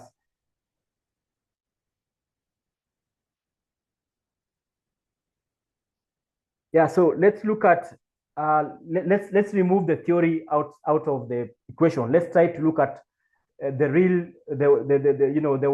world application scenarios of EdTech. So we have looked at how EdTech is driving learning outcomes through personalized, accessible, and innovative digital experiences. But then, how does that happen? We have seen digital literacy programs where you can be able to participate in those programs at a personal capacity. We are also looking at the gamified way of doing things so that they can be able to improve concept grasping. We are also looking at the virtual science labs, where experiments are being done virtually, either through virtual rooms, or sometimes because of reduced resources, then virtual labs can be able to ensure that people, especially in the STEM side, can be able to get those concepts much better. We are looking at the mobile learning platforms, where we are moving from schools to schools, or classrooms to classrooms, or even regions to regions. I've been able to see people moving around with these platforms so that learners can be able to understand much better. And there's a lot of efforts being put towards building offline first AI models, so that we are not only looking at the online side, we're also looking at the offline side. So again, another strong point is AI-based tutoring tools. So we are looking at AI chats that can be able to answer your questions at any time. We're also looking at AI agents that can be able to talk in your tone, or even if you prefer female teachers or male teachers, you can be able to deploy these AI agents so that they can be able to deliver the concepts much easier. So these are real world usages of tech in education, which are really proving to be instrumental in terms of ensuring quality education. Yeah, this is an important slide. Someone already mentioned about the challenges and the risks considered. So what we are saying is technology is good, and it's really proving to add value to the education framework. But then there are challenges that come in terms of access, training, privacy, and also pedagogy. So we really want to understand what are the downsides, and maybe possibly how can we mitigate these downsides. So the digital divide and limited infrastructure. We are constantly preaching and advocating that we should be able to incorporate technology into the education system, but constantly there are regions, there are countries, there are economic cadres that are being left behind just because they cannot be able either to afford or they don't have the infrastructure. So this is one of the downsides of technology, which leads to others being disenfranchised, so that we don't have an equal or level playing field for everyone. We are also looking at lack of teacher training and support, especially for third world economies. A lot of hype is being put towards technology, yet least is being put towards training the teachers and the support system that can be able to advocate or rather utilize technology into the classrooms. We are looking at the data privacy. So talking about the more we put learner records online, the more we put parent records online, the more we put performance outcomes online, then and there's this concept of maybe hacking, data loss, and all those privacy issues. We are exposing those those systems into these privacy issues, which means that if worst case scenario, maybe a whole database is hacked, it means you are going to lose or rather expose maybe performance which might victimize the owners of that data.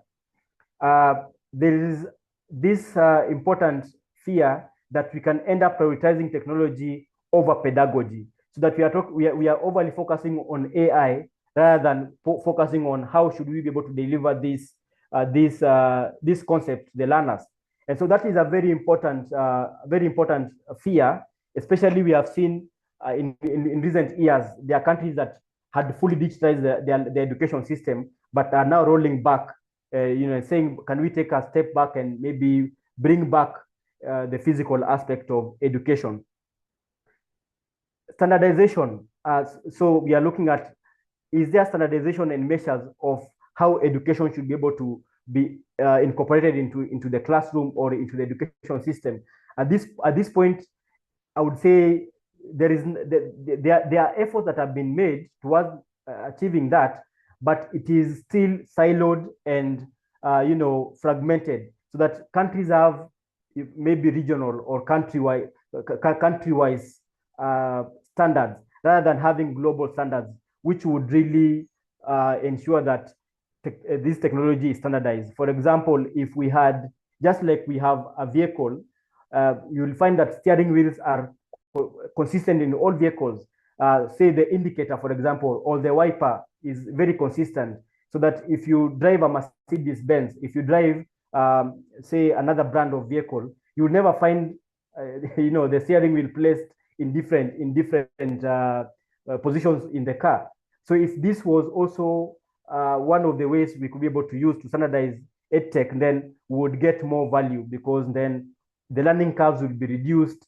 The stress that comes out of new technology will be reduced, especially for the educators. And then let's also look at the side effects that come with technology, the addiction, even to the gamification, to the games that learners have to utilize. The tech overload that the teachers have to go through.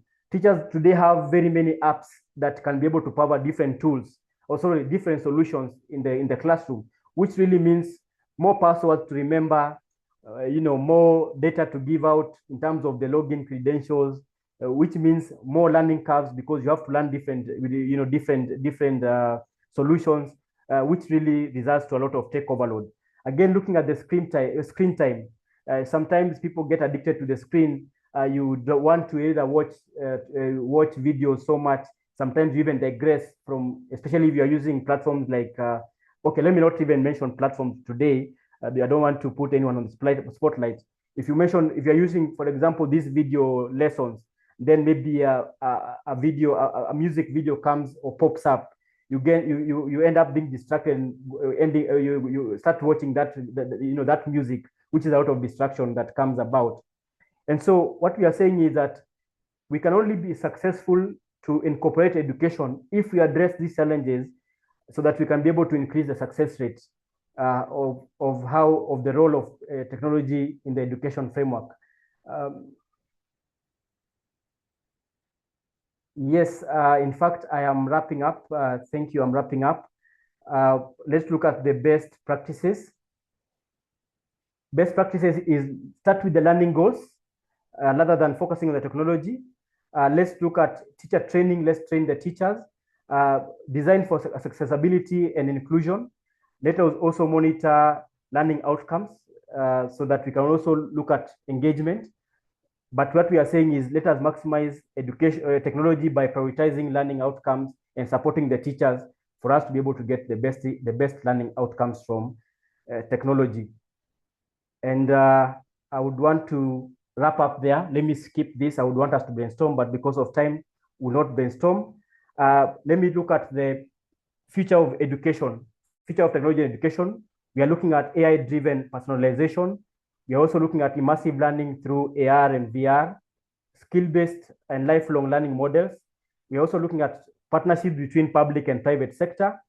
Also policy alignment. We are looking at governments creating more aligned policies to be able to accommodate technology into the education framework. What is the call to action? For educators, let us not shy away from integrating technology thoughtfully. For institutions, let us invest strategically in sustainable technology. For policymakers, let us support equitable access. For partners, let us collaborate for scalable inclusion solutions. And I thank you so much for following through my session. In case of any questions, I don't know if we have time, but I thank you guys for listening in. And back to you, our hosts.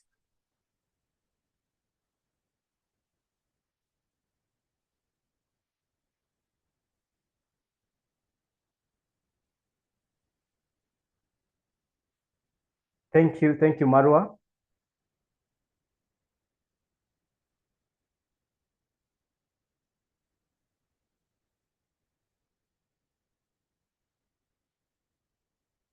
Thank you so much for the positive feedback.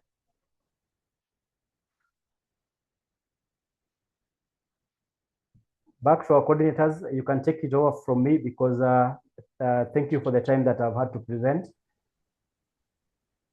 No, yeah, feel free, Alex. I see that you are having another conversation with our attendees. Perfect. This is what we really want to have here. Sure. Thank you. First things first, I just wanted to say on behalf of Educast team, thank you so much for bridging this gap from one continent to another continent and, you know, just to help us to see the perspective of your educational area. This is very important because I think this is the only way we can improve. So thank you so much for your insights. It's my pleasure. It's our pleasure to have you.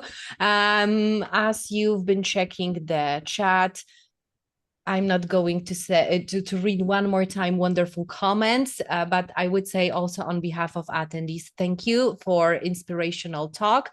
The rest has been said on the chat, so thank you so much, and we do hope to have you again with us in Educast family. Feel welcomed in our family. Always at your service. Yes, thank you so much, Alex. And before we go and have another ride with upcoming session and another speakers that are ready for sharing, caring, collaborating, and having a discussion, we just wanted to quickly remind you that if you would like to know more about our speakers, please take a look at our Zoom resources option. You will find additional information about our speakers, including potential resources that they share and their social media. So you will find everything in one place. Regarding a famous question of certificates and recordings, we just want to remind you that yes, they are stored. They haven't been lost, and after the conference, you will receive everything. So you just have to check the email that you used to register to our conference. That's the only thing that you have to take care of. The rest will be delivered. And when it comes to upcoming session, I know that it's almost ready, but yay, we have Double Trouble team. Hello. Hello. Oh, hello, Alicia, and hello, Harry. Hi. Hello.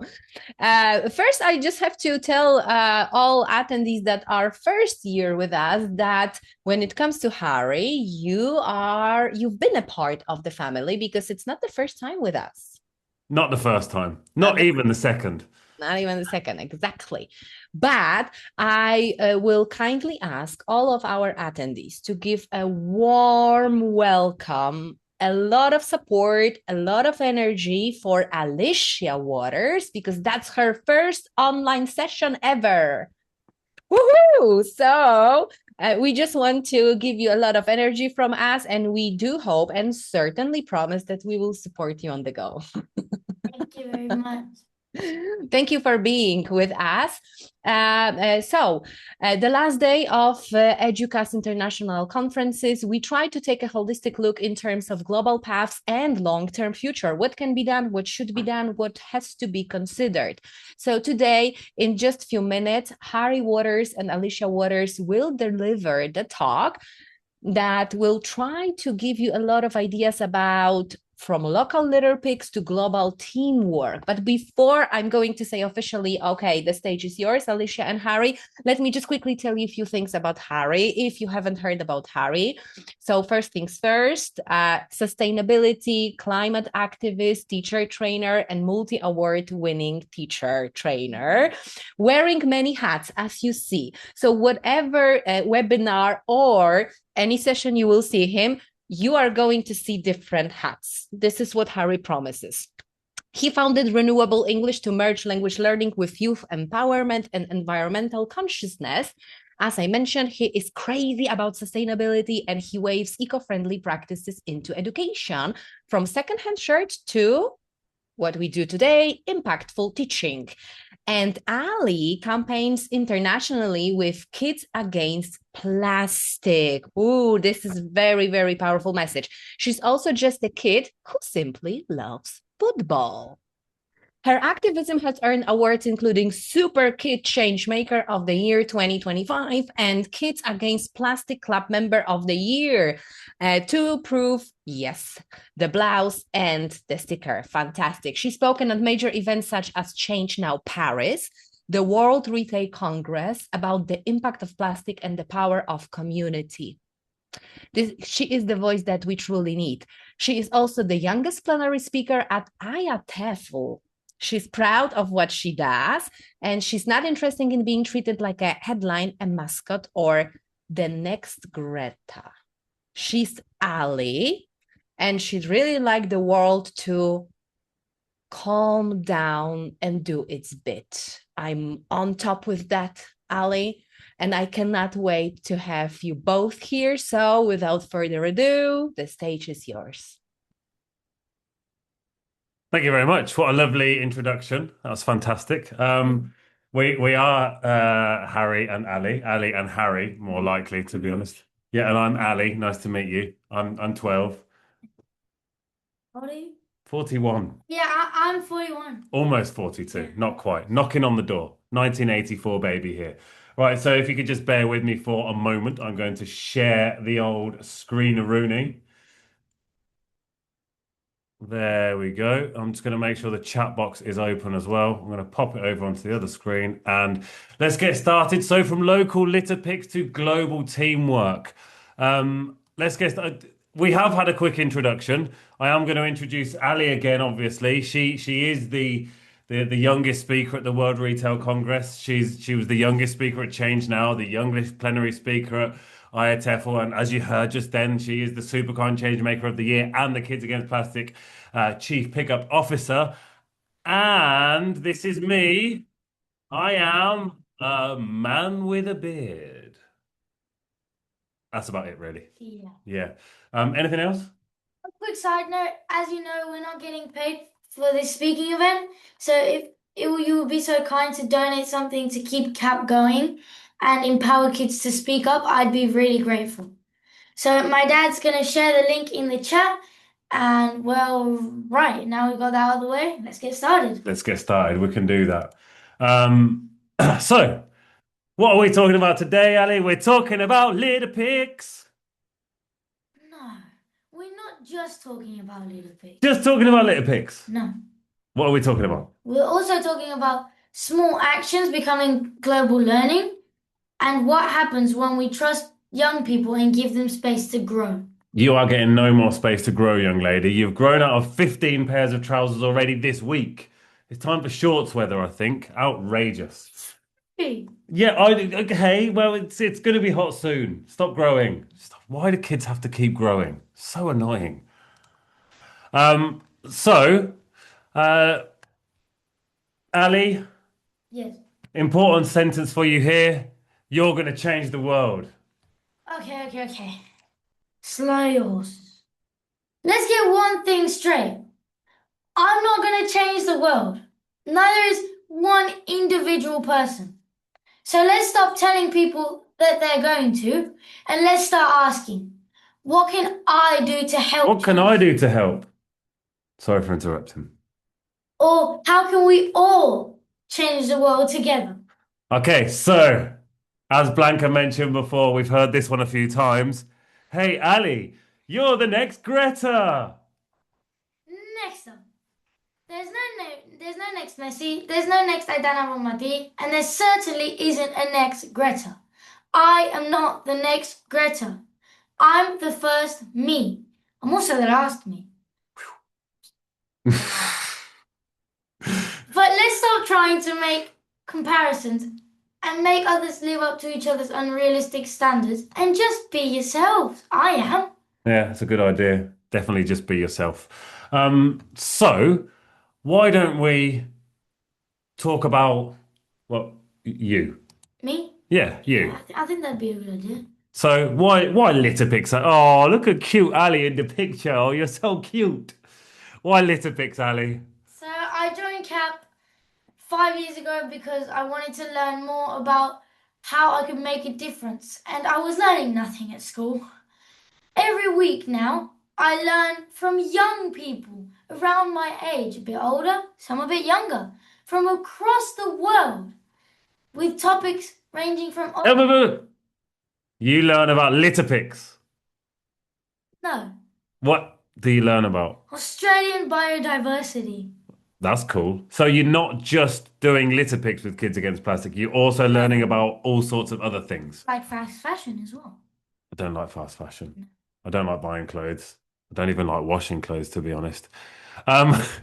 So you joined CAP, but because they wouldn't teach you anything at school. And so how did you realize that you weren't going to learn stuff at school?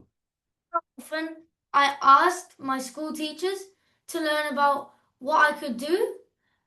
I was always, and still am, met with the same blank expression. Almost as if I shouldn't be thinking about anything other than vomited so-called historical facts from my test book. I've got one. What happened in 1789? French Revolution started. Nice, good, congratulations. You passed the exam. Very useful for life. Or looking at photosynthesis. Again. So don't make your students search outside for answers. Help them find those answers and help them make a change. So you're appealing to these wonderful teachers who are here watching to be the person to help the students make the change so they don't have to go to places like Kids Against Plastic, which is awesome and amazing, by the way. But they don't have to go there so they can have those teachers in school that can help them. Yeah. So what's a great place to start? So litter picks are a great place to start, but they're not the only place to start. For me, it opened my eyes to lots of different areas, but most importantly, it taught me how to use my voice. But look how cute you are in that picture. I was 7. If you're so cute. Anyway, why are you still that small? It's not fair. So the 1 million litter pick, what's that? So when I joined CAP at 7, I just wanted to be like Amy and Ella. I wanted to work hard and do all the litter picks so I could get all the badge. Which I got, and I still have. Then, on my 10th birthday, after I'd just spoken at the World Retail Congress, CEOs from all across the globe. Quick interjection again there. So you talked a bit about fast fashion to people like the CEO of Primark. And I remember he came up to you afterwards, and it was a moment, one of those proud dad moments that you just never forget. He came up to us and he said to us, so, hey, Alethea, just so you know, in Primark, we have 5 stores which are you doing secondhand clothes. And to which you said? 5 out of how many? 5 out of how many? Couldn't believe it. 9 years old. Brilliant. Sorry, I interrupted you again. I seem to be doing that a lot. So Amy and Ella asked me to start my own campaign. I was so surprised, but also so honoured. But I realised very quickly that it wasn't just about collecting 1 million pieces of litter. It was also about engaging with people across the world to get more involved. And I worked with Superkind to raise money.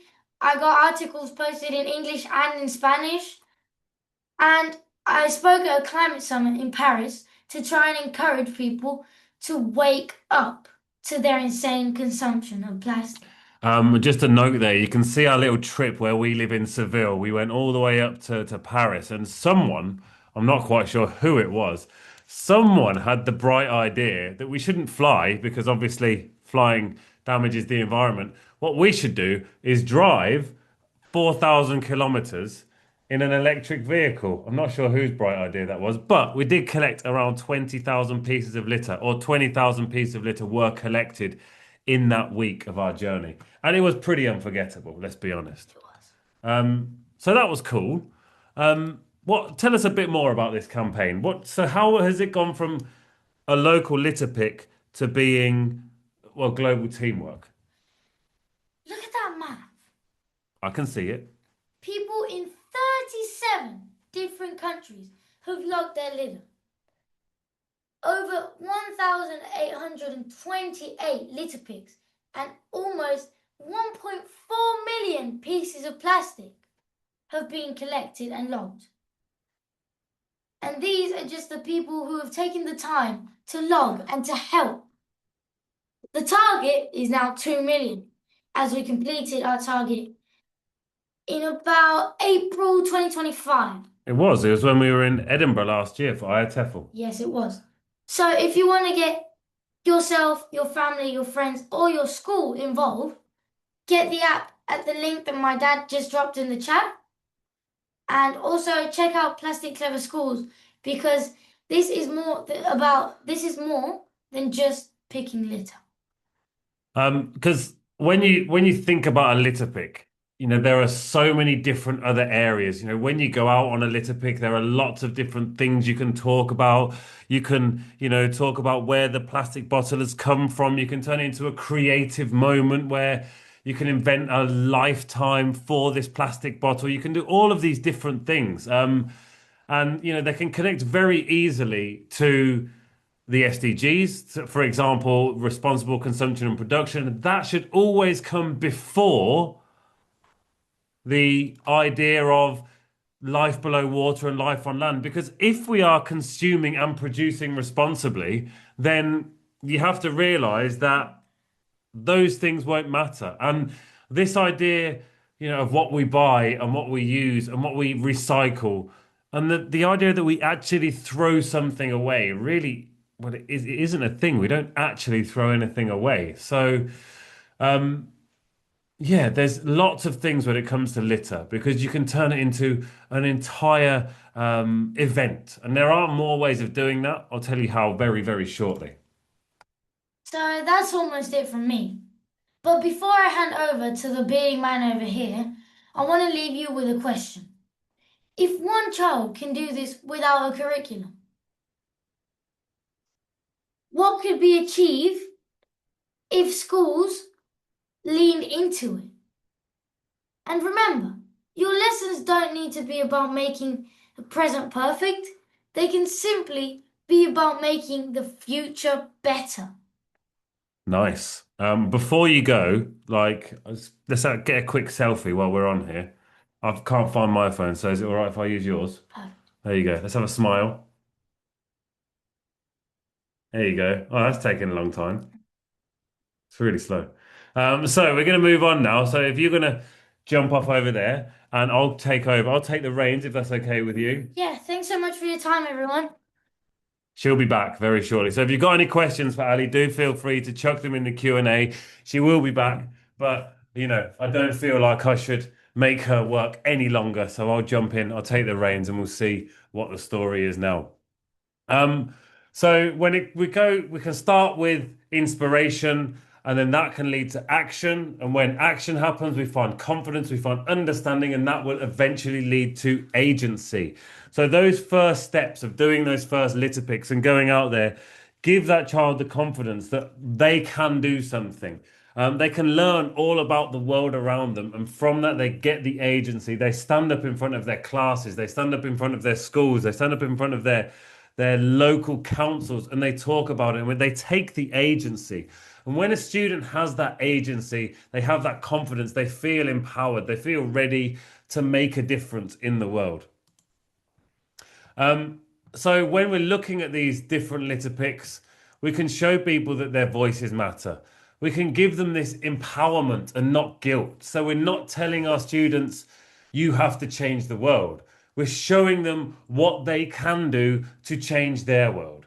So a litter pick, you're showing a child, hey, look what you can do. You can clean this corner of the world. Or you can get everybody in the class to get together to go and clean that place in the world. It's age appropriate. This is activism that can work from the age of 3 to the age of 103. I say 103. Technically, I do know a 91-year-old who goes out on litter picks. She's my grandmother, and she's absolutely awesome as well. And the great thing about these litter picks is it has a sense of community. It helps everybody work together. I'm just going to tell Ali here that there's people saying thank you in the chat there. They're feeling motivated. So Maggie, for example, a great friend, love Maggie, wonderful person. They do have a litter pick squad, and they do some wonderful litter picking over in Chile. So muchísimas gracias a ustedes.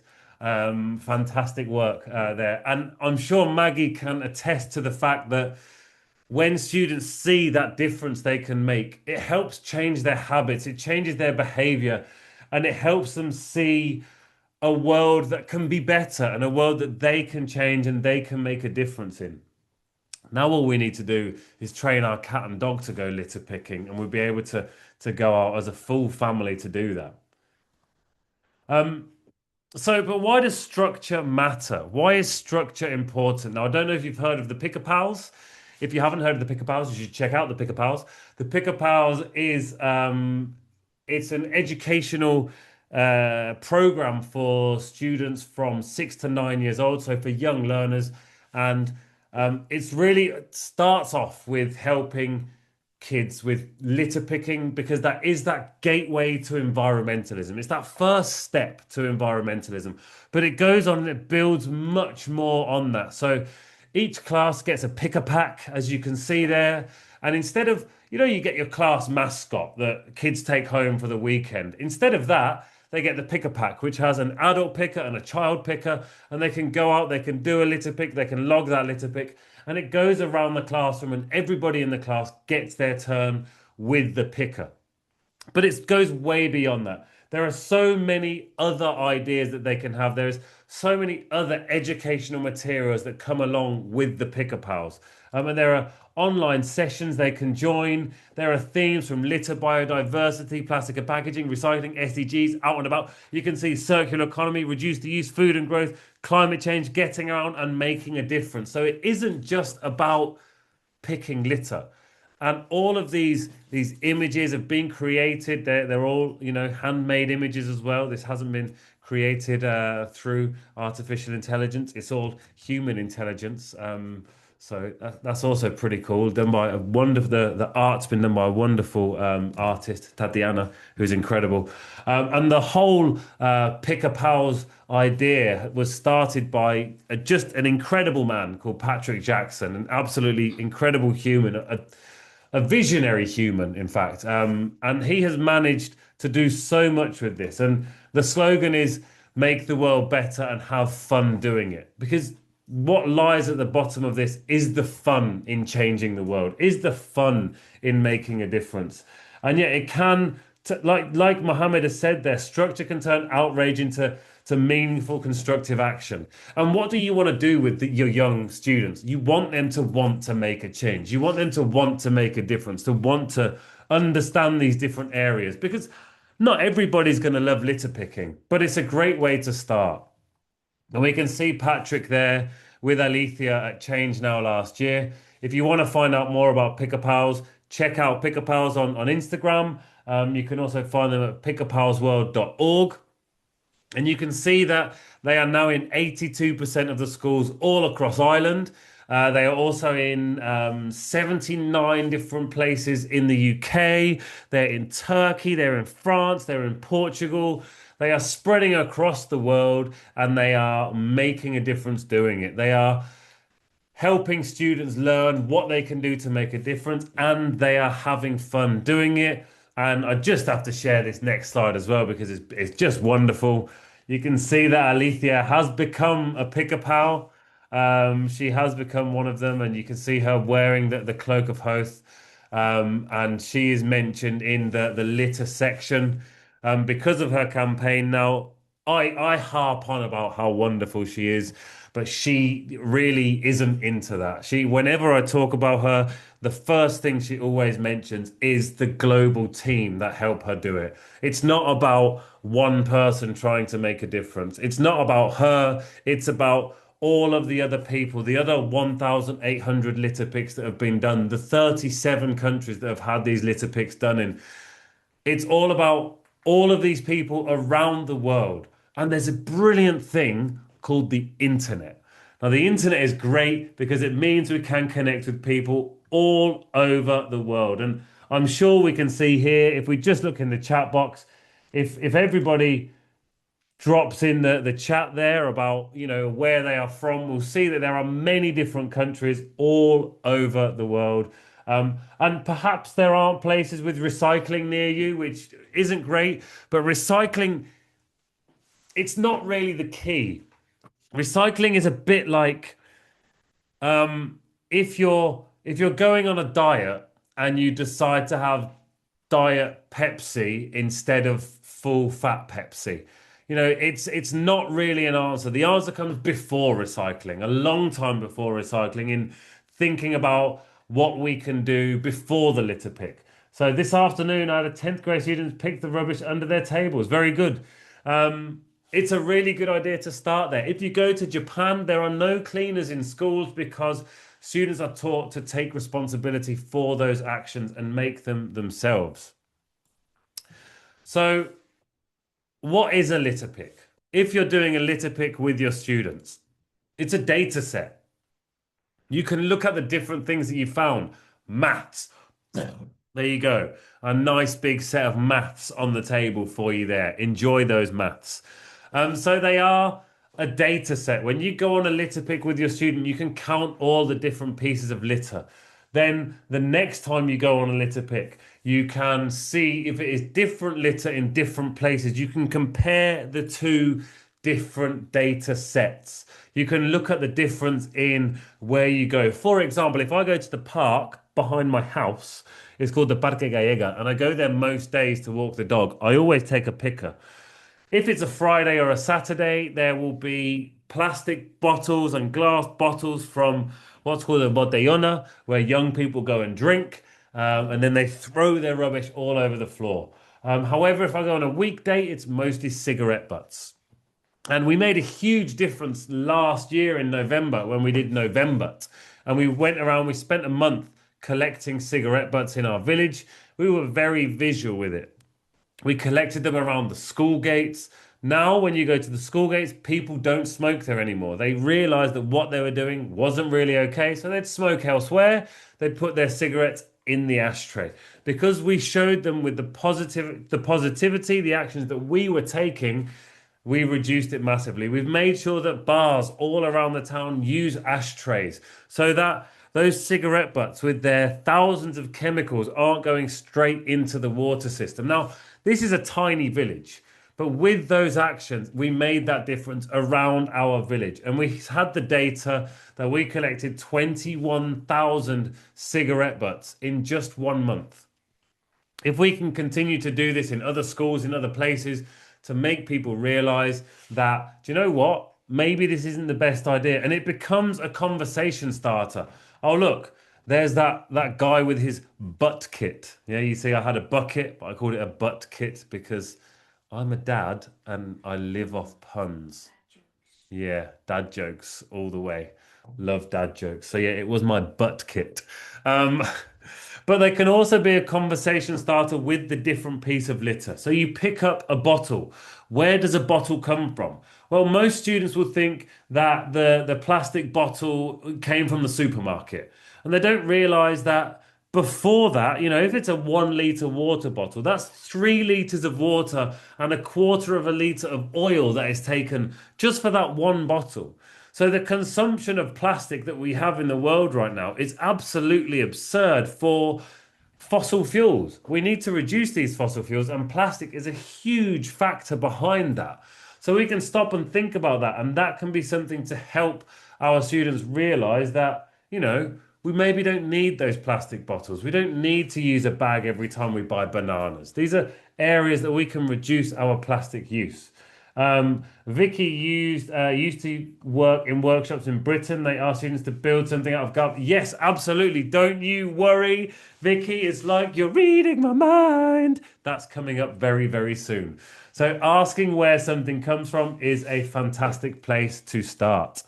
And then it's a critical thinking tool. Why? Why is this rubbish here? Why has plastic been used to do this? Why did the person buy this in the first place? And why did they think it was okay to throw it on the floor? If you drive outside my village, the grass verges are absolutely covered in trash. And I think to myself, why is that the case?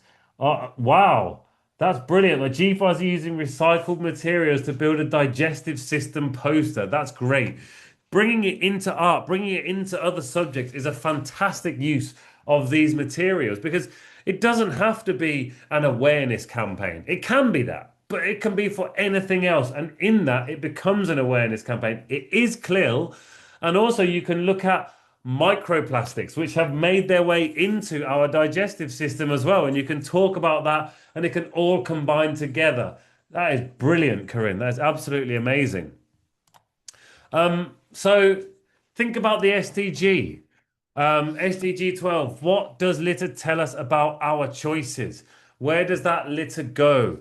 Think about, we started in our household during COVID. I don't know if you remember that all those years ago.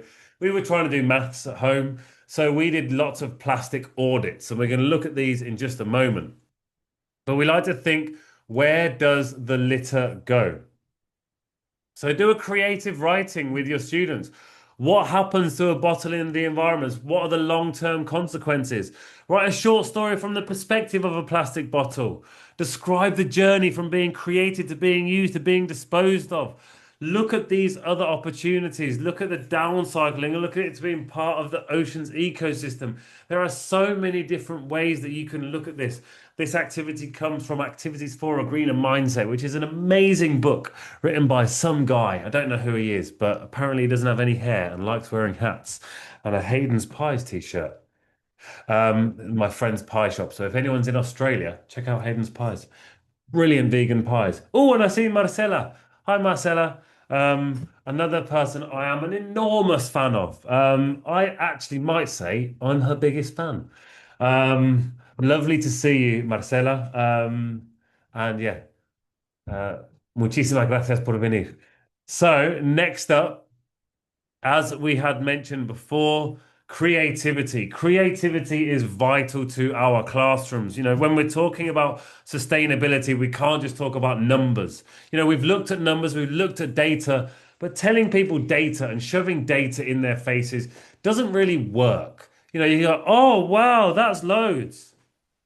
You know, 7 million plastic bags are used every minute. Wow, that's crazy. You know, we use a plastic bag for an average of 7 minutes. Oh, no, that's terrible. But that's not enough. We need creativity. We need storytelling and something that Corinne mentioned before. Oh, before we get there, the audits that we mentioned as well. Looking at these different ideas of how we can reduce the plastic we use. During COVID, we did this in our house. We looked at the different plastics we were using, which ones were necessary, which ones are unnecessary. And we thought about solutions of how we could reduce that. So when we were looking at school, you know, we thought about Alethea's lunch and Alethea's breakfast. When we packed her lunch, how could we reduce the plastic that was being used there? Well, don't buy things wrapped in plastic for starters, you know, more fruit. Look at her pencil case she's had since first grade. She's in her first year at secondary school now, so that's 7th grade, I guess. She still has the same pencil case. She celebrates when she reuses things. Her rucksack is a bag that I had from the year after she was born, so it's 11 years old now and it's never looked cooler. So helping people understand that new is not necessarily good. And then you can still learn English from this. You know, we've got all of these different ideas, you know, compostable, recyclable, biodegradable, single use. 40% of plastics that are created are single-use plastics. Do we need that many single-use plastics? We do not need them. Thank you very much, Blanca. You are my hero. Feel free to jump on that bandwagon. It's an amazing book, apparently. According to all the reviews, it is anyway. I am still hypercritical because I know where the spelling mistake is. There's at least one. If you can find it, I'll give you €2.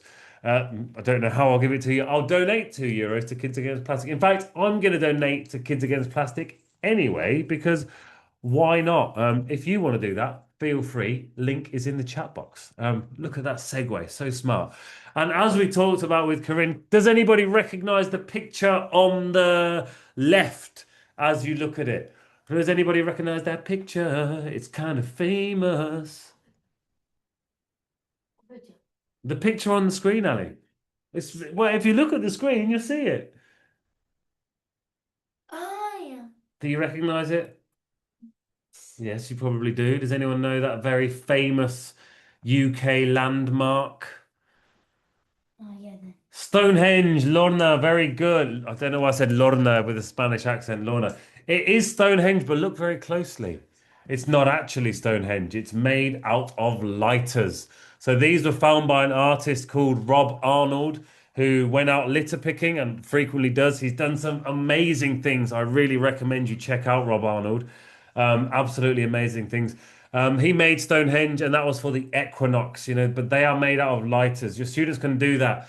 I did the unit on animals, as you do. Every year you do a unit on animals, and my students were tasked to bring in their recycling and build an animal from that. I did not give them any guidance whatsoever. I just said, make an animal. And one of the groups made this one. This is a penguin, as you can see, but they also covered the penguin in single-use plastics and made it cry. I didn't tell them to do that. The other group made a turtle, and on its back they painted the earth, and they stuck lots of single-use plastics all around the ocean to show the amount of ocean plastic pollution.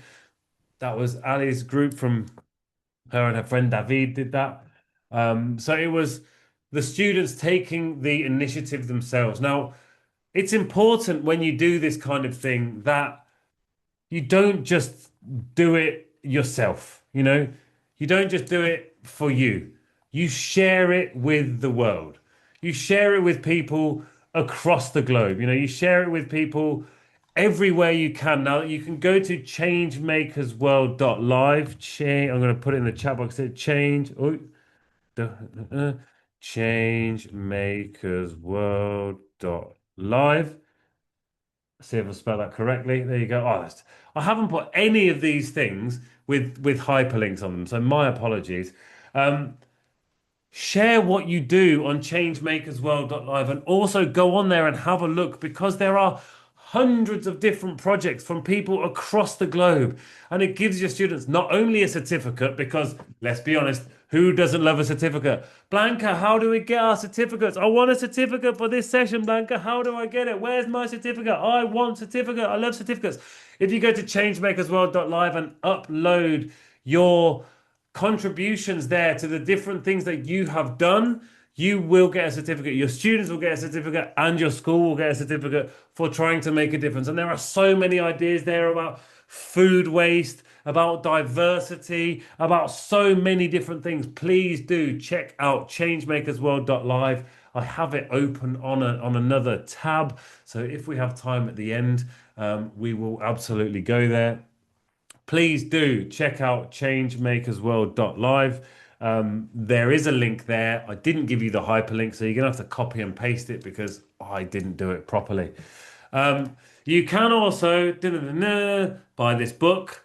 Feel free. It will be great. Look great in your classroom. It will look even better than the very random capital letters that I seem to have put in the title there. I don't know why. Great there. The F of for, the M of more, the I of ideas, and then nothing else. Come on, Harry, get your act together. Where's your proofreader? And also, do check out Plastic Clever Schools. plasticcleverschools.co.uk. Another place there are free materials at Plastic Clever Schools where you can help your students go from learning more and more about plastic every single step of the way. So, takeaways for today. The litter pick is not the activity. It is the thinking around it. Start small and tell everybody everywhere. And I have a little quote from somebody. I don't really know who this person is.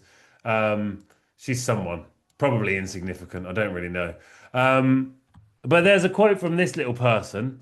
I mean, she could probably read it herself. She's right there. It says, picking up litter is just the beginning. things are going to change when we're in charge.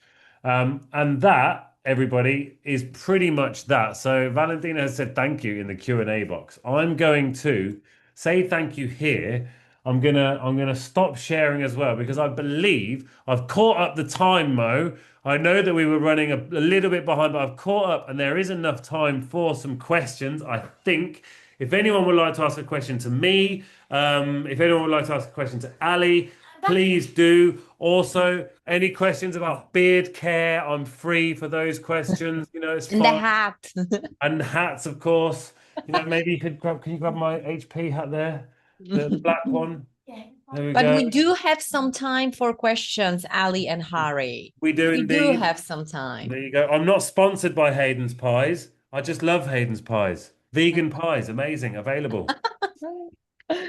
We do have some questions, you know.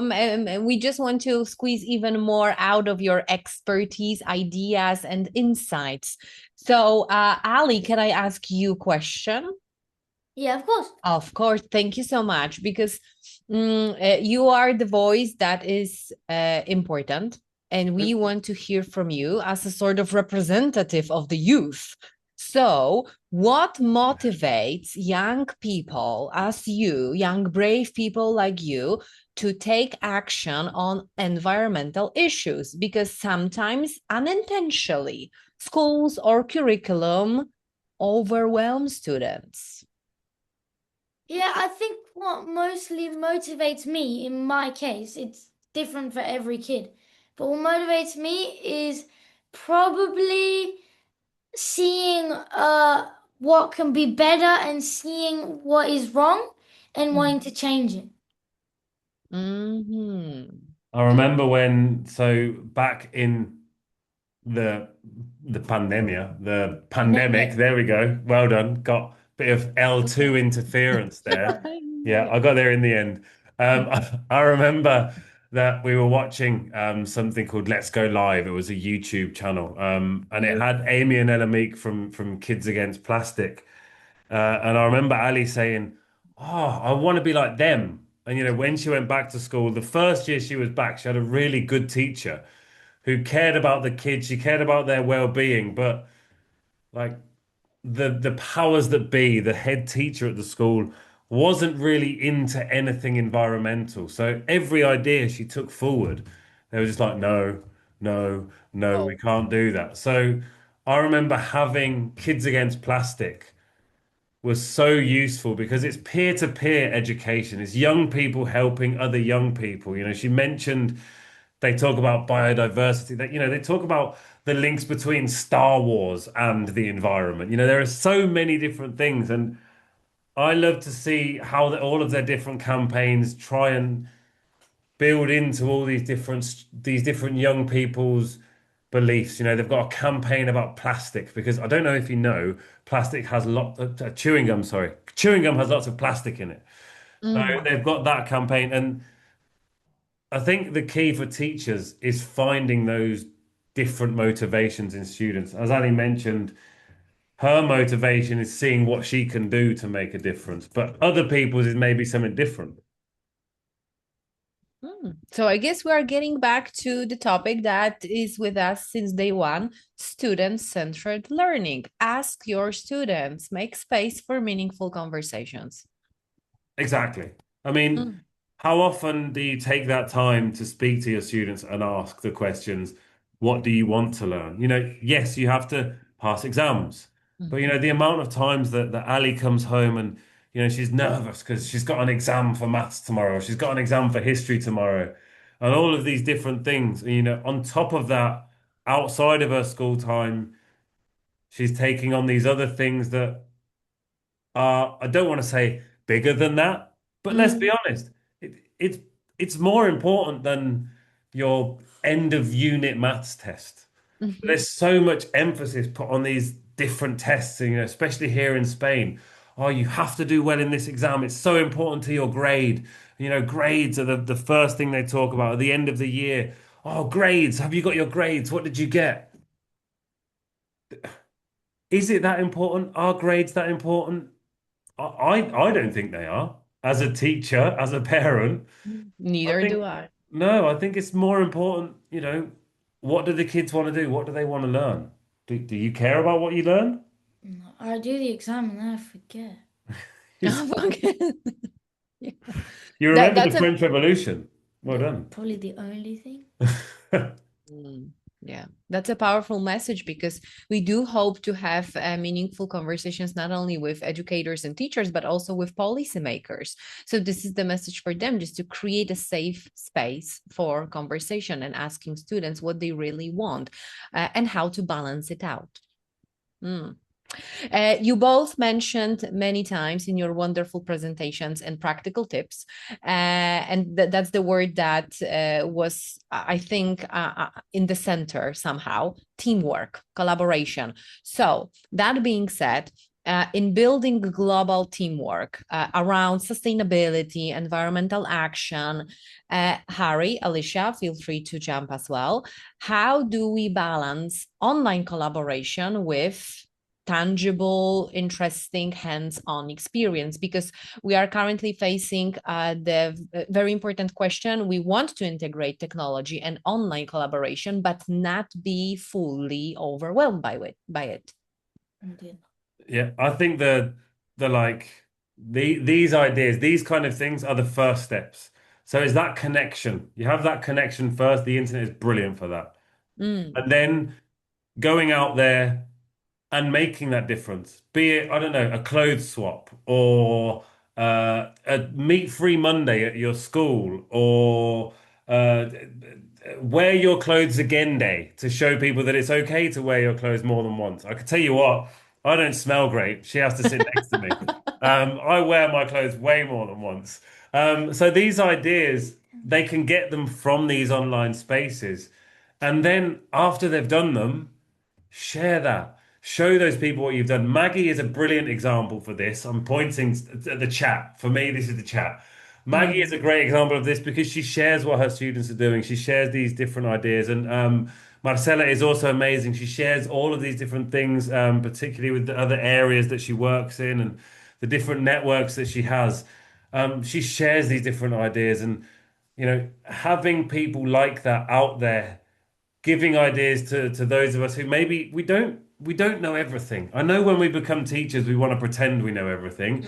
The only people that know everything are teenagers, as Ali will experience in about 6 months' time when she becomes one.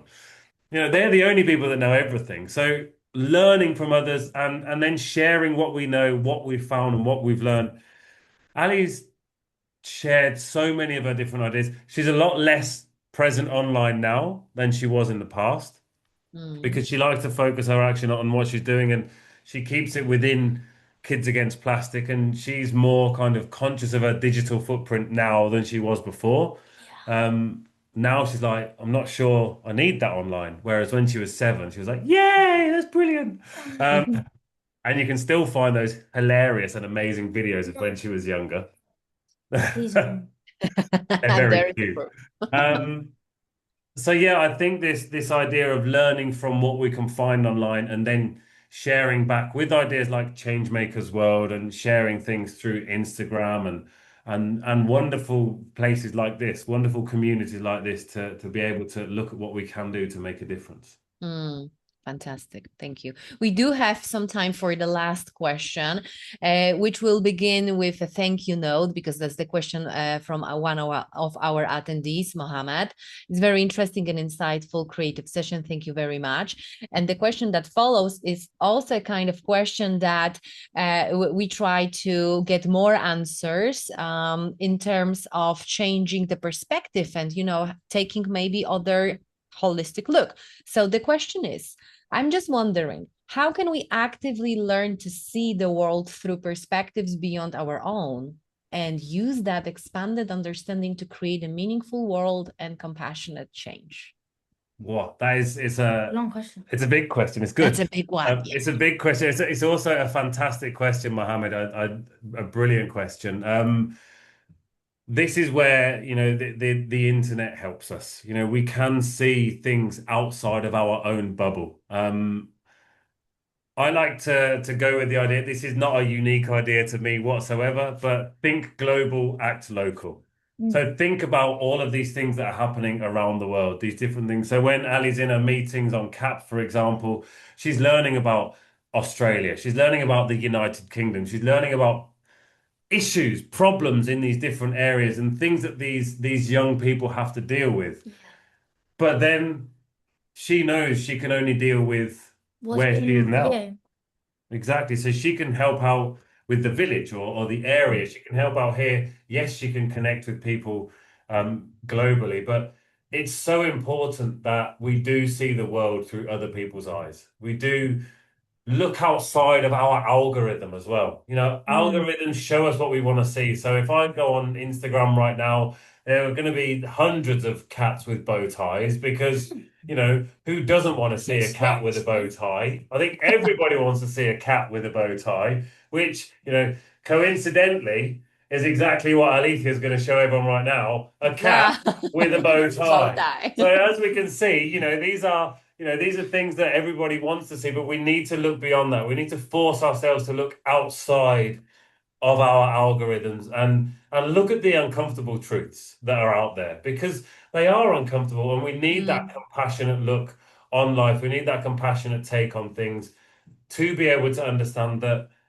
our bubble is not the same as everybody else's. You know, my 7,000 person village bubble is very different to 1,000. everybody else who is here today. So yeah, I hope that that's answered the question. It may not have.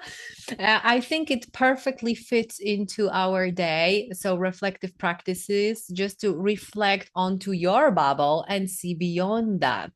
I think it works perfectly. Thank you so much. Well, we would love to have you even for longer, but we try to keep our agenda pretty tight and we try to be on a dot with everything. However, as we've been sharing with you attendees, all links, and Harry and Alicia already done so, you can also look in Zoom resources and find their social media and additional information. Plus, just feel free to have this conversation and move it beyond the conference and connect with them. Why not? Thank you so much. Thank you for having us. It's been a pleasure. Thank you for being with us again. And Alicia, hope to see you next time, either with your dad, maybe alone. Definitely. Let's have some challenge. Why not? So thank you so much, both of you. Take care and see you around. We do hope to see you pretty soon. Bye-bye. And I'm not saying bye-bye to you attendees. Please stay with us. Don't go anywhere. Simply just let's all have a little bit of break because we still have 2 sessions to go. That's why in around 5, maximum 7 minutes, we are about to start. So we deserve it. So let's have a few minutes. See you in 5, 7 minutes.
Text Inspector is the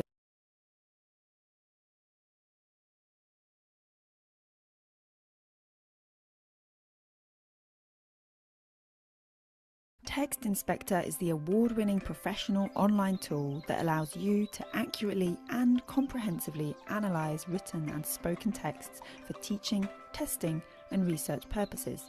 Based on up-to-date, in-depth linguistic research, it uses statistically significant metrics, including lexical diversity, meta-discourse markers, and lexical sophistication, alongside tools such as the British National Corpus and the English Vocabulary Profile, to provide a detailed, accurate, and informative analysis of language use. This allows you to accurately assess the productive skills of your language students according to the CEFR and develop effective learning and assessment materials with greater ease.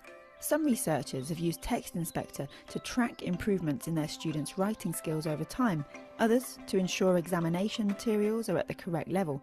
Text Inspector is trusted by organisations including Cambridge University Press and the staff and students at 145 universities and colleges across the world. Why not try it yourself?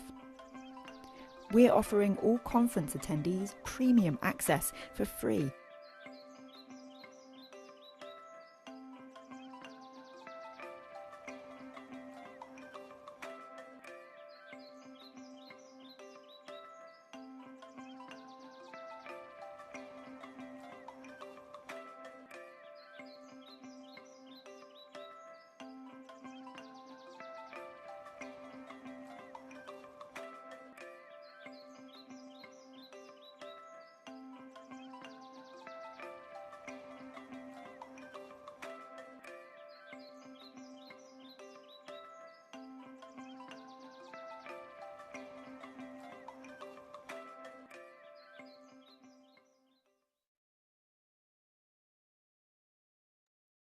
Hello, everyone. Welcome back. I hope that you had enough time to grab some tea or morning coffee, depending on your time zone, and you are with us. You are aired out, fully focused and energized for another session. Please let me know in the chat that you are back. We don't want to start without you. And who just joined us, I just wanted to let you know that 100 countries on the board this year so far, and more than 1,500 participants only today. So yes, you are back. All right. So we have more and more people coming back. And I see that all together with me, we've already have Dr. Hayo Reinders. Hello.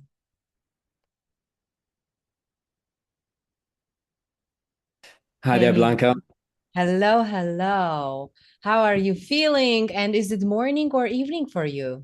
It's 7 a.m. here, the things I do for you.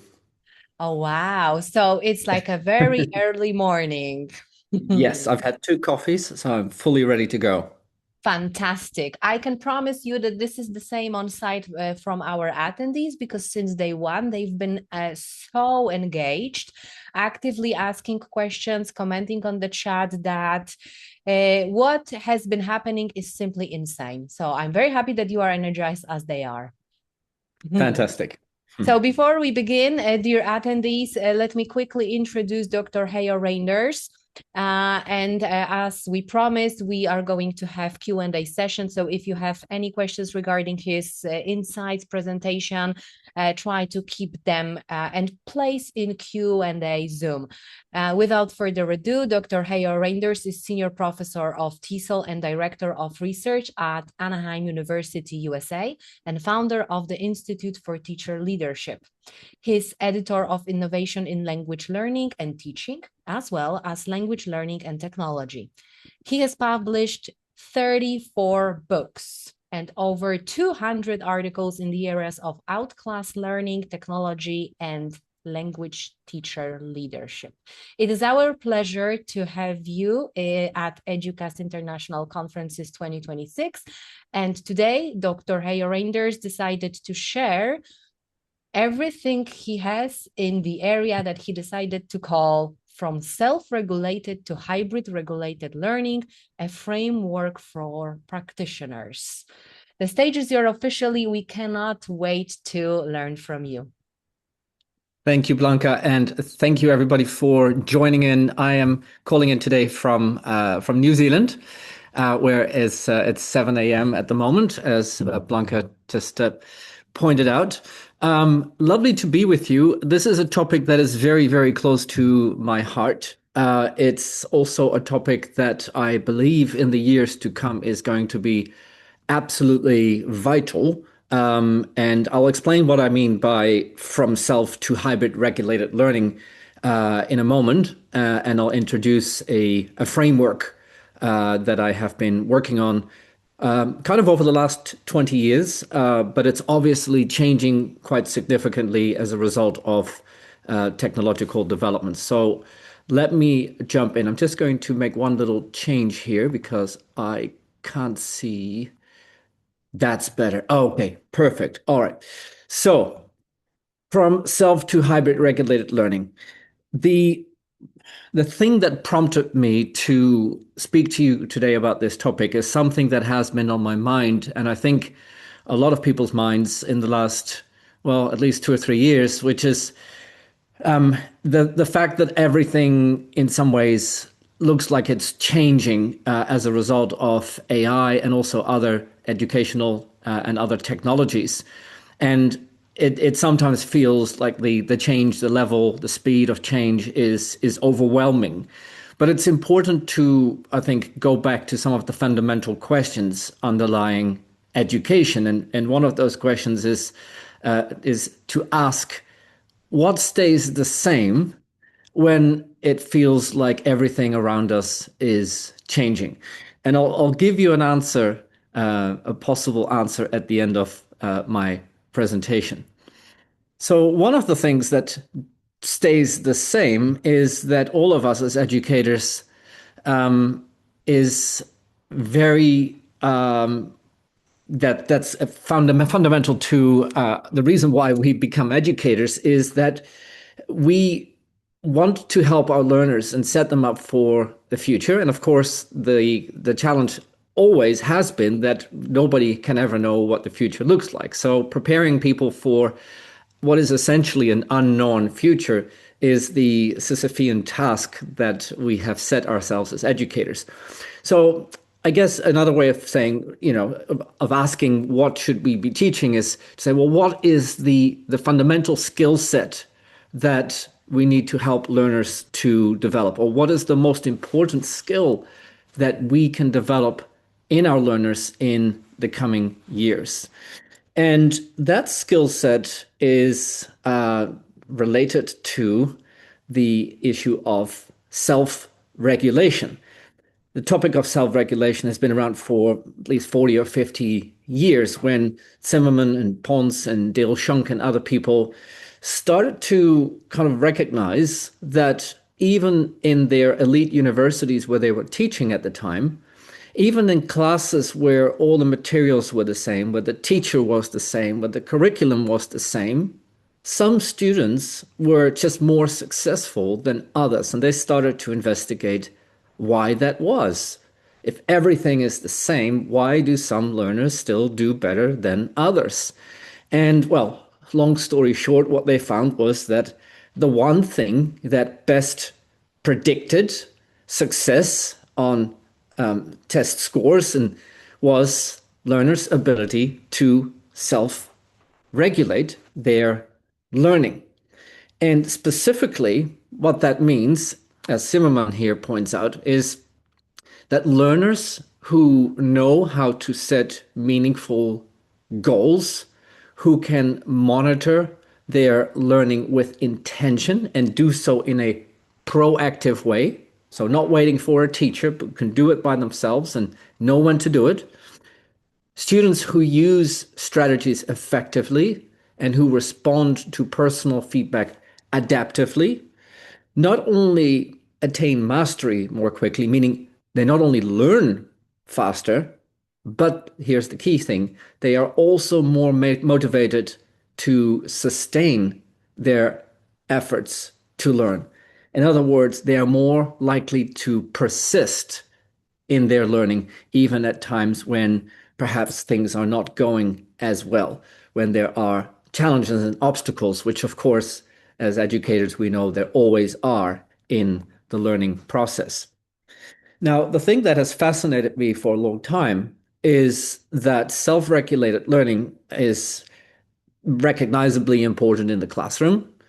Students who are proactive and who participate actively are more likely to be successful. But this also, of course, applies outside of the classroom. And for many years now, I've been investigating these different, what I call spaces or learning environments outside of the classroom.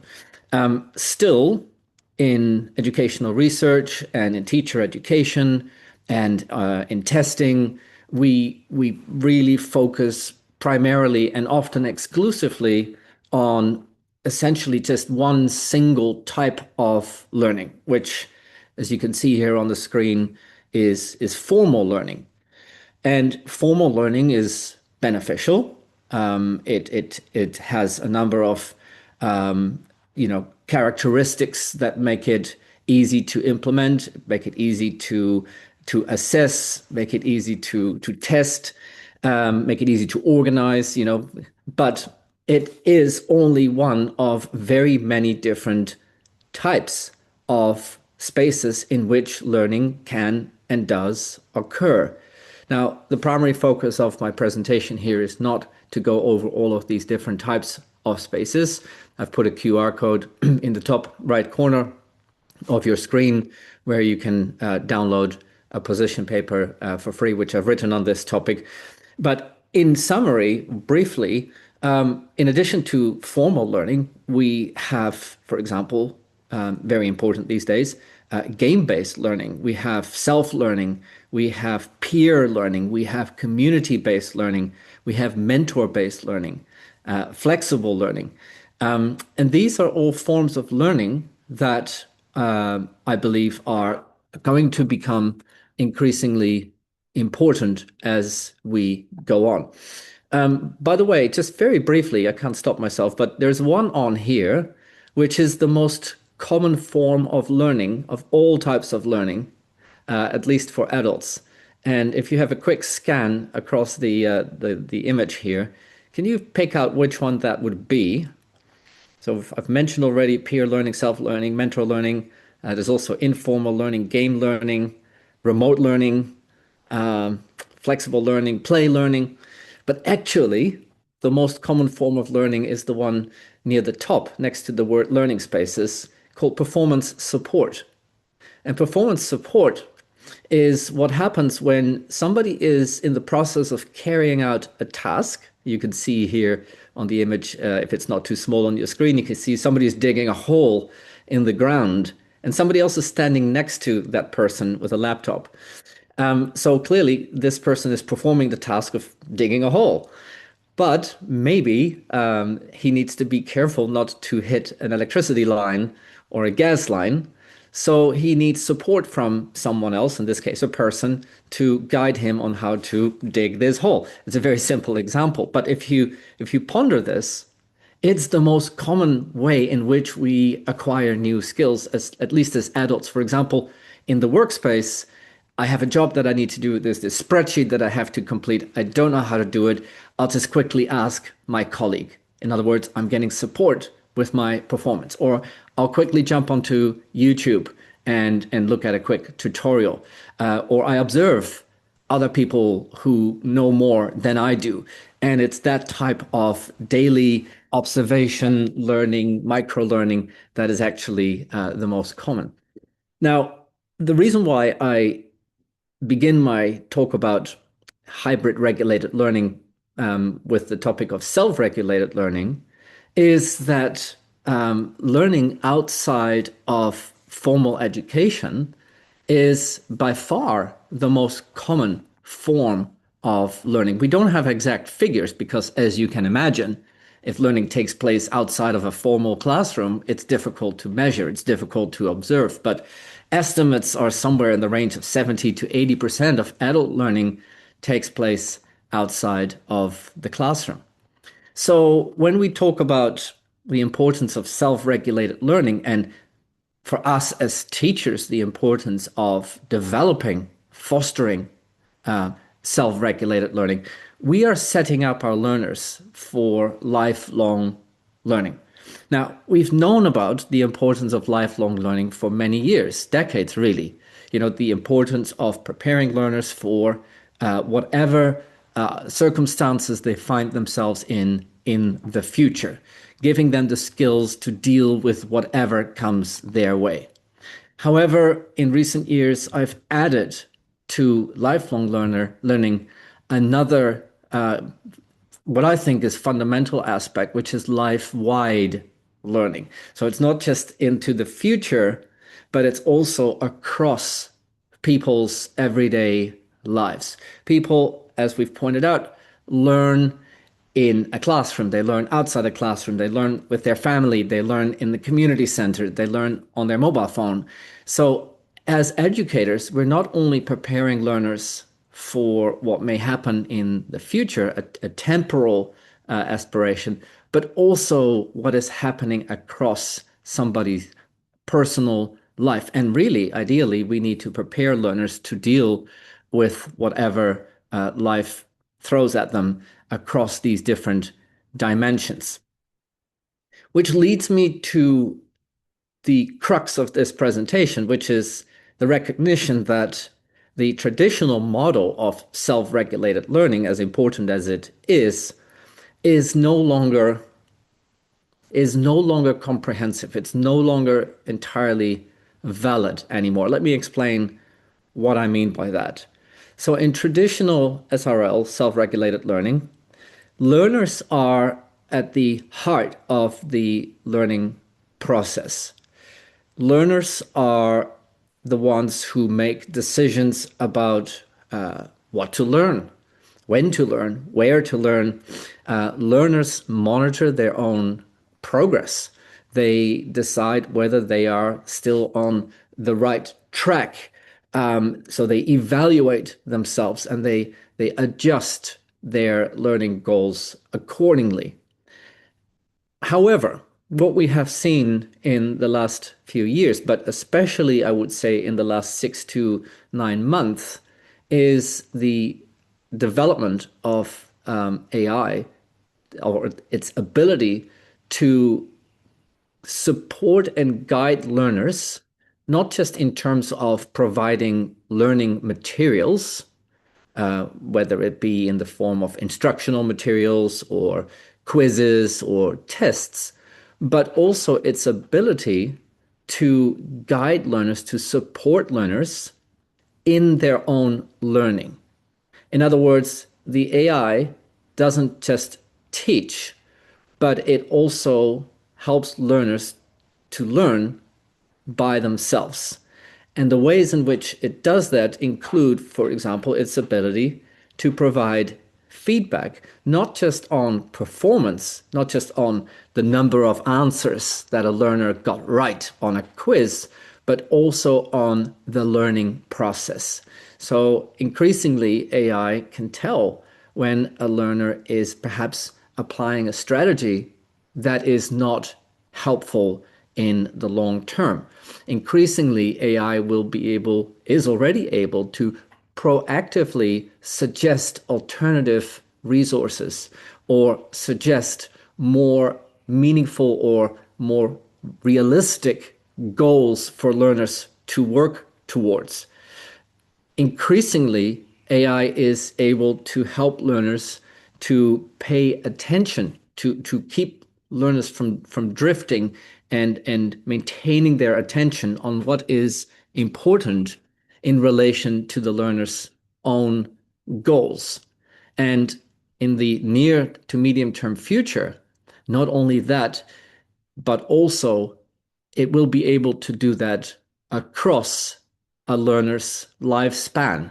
So not just giving feedback, for example, on a specific task that a learner is doing at one moment in time, but monitoring how a learner performs from 1 week to the next, from 1 month to the next, and maybe in the future, even from 1 year to the next.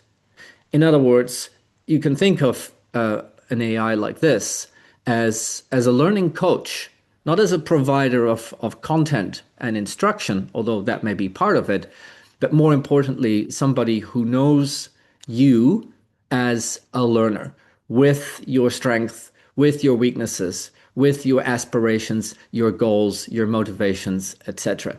Now, the fundamental question that raises is if the decision-making process about what we learn and how we learn is no longer exclusively in the hands of the learner, then can we still speak of self-regulated learning if we are constantly supported, guided, nudged, questioned in terms of our learning?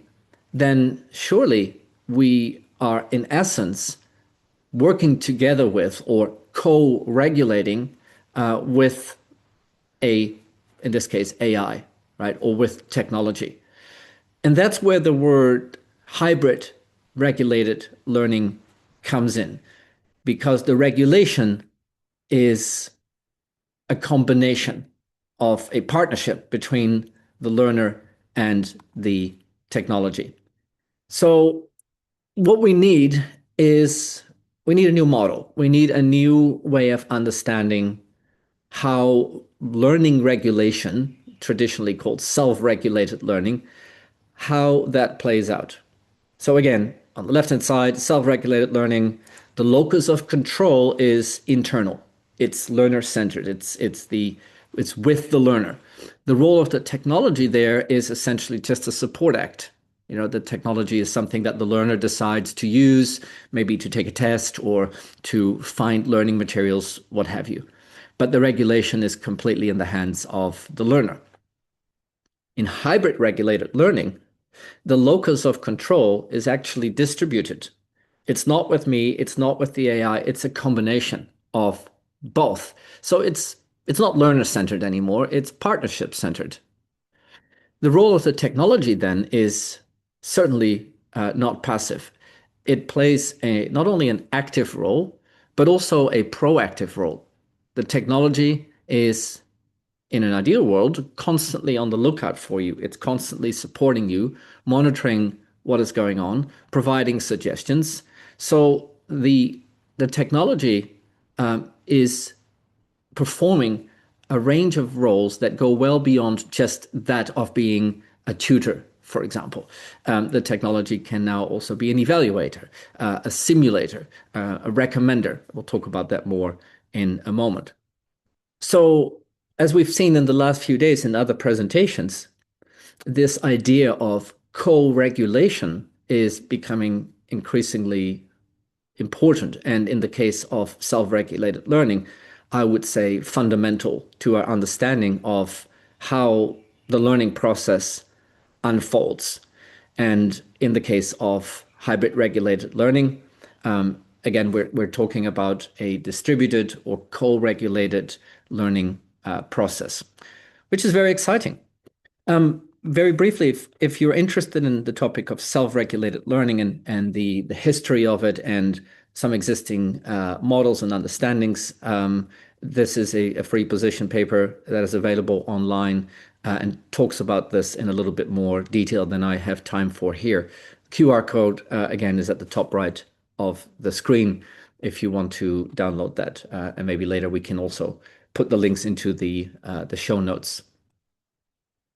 So the traditional model of self-regulated learning, which I won't spend too much time on here, is what you see on the screen. And this I developed over a period of 20 years.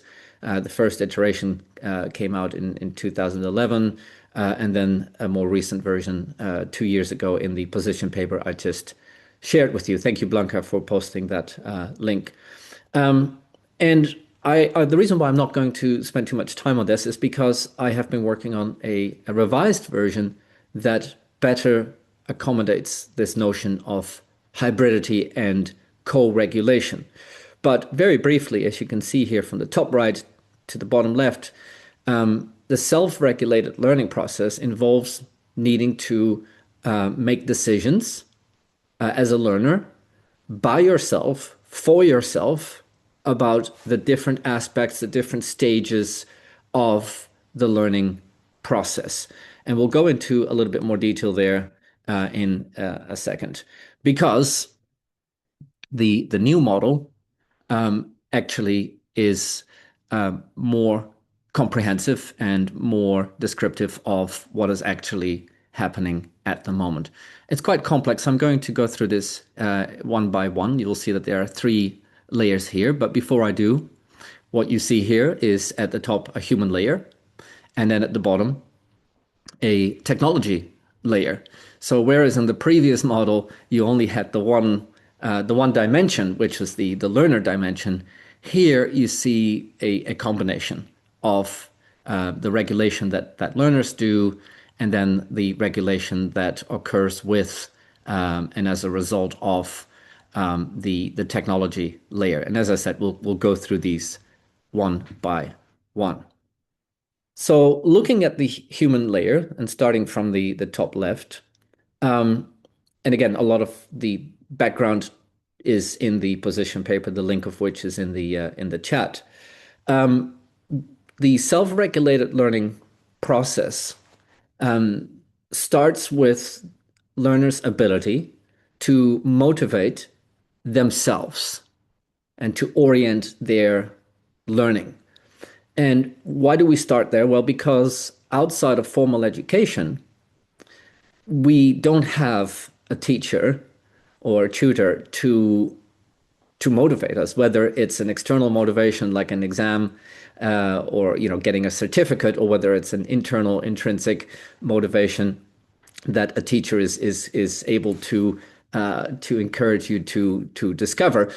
We have to do it ourselves. And again, because learning beyond the classroom is so very, very common, it's actually one of the main drivers for success in learning and therefore in life, which is the ability to not only to motivate oneself to learn something new, but also to maintain that motivation, especially in the face of challenges.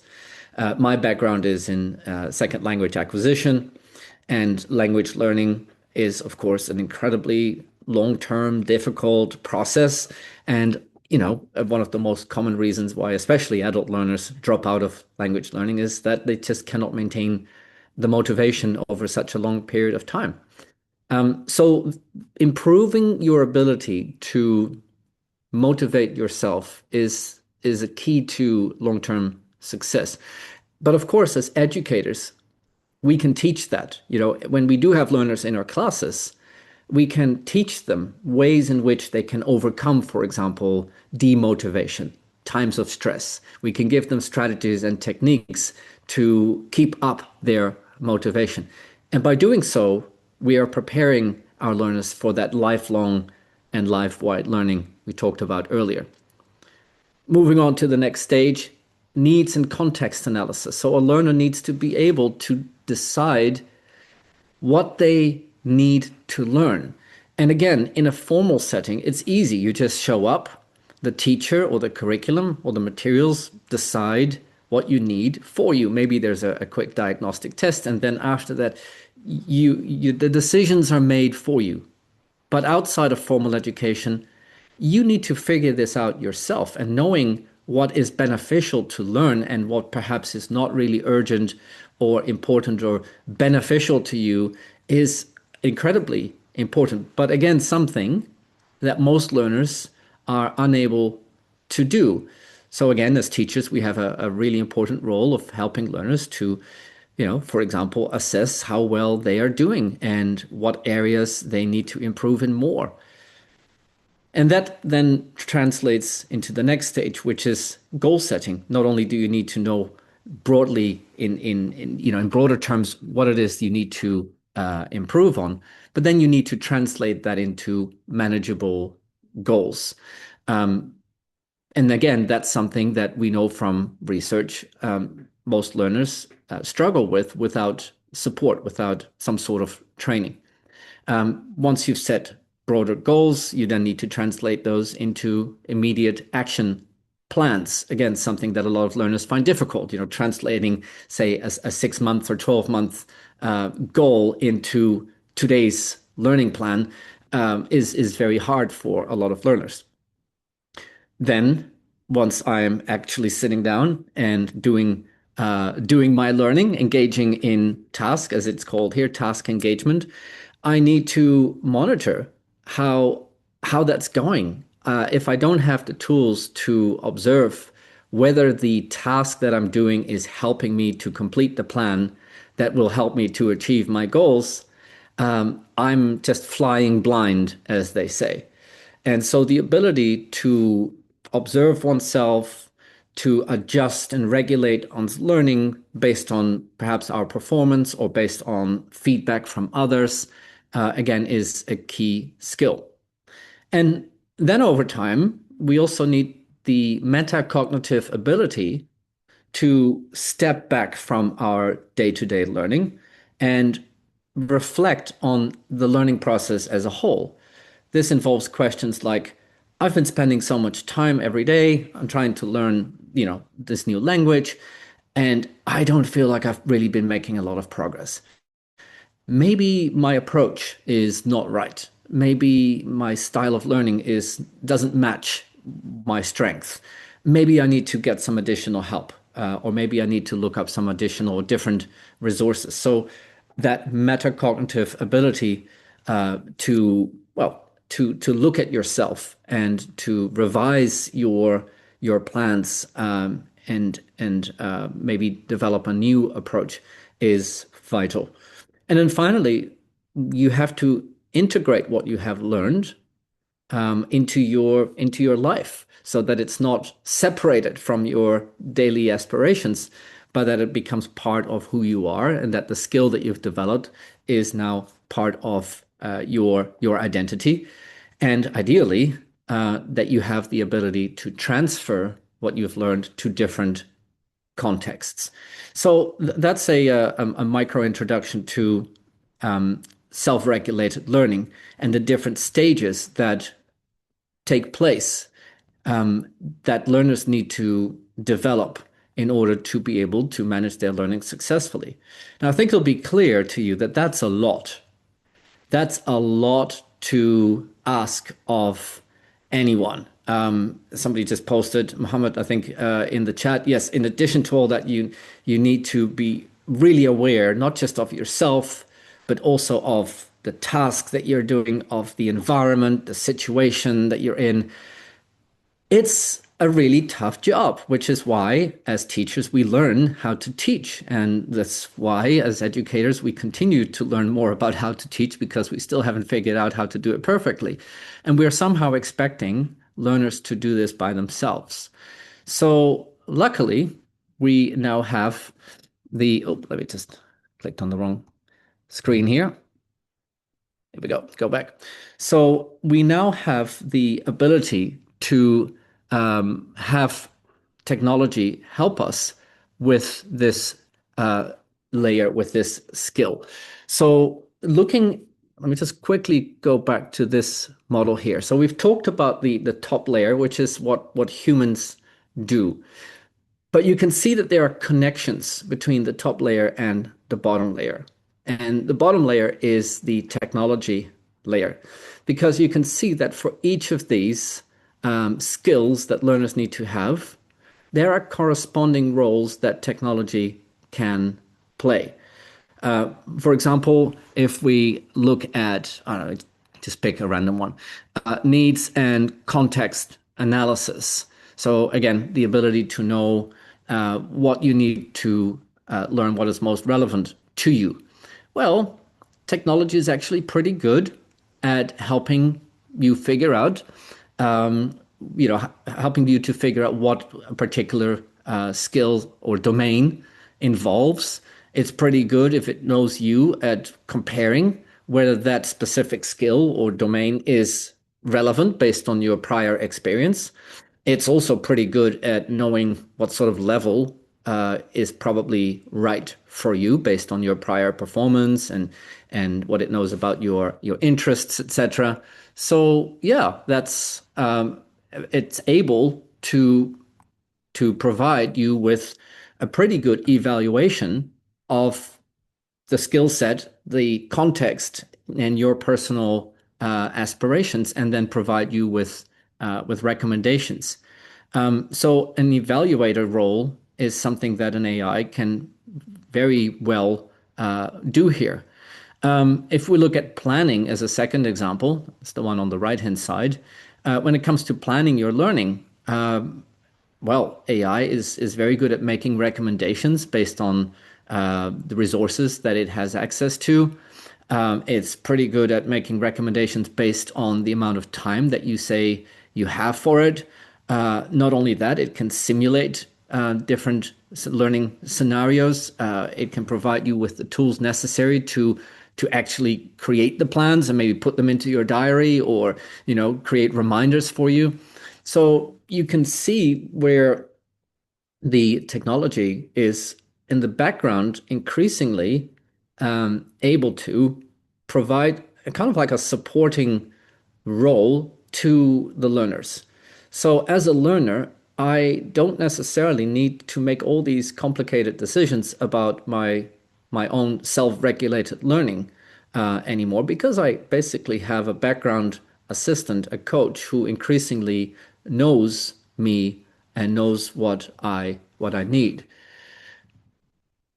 Oliver just wrote task engagement. Yeah, that's the active phase where learners actually do what they said they would do. There's actually even more to that, but I didn't want to go into too much detail. But of course, you can imagine when you're engaging in a task, you need to observe how that's going in the moment and make micro adjustments as you go along. And again, that's something that AI is very good at. So again, the key point here is that we're not on our own anymore. At each of these 8 stages, the technology can help and guide and maybe remind and nudge us to do what we said what we would do, or help us to figure out how well we have been doing in achieving the goals that we set for ourselves. So the middle layer, which we haven't talked about yet, let's very quickly jump back. So top layer, human level, bottom layer, technology level. But there's one thing missing, because if it was just, the learner and then the technology feeding the learner with stuff, you could see immediately that there could be a huge problem, which is, can we, first of all, trust what the technology is providing with us? Do we, want to essentially hand over control of our learning or part of it to a tool, to a technology? And the answer, of course, increasingly is, a lot of people are saying, no, we don't want to do that. There are a lot of risks involved there.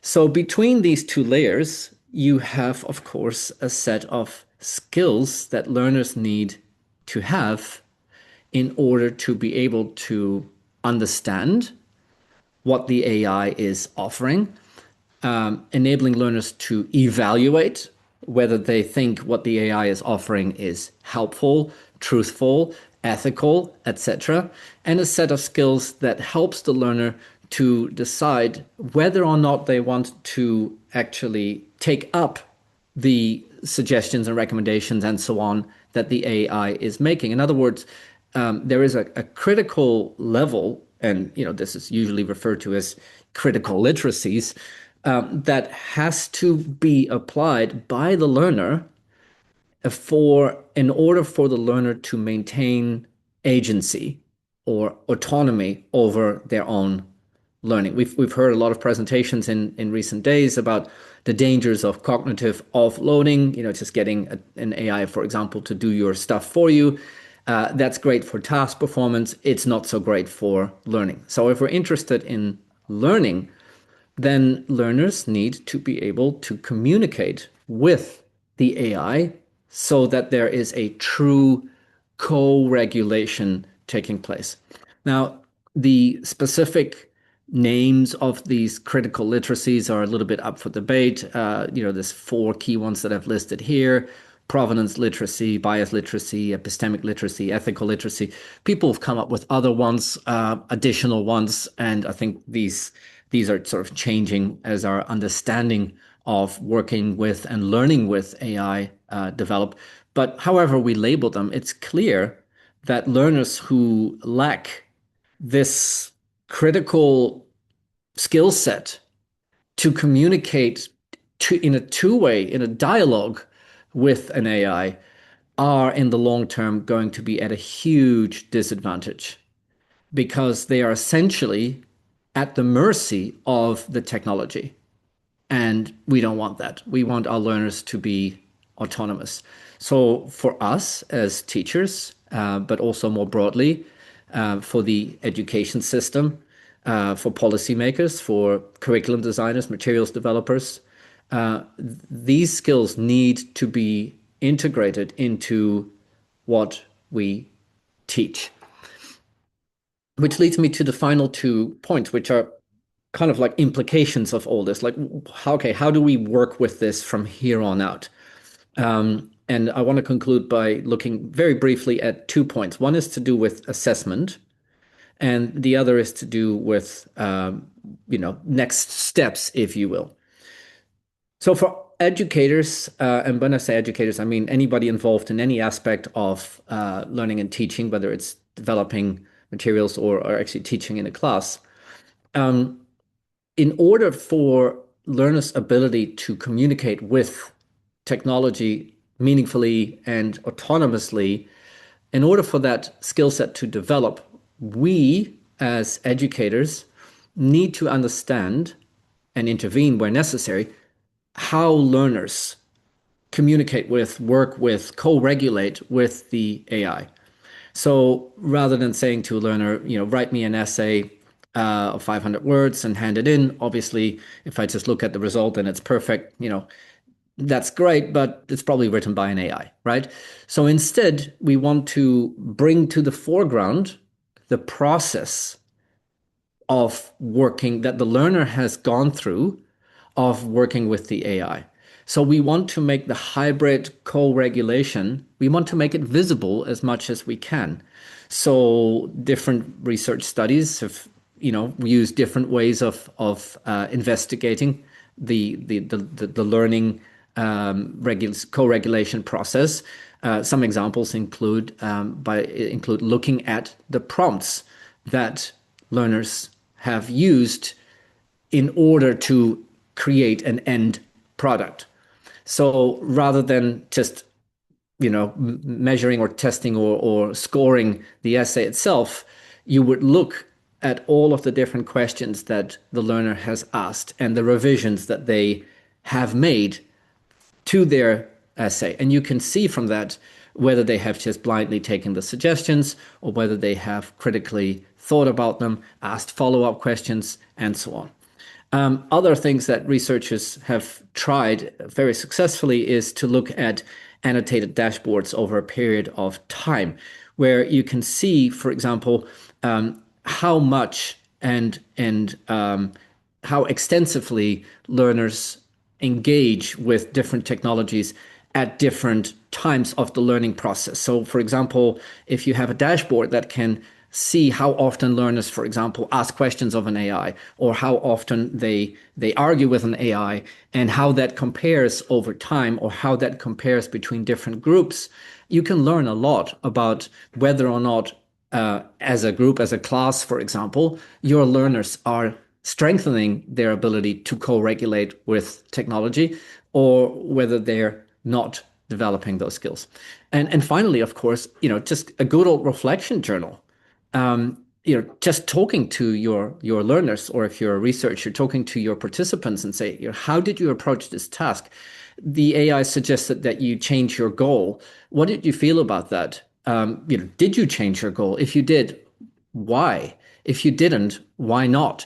In other words, we want to qualitatively understand how learners, essentially how they develop those muscles, those AI co-regulation muscles.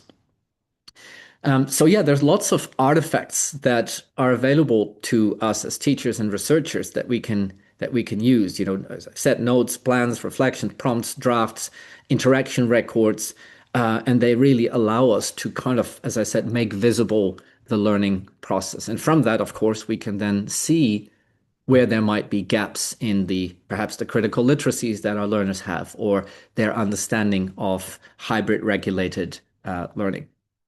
So to conclude, I think we have a lot of interesting work ahead of us as a field. For example, we don't know, to what extent learners accept or reject AI advice. We're starting to see some studies that investigate this.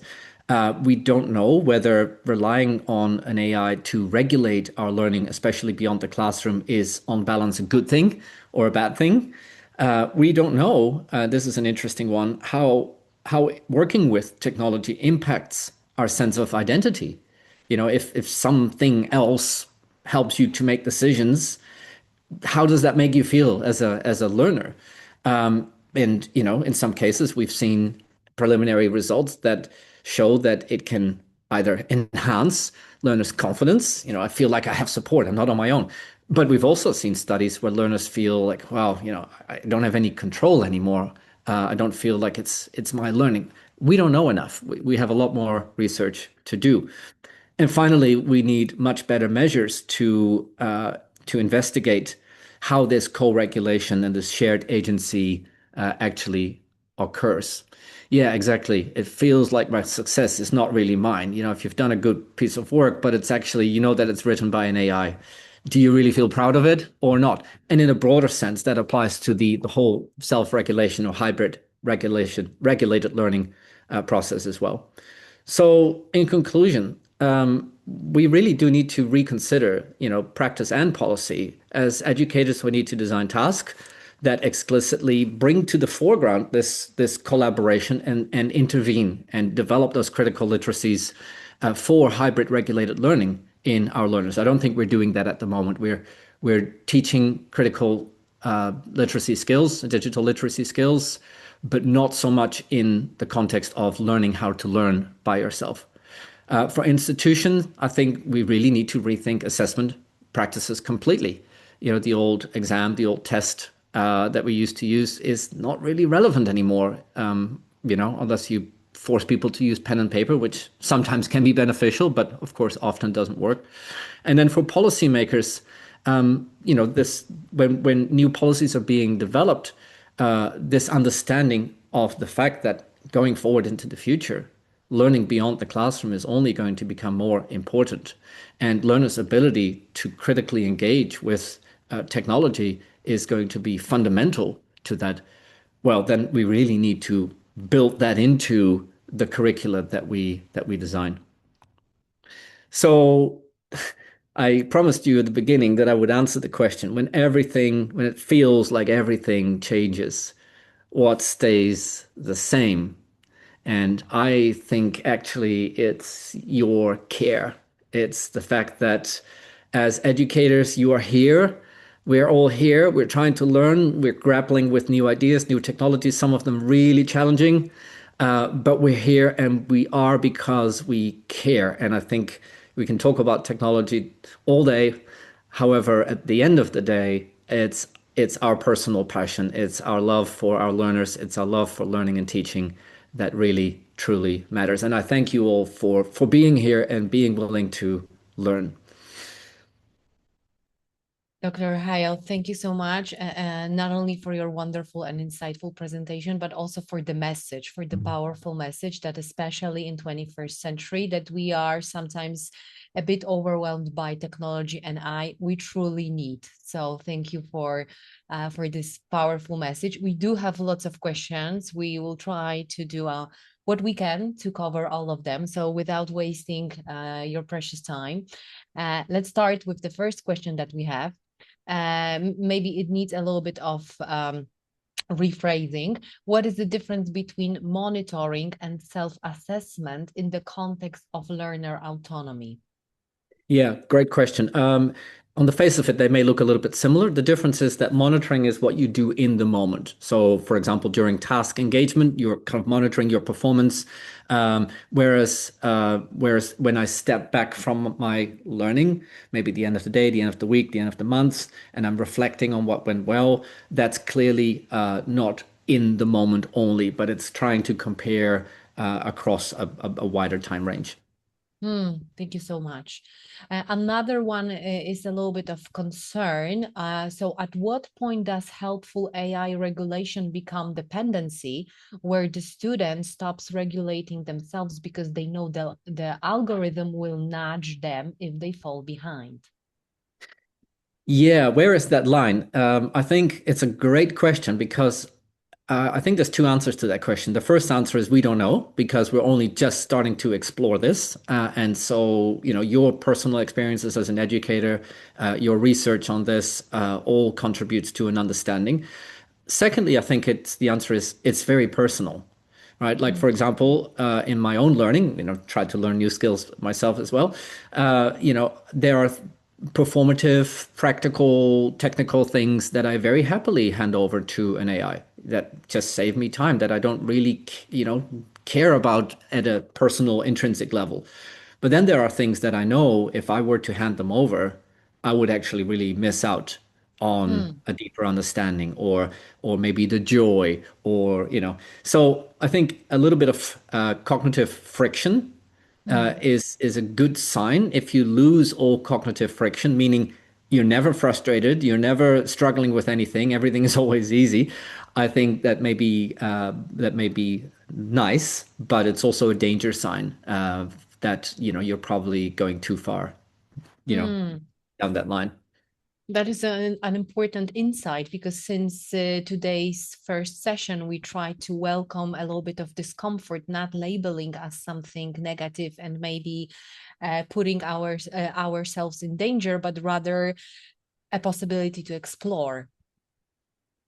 Yeah, exactly. And a couple of people in the chat are just talking about you do things because of the love of it, right? And it's very easy with, very clever, very relevant algorithms and suggestions, recommendations to be guided into a certain direction because, here's the next step. This is right for you. This is interesting. This is whatever. But, learning, like life, is controlled chaos. And it's driven by love. It's driven by frustration, just like real love. And I think if we let that go, then the essence is disappearing. Fantastic. I absolutely share this insight. Another one is about kind of journey and connecting the dots, not losing the objective. So how does the epistemic literacy gear help a student move from simply finding an answer online, which we do very often, to understanding the concept? Yeah. Great question. I think it's the difference between cognitive and metacognitive. So you can be a very good learner in a technical sense, cognitively speaking, maybe your memory skills are very good, maybe you're very quick to whatever. However, without metacognitive skills, it's difficult to put things into perspective. And that's where the epistemic element comes in because, epistemology is understanding where learning comes from, how knowledge is developed. And if you can relate that to yourself, if you can say, where and how and when do I learn well, when, where, and how can I improve? How does this piece of knowledge relate to what I actually care about, what I love? Then you're starting to ask critical questions, not just about, the AI, but also about yourself. Like, who do I want to be? What direction do I want to develop in for myself? What are my aspirations? And it's difficult in a learning context to ask those questions if you don't have any insight into your own learning. For example, I might say, I want to become, a fluent speaker of Swahili by the end of next week. That's a stupid example, of course, but, that's impossible. But if I have epistemic awareness of my time, my limited skills, my strengths, my weaknesses, the resources that I have and don't have available to me, I can actually make a decent assessment and adjust that aspiration and turn it into an implementable goal. Fantastic. So it brings us to try to deepen our intrinsic and extrinsic motivation additionally. Yeah, totally. It's very closely connected, isn't it? Because, motivation, of course, quickly fails when we are not successful. If we don't achieve what we set out to do, there's a limit to the amount of time and frustration that we can bear. And that amount of time and frustration very quickly declines if we don't understand why. Like if I fail at something and at least afterwards I can figure out why, now I have some tools to try again. So my motivation is not as likely to disappear. And that's the golden, the power of epistemic knowledge and self-awareness and self-regulation is that you are much more active and proactive in sharpening your own mind, your own tools. Indeed. What would you say about the affective impact of using AI tools, how it differs between your high achieving students and those who struggle? Does it reduce or increase their anxiety? Yeah, we don't know enough to definitively answer that question. I have some research insights from my field, which is second language acquisition, which of course is not necessarily the same for those who teach math or engineering or whatever. So you've got to be a little bit careful. There are mixed signals at the moment. One of the things that seems to be quite clear is that high achieving learners benefit more from technology in general, including AI, than low achieving students. We're also seeing, unfortunately, that students who have more resources available to them, whether it's technology or bandwidth or tutors or parents who are actively supporting them, benefit more from AI than people who have fewer resources available to them. So in that sense, the gap is widening, which is scary.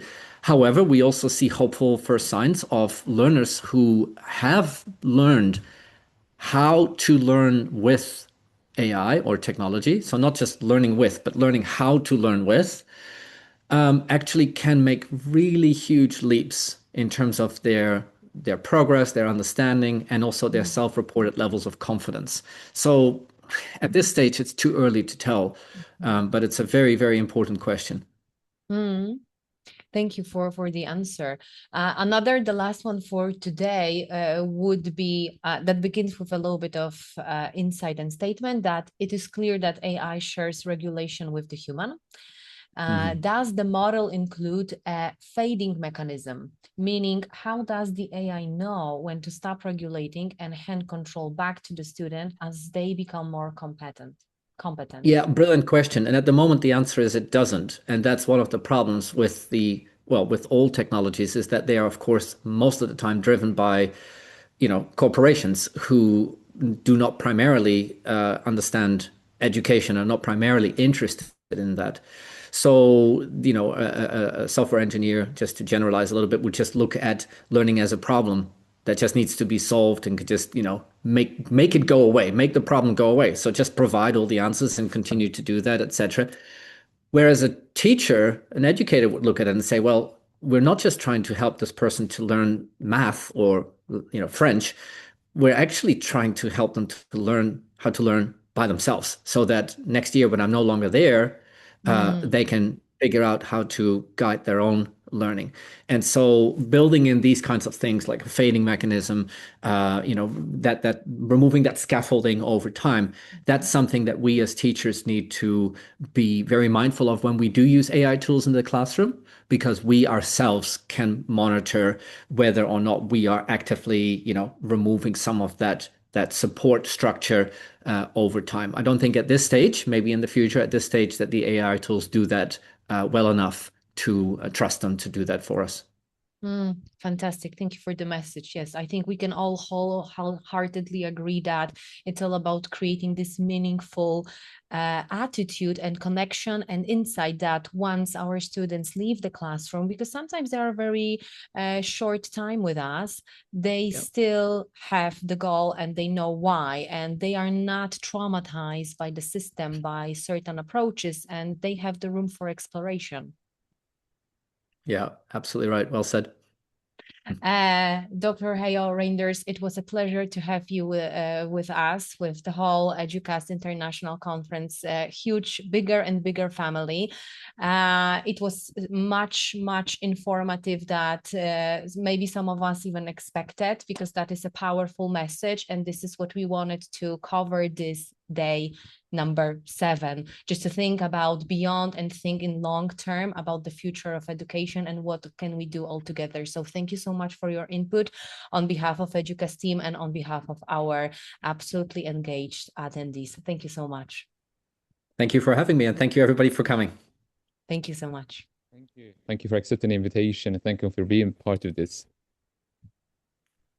Thank you. Okay, and always a pleasure. So everyone, thank you for being part of this again, and thank you for your active participation. Don't go anywhere, because we have one more talk left in our final chapter of the EDUCAST International Conference 2026. Again, as I mentioned before, all recordings will be provided and sent to the registered email addresses at the end of the day. That's number 1. Number 2, regarding the certificates of participation, they will all be sent in the same email address tonight or tomorrow maximum. We are doing our best. The number is huge, and everything needs to be done perfectly and neatly. And also, we will try to send all the slides that we have in the same email. So don't worry about everything. We are here to support you. We are here to respond to your needs. So since we have a couple of minutes free, let's take them as a break. Don't go anywhere. Just wait for our next speaker, who will be Blanka Polak. She will be delivering the final talk before we end our edition for EDUCAST International Conference for this year. Again, don't go anywhere. We are really proud to be part of the global community of English language teachers, and we're proud to be having you among us. 2 minutes, and we will get back.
And we're back again. Again, everyone, hello and welcome for one final time at the end of the EduCast International Conference 2026.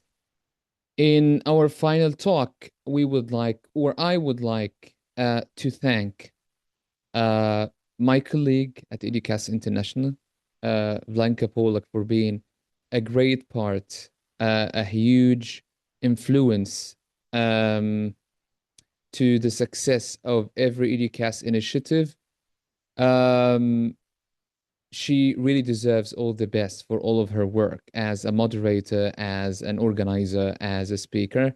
And for one more time, let me introduce her to all of you for one final session entitled From Methods to Mindsets, Training Teachers for Global Classrooms.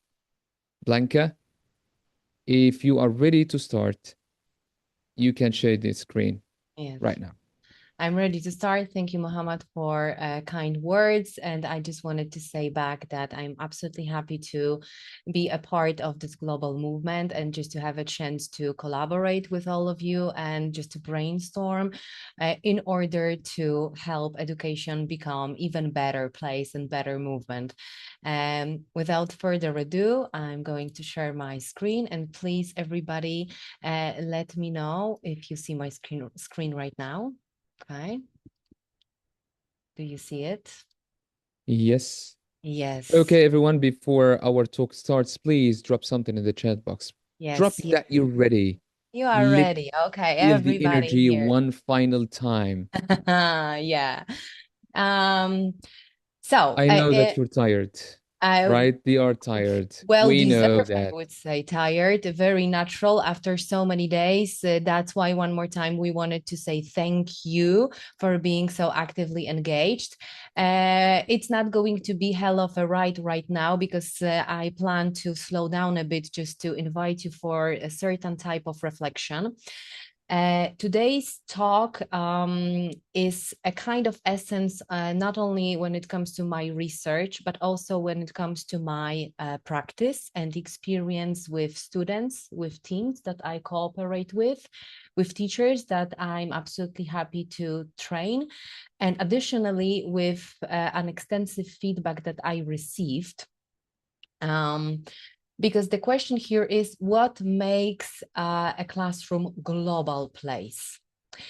We might think that it's only when we have very mixed and variety students when it comes to cultural background. From my perspective, it is not always the case, not only the case. For instance, a couple years ago here in Poland, because I'm currently in Poland and I'm from Poland, after the war started in Ukraine, a huge need emerged when it comes to assimilation Ukrainian students with Polish ones. And then my question started to go around my head. Is it yet global classroom environment or maybe not? So today we are going to try to think about it all together. There are a few areas that I wanted to cover with you. Please treat them as a sort of puzzles that we are going to touch, try to fix to specific place and fit in order to create a bigger picture. So apart from certain flexibility in terms of our own thinking, I wanted to show you and invite you to reflect about your identity. What makes your professional identity? Is it something that you are absolutely aware of, or is it something that you just go with the flow? We are going to discuss a little bit of discomfort. So a key word that since day one, I think, at EduCast International Conference is with us, how we can tolerate discomfort and what actually it is telling us. And altogether, I hope that we will have some ready-to-use ideas and conclusions in terms of complex systems and what can be done if your classroom enters global area, or maybe your teacher training enters global area. I wanted to start with something that I think might be the essence, and I introduce you to start reflecting. So if you are going to ask certain questions in order to get specific answers, I hope that by the end of this session, I will leave you with more questions, not techniques itself, because you are so well equipped. And this is what I saw since day one. You know so much in terms of language acquisition, ESL, EFL, linguistic in general, that my only hope is we are going to think about more questions and why they are they matter and they might be helpful. Let's start with a quick mini quiz. When you look at this picture and the title of my presentation, what reflection comes to your mind? Is there anything wrong with the picture? What kind of context it creates? Hannah, thank you. They do not fit. All right. They do not fit. Okay.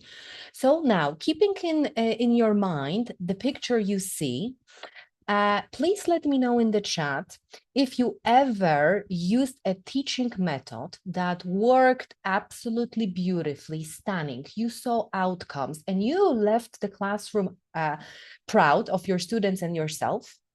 And then with completely different group, maybe you covered a class for a teacher, everything failed using the same teaching method. Has it ever happened to you? I personally found myself in this situation many times. So I used the same teaching method, it worked beautifully.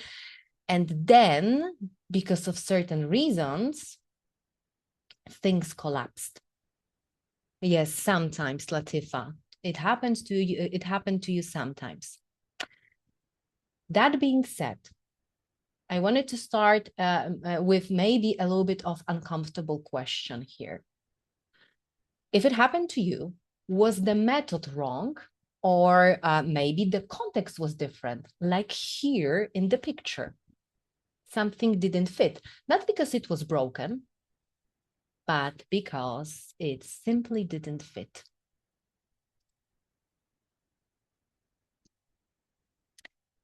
Thinking about it, I get the impression that too often, and this is also the feedback that I received, teacher training prepares teachers and educators to apply methods. There's nothing wrong with that. However, from my observation, global classrooms require teachers and educators and trainers to interpret situations. As I work in business English area and English for specific purposes, this is my observation because very often my teams are composed by wonderful specialists with completely different cultural background, language background, system of beliefs, skills, communicative skills, and so on and so on. So altogether, they create a beautiful blend of learning environment and cooperation, but they are very different. So let's think. There are no good or bad answers here. Let me know in the chat if you agree or disagree, or type yes, no. What do you think about the first statement? That most teacher training prepares educators for compliance, not complexity. Maybe you can rely on your experience and turn back in time and think about your teacher training. Okay, we have yes, yes, yes. So you agree that most teacher training prepares educators for compliance. Tell me what you think about number 2, that best practices are usually best only in the context they were designed for. Do you agree or disagree with that? Somehow, okay, good. Yes, sure, yes, not always. Fantastic, I love it. I love it because I professionally and personally love the statement which I very often use when I answer it depends, because we really need to take into consideration many factors. All right. Let me know, what do you think about the third one? The biggest challenge in global teaching is not language, it's identity. It's not language, it's identity. Agree or disagree? Yes or no? Okay, some of you already said yes. Some of you wrote definitely yes. Okay. Of course, yes. Fantastic. Now, let's think about certain methods. Think of a moment. You can think about maybe your yesterday's session, or maybe some session that is absolutely memorable for you when your students didn't respond as you planned. You had very specific objective and outcome, yet something went wrong and what you experienced didn't match your expectations. So when you think about this situation, what was your first explanation? Can you recall it, or maybe what you think now? That, for example, A, they were unmotivated, they didn't understand, which is B, or C, they were being passive or resistant. A, they were unmotivated. Okay, do we have anybody who recalls any other feeling and explanation and reaction in general? They were unmotivated. Okay, all right. It can be B. Okay, now here the question is, if we start reflecting, do we really or are we going to end up having the same answer as at the very beginning? And here I wanted to bring you a little bit of case study when it comes to my students and my adults, professionals that I cooperate with. If you think that they were unmotivated in your case, I thought the same many years ago in specific situation, but then it turned out that it wasn't a lack of motivation. It was the complexity of the task that I proposed, and basically because of different educational system, so different cultural background and different methods applied in primary school, my adult professionals were approaching the task completely different. Simply because they drilled specific approach and attitude towards working in a team. So my first impression was, they were unmotivated, they weren't so engaged, it wasn't so energetic in the classroom that I expected it to be, because I thought, well, Blanca, you prepared wonderful warm-up activity. Then there was a time for role play, for controlled practice, for freer practice.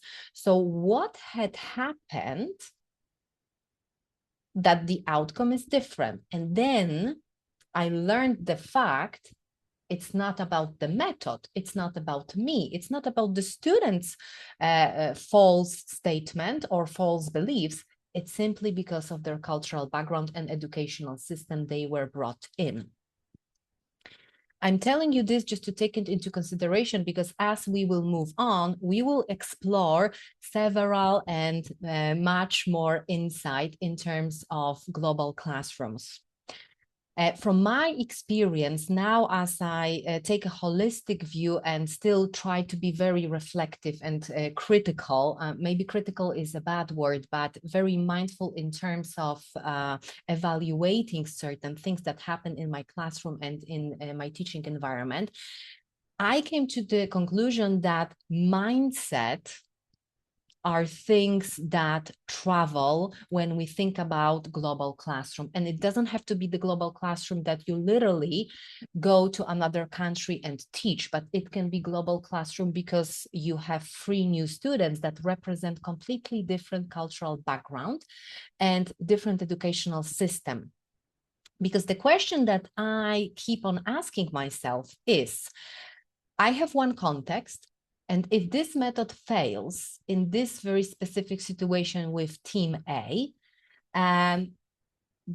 does it really imply the problem and issue that is located only and always in the method? I came to the conclusion that not always. It's not always the teacher.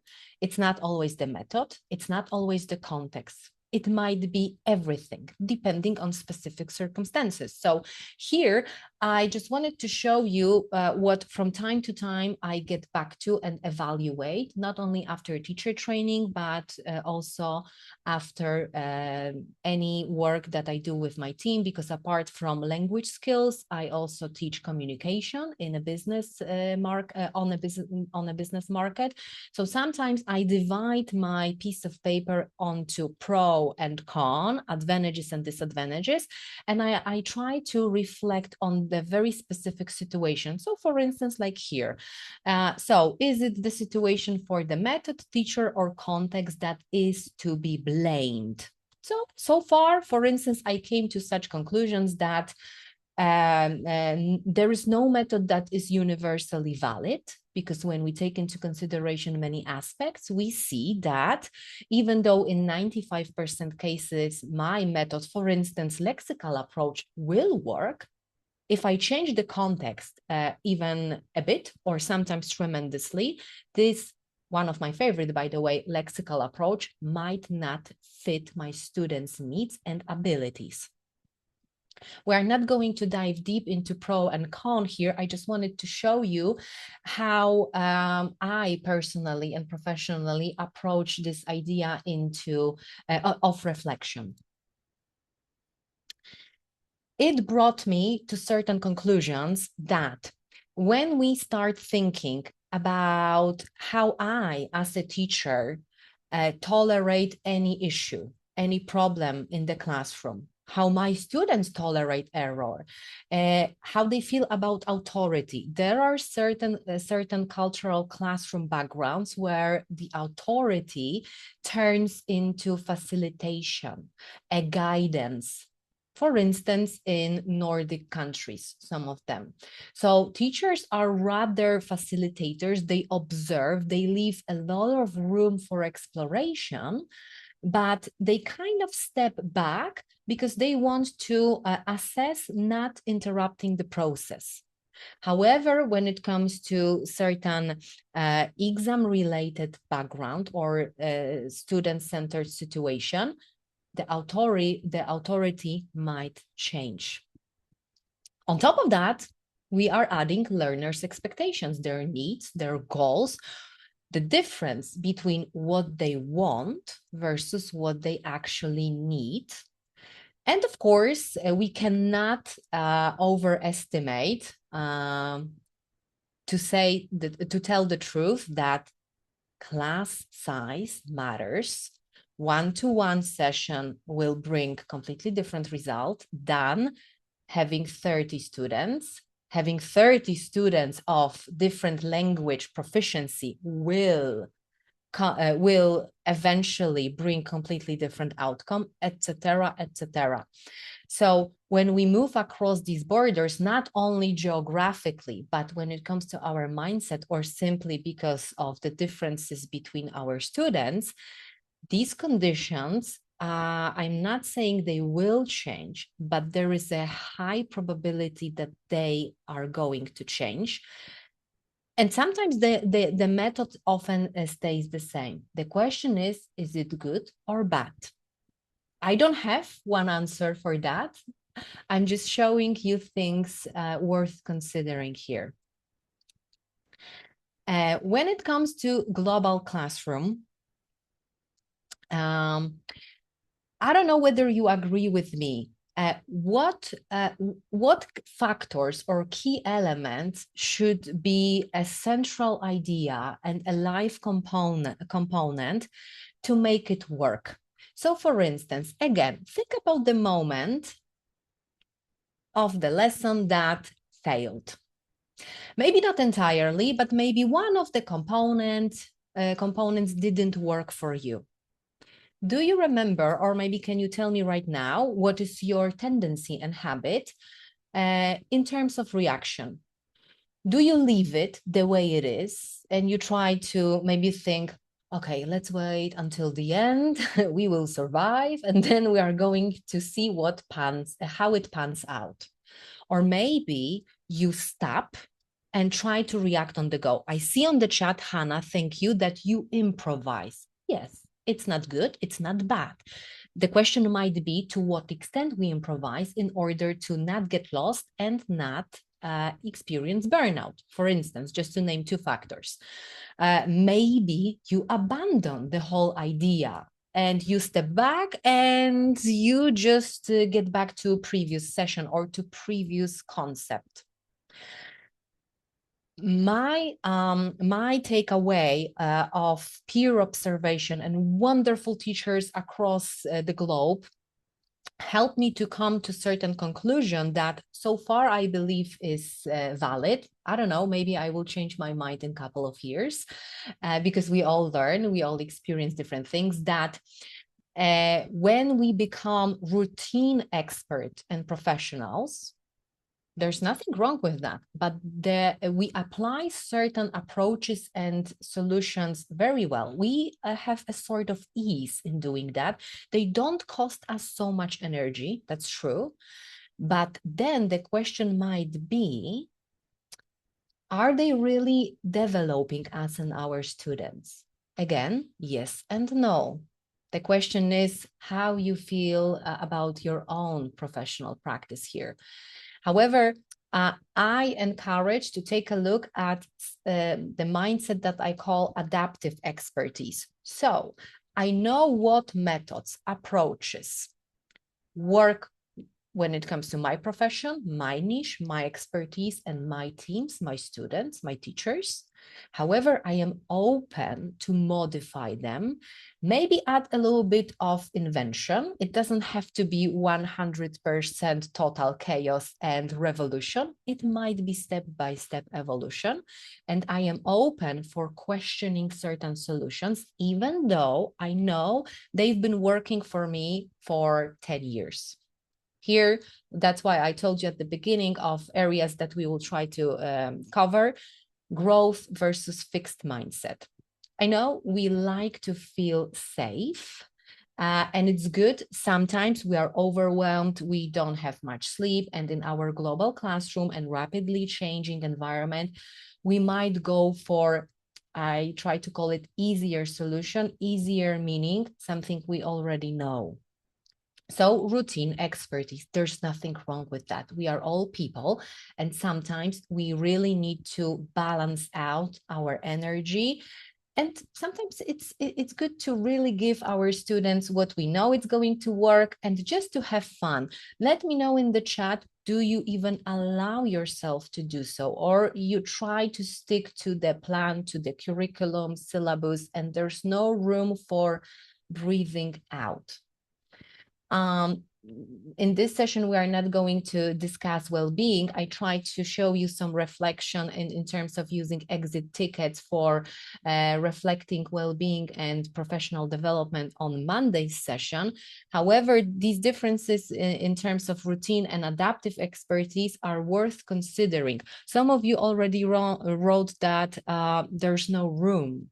Okay. Does it work for you rather okay? Is it bringing more benefits than obstacles? That's a question that I would ask. Another thing when it comes to global classrooms that is a major component is your own teacher's identity.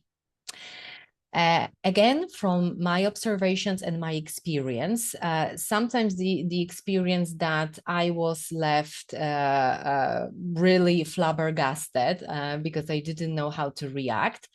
I believe that our identity shifts.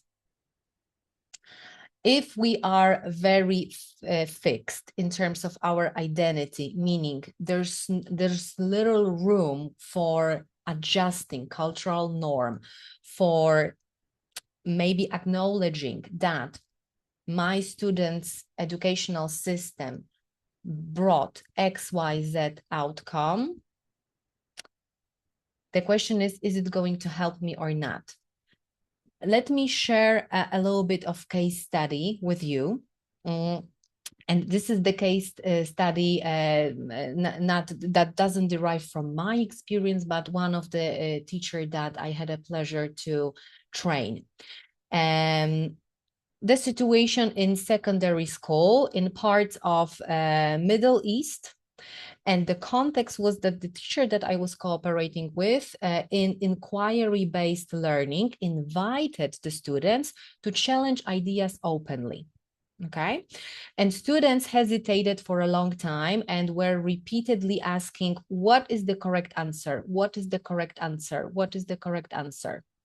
So the typical interpretation of many teachers might be here that, well, they are dependent learners. They are very shy. They cannot go beyond, try to think critically. And what's the situation here for me? Okay, because what might be the alternative here? Students sometimes associate authority with care. Some of them relate authority with danger, or maybe not danger, but a little bit of discomfort. So, for instance, this classroom represented a certain conflict because the teacher entered the room having certain system of beliefs and previously acquired skills that didn't match the reality. So this identity that was cultivated through all years simply didn't match the situation. That's why on previous slides, I shared with you this statement that methods don't travel, but mindset do. Looking back on what's happening on the chat, Hannah, authority with care in my school system, for instance. Exactly. So here, certain questions that you might ask yourself, team, your teacher team, policymaker, parents even, this dialogue can go way beyond only you and your students. I would recommend starting with your inner system of beliefs and your experience. Which part of my teacher identity feels essential? So how I know that this is not culturally specific? Which part of my teacher identity is non-negotiable? And is it something that I consciously chose as an element of my teacher expertise? Or maybe it was brought by teacher training and the system designed in the specific context that I attended to. That is something worth considering because it's going to reveal, it might reveal your relationship not only with the knowledge, but also with teacher training concepts and to what extent you truly believe they help. We have another comment. I think it depends on the situation, task-based as well. Of course, I absolutely agree with that. That's why I said that very often I answer, it depends, because when we simply take even two perspectives into consideration, our answers and context might change. Very often they will change. How about we take more than two ideas and concepts into consideration, like our students' mother tongue, cultural context, home situation, educational system, previous educational system, and we can multiply as well. Here, I'm sharing with you certain concepts and certain questions that helped to elevate my teaching practice in terms of reflection, in terms of adaptation, being more open towards discomfort, change, and ambiguity. Additionally, it also helped teachers that I trained. So certain questions like, what situation or what method you truly feel you are very natural? And is it something that you've never reflected on? The second one we've just covered about the participation and the outcomes. However, another one is a good one from my perspective. Can two teachers use the same method and produce completely different learning, and why? Could you let me know on the chat? What do you think about it? Is it possible? Or there are some methods that guarantee similar outcomes? What do you think? Is it possible or not? Yes, I have one of the answers. Yes, so they can produce completely different learning. Yes. Okay, so Omar, if you have some method, actually, please go on. You would challenge this one. Let us know on the chat and let's keep it live as well. What would change in your teaching if not knowing yet would be considered a norm? Because how often we have this gut feeling, or in the background, we know that we are not sure about the answer. However, professionally, it is seen and not welcomed. Not knowing yet. I don't know. I have to check. From my perspective, if we create a room for admitting, it's okay that I don't know yet because I'm in the process, even though I'm in ELT or education industry for about 20 years, I can not know because the context changes. For instance, I've never worked with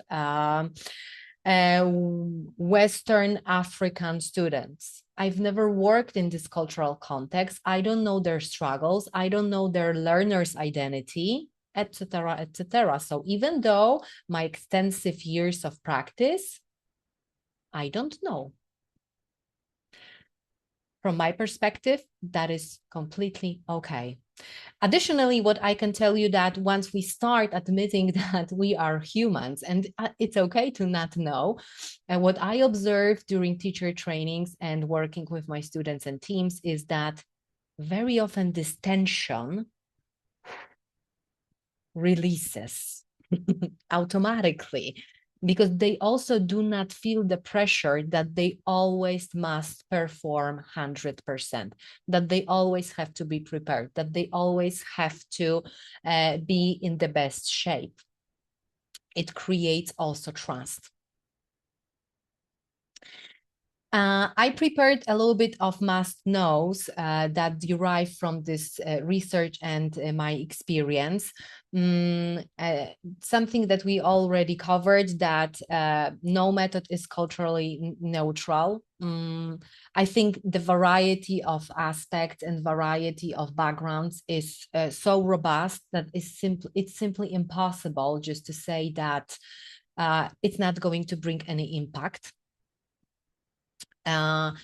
When it comes to policymakers and any teacher training program, curriculum, and academic directors, I think that global educators should have specific room that should be more often applied into teacher training situation that allows them to observe, peer observation, observe and observe. I could multiply it.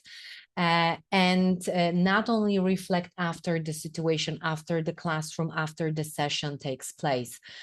Sometimes it's good to reflect before. It's good to have some room and support and people you can reflect with. Sometimes asking even in the middle. So for instance, if you see that your previously prepared plan for the lesson didn't pan out well, how about you reflect in the middle of the session? Why not? On the go. Now, let me know in the chat how you feel about silence. How you feel about silence in your classroom? Of course, we do consider students, teams, all types of learners, and also teachers. Hannah, not intimidating. What a fascinating answer. Okay, how about the rest of you, dear attendees? How you feel about silence? Yes, Imanat is a kind of communication tool. Absolutely agree with that. But what is it's actually communicating? Omar, for me, I keep my class more interactive to make them speak. Okay. It's also good. It can be bad, the same as silence. It can be good. It can be bad. So here I challenge you to take a critical look onto your relation with silence. Do you treat it as an engagement? Or you treat it as an absence of engagement, absence of focus, absence of, lack of? Another case study that one of the teachers shared with me, the teacher introduced an open discussion. And there was a small group that dominated the whole discussion verbally. I think like you also had such situation.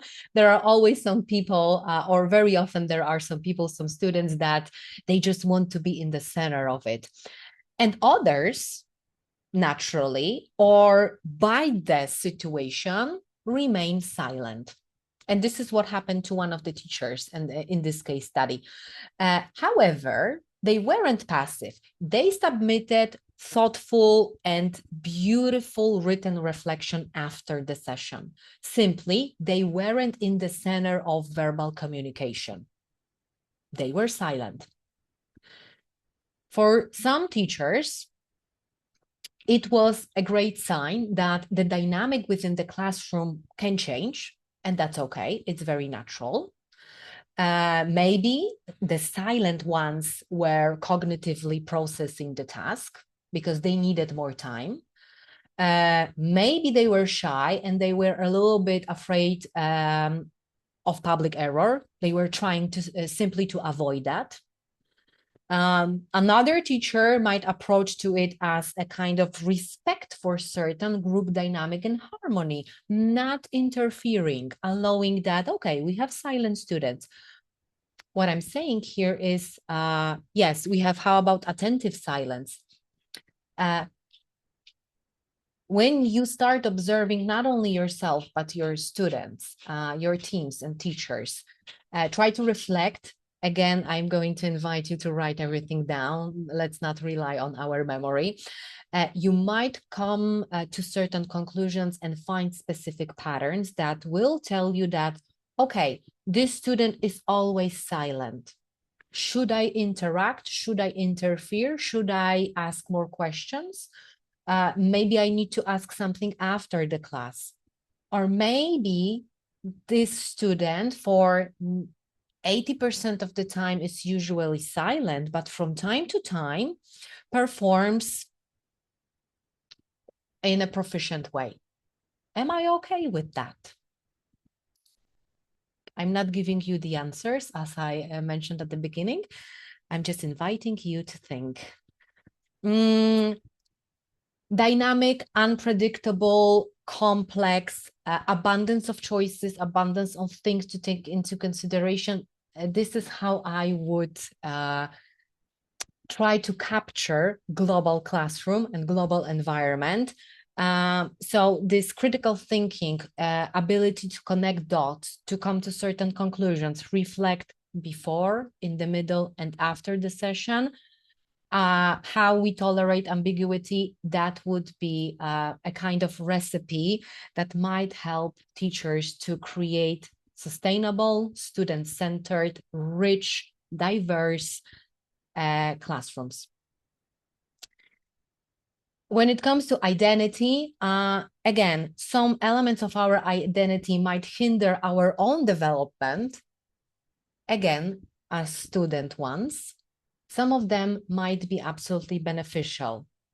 However, if we don't reflect, the question is, are we able to assess which part of my identity is really helping, which is slowing my process? Instead of labeling certain situation and certain responses, I encourage you to start reflecting and take this holistic approach to just noticing. Because in global classroom, it is very hard to say that one approach, one behavior, one attitude is always bad. Last few things for you today. I have a collaborative task for you. If you think about planning your training, let's think about your design. Okay, it might be the training for you that you would like to have as a teacher. It might be the training that maybe in the future you will be responsible for because you are a policymaker, teacher trainer, or an institutional representative. How would you fill in this idea? Train yourself to notice. To notice what? What would you like to train? What would you like to notice? You don't have to answer all of these. These are just some proposals. It's okay if you let me know on the chat, maybe one or two, that's okay. Think about yourself or the teachers that you plan to train. What would you like to seek? What you should seek, considering your skill set, your background. Again, we are taking a very holistic look here. What you should use or what would be good to use, critical what? I already gave you an idea of case studies, okay? But what would you say in terms of role? What would be good to use in terms of role? Role plays, role what? What do you think?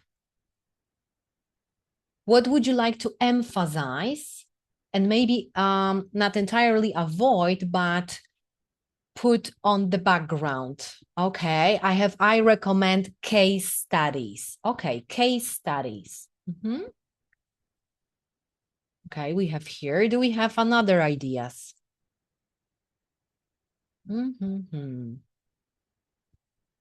What would you like to notice? Or what do you think, considering global classroom, we should notice? Feel free to think, feel free to write down your ideas. I am showing you what I spotted, not mentioning and not trying to be too persistent that this is the only model. Not at all. Hidden systems, Mohammed, influencing behavior. All right. I came up with some kind of recipe based on my experience and my global classroom. So please do remember that this is my context, that I think that we should train teachers to notice patterns, test their assumptions, and create this safe container for very collaborative feedback, and search for feedback not only in their cultural system and educational system, but across cultures. And I would definitely advise to train teachers to reflect during the action, not only after. And as you also agreed, case studies are wonderful. I absolutely agree with that. I would implement cross-cultural dilemmas and mastery as something outdated, because we are always in the process. Let's think about the situation before AI implementation. We knew a lot about technology, and then suddenly we found ourselves in the position of, oh, Houston, we have a problem. AI just came, and not only it knocked the door first, but it just made bam, boom, and it's already there. And then we weren't masters of technology anymore. We were again in the process. So for some people, it might have felt like I stepped back. That's why I believe that emphasizing agility and having this room for improvement as a principle, as a core principle, not only might significantly lower our burnout, feeling of overwhelmed mindset, but additionally give ourselves a better bridge with our students, because we are open also for their proposals. Yeah, smash the door. Exactly, Hannah. I absolutely agree with that. Here, just some things to wrap up, because we are slowly finishing this session. We spoke about silence as engagement. Is it always a sign of engagement? Something to question and just to evaluate, definitely. And I told you about the authority versus facilitator versus teacher versus someone monitoring the process that happens to take place in Nordic authority. And for instance, a multilingual participation, that our global classroom is so diverse that simply students need more time to process the task because of cognitive load. It not always is the answer they don't like, the assessment, they don't like the task, they don't like the assignment, or they don't like the teacher, then they don't like the way everything is being delivered.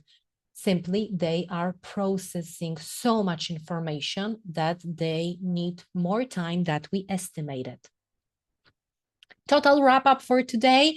I wanted to leave you with the statement that I absolutely adore, that methods don't travel well, but mindsets do. And that teacher trainings too often prepared only to applying methods.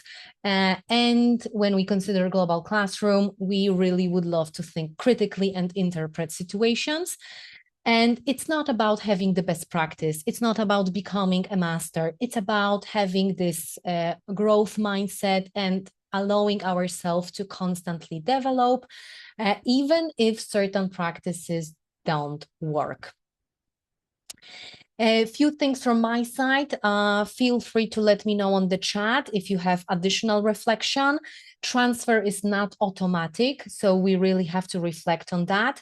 A certain mindset might succeed in specific situation, but the question is, do we allow ourselves to make a room for failure? And uncertainty, once it becomes more natural for us, can create beautiful results. A little bit of the research, the session is being recorded. Additionally, I can share my slides with you so you can dive even deeper into the research. And my call to action is for you, not compliance. Let's just have complexity and growth mindset. Let's allow ourselves to recalculate, because we are always on the mission. We use specific mind map and a true map, educational map. And let's think about teaching our thinking, not only methods. So before we jump into an instruction, maybe let's reflect and first just think about ourselves. Thank you so much. And I do hope that I brought more questions than answers, because that was my goal. You are muted, Mohammed. Okay, well, thank you, Blanca, for such a wonderful final talk of our EDUCAS International Conference 2026. And actually, we have some questions right now from our attendees. So the first one is, as a cognitive science student, how do you see the intersection of neuroscience and global teaching evolving over the next few years to better serve these global classrooms? How I see this evolution to serve the global classrooms, I would reduce this answer not only to global classrooms, but in general for education, if I can, if that's okay for this attendee. First things first, I see that the evolution already started, and step by step, we have more and more webinars, teacher trainings, conferences that cover educational psychology, cognitive psychology, cognitive science, and any research done on how we learn. So there is more opportunity to learn. That's for sure.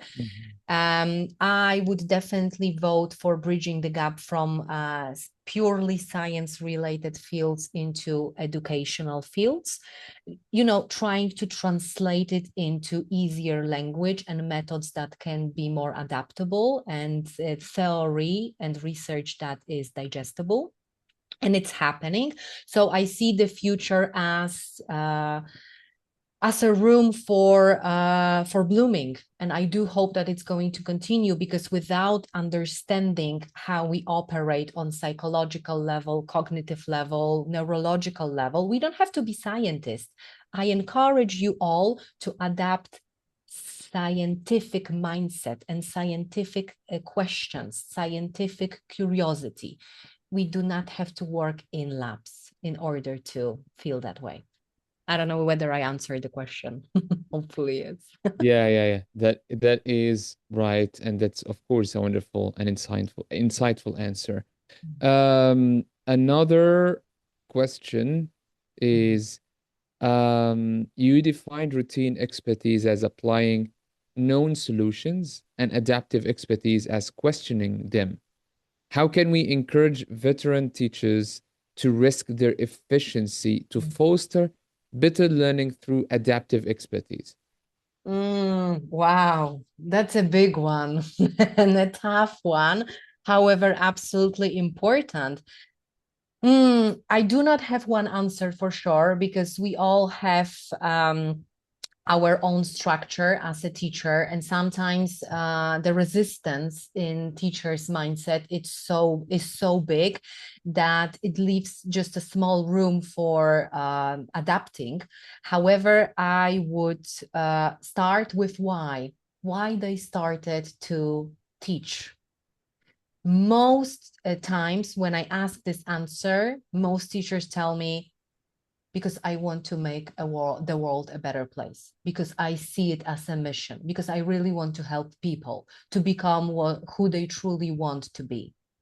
And when we start to create this connection and dialogue with their why, maybe in the process, we might encourage them to question the norm, to challenge themselves, and of course, creating safe container and building trust. Okay, and another question is, if identity is a bigger challenge than language in global teaching, how can we restructure our teacher development workshops to support identity growth rather than just skill acquisition? Also, it's a tough questions. They're all tough questions, but absolutely, I adore them. Thank you so much for them, because very often identity is a bigger challenge than language. Very often. I'm not saying always, but look at you. You are not so afraid and so concerned about your language proficiency, even not about certain methods. Deep in your heart, you all know that certain methods work for you. Now you came to this conference and maybe many others in order to develop and gather more insights. So to restructure these development workshops for teachers, I think we need to have an open conversation, reflective practices for sure, as we try to cover this day. It will be a long answer, but this is very complex question. However, I will try to bring the essence. So step by step, teaching novice teachers and everybody considering education background that questioning the norm is okay, that reflecting on yourself is okay, because we all change every day. What worked for me and how I felt about my classroom a year ago or even a month ago might not be up to date currently. And that's okay, because we get this false belief and a kind of bias that we cannot move too far in terms of changes, because what? Because they are dangerous. There are many things here.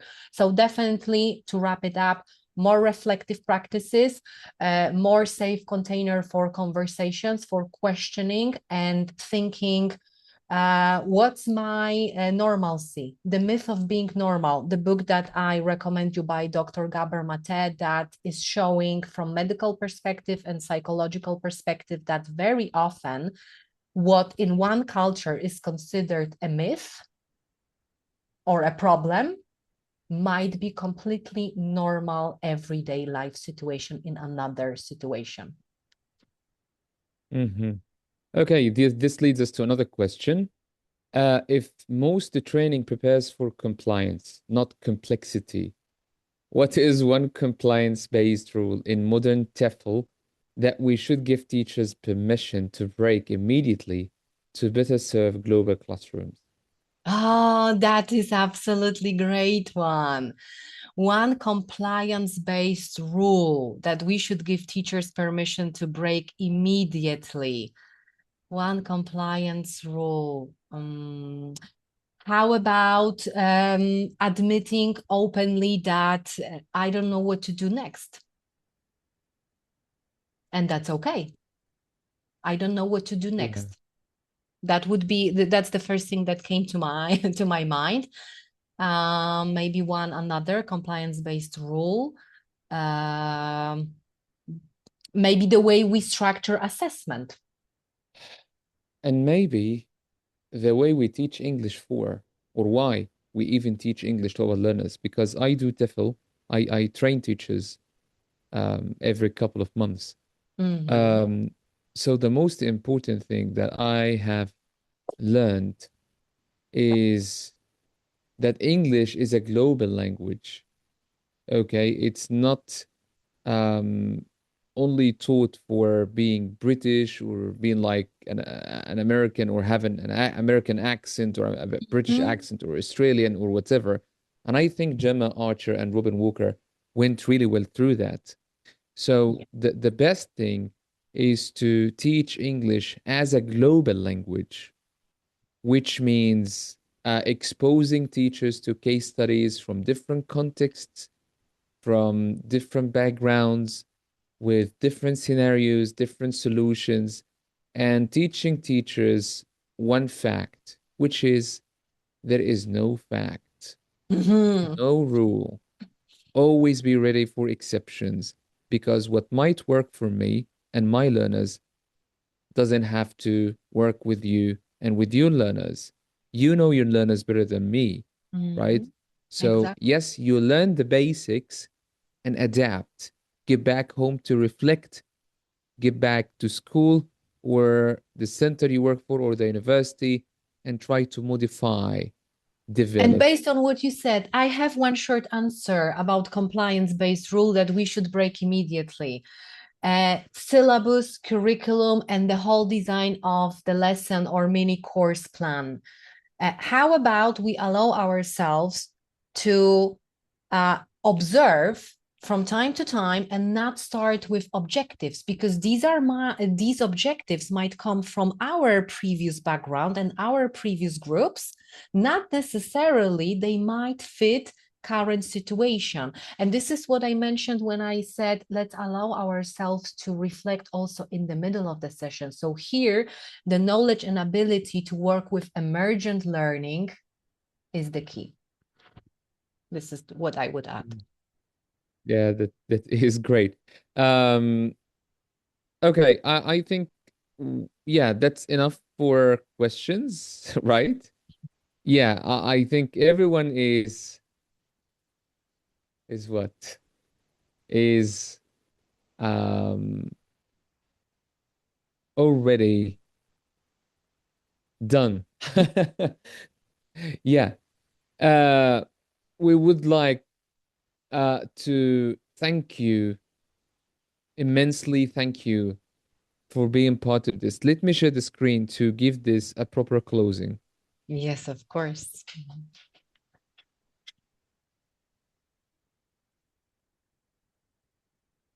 Yes, this is a good time for closing.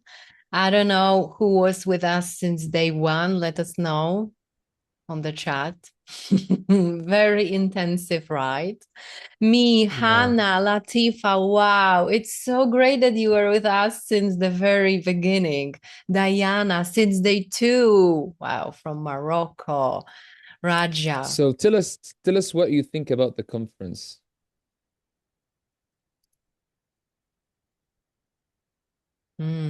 That's a nice reflection right now. Especially Speakers, organization, inspiration, the whole learning experience. Yeah.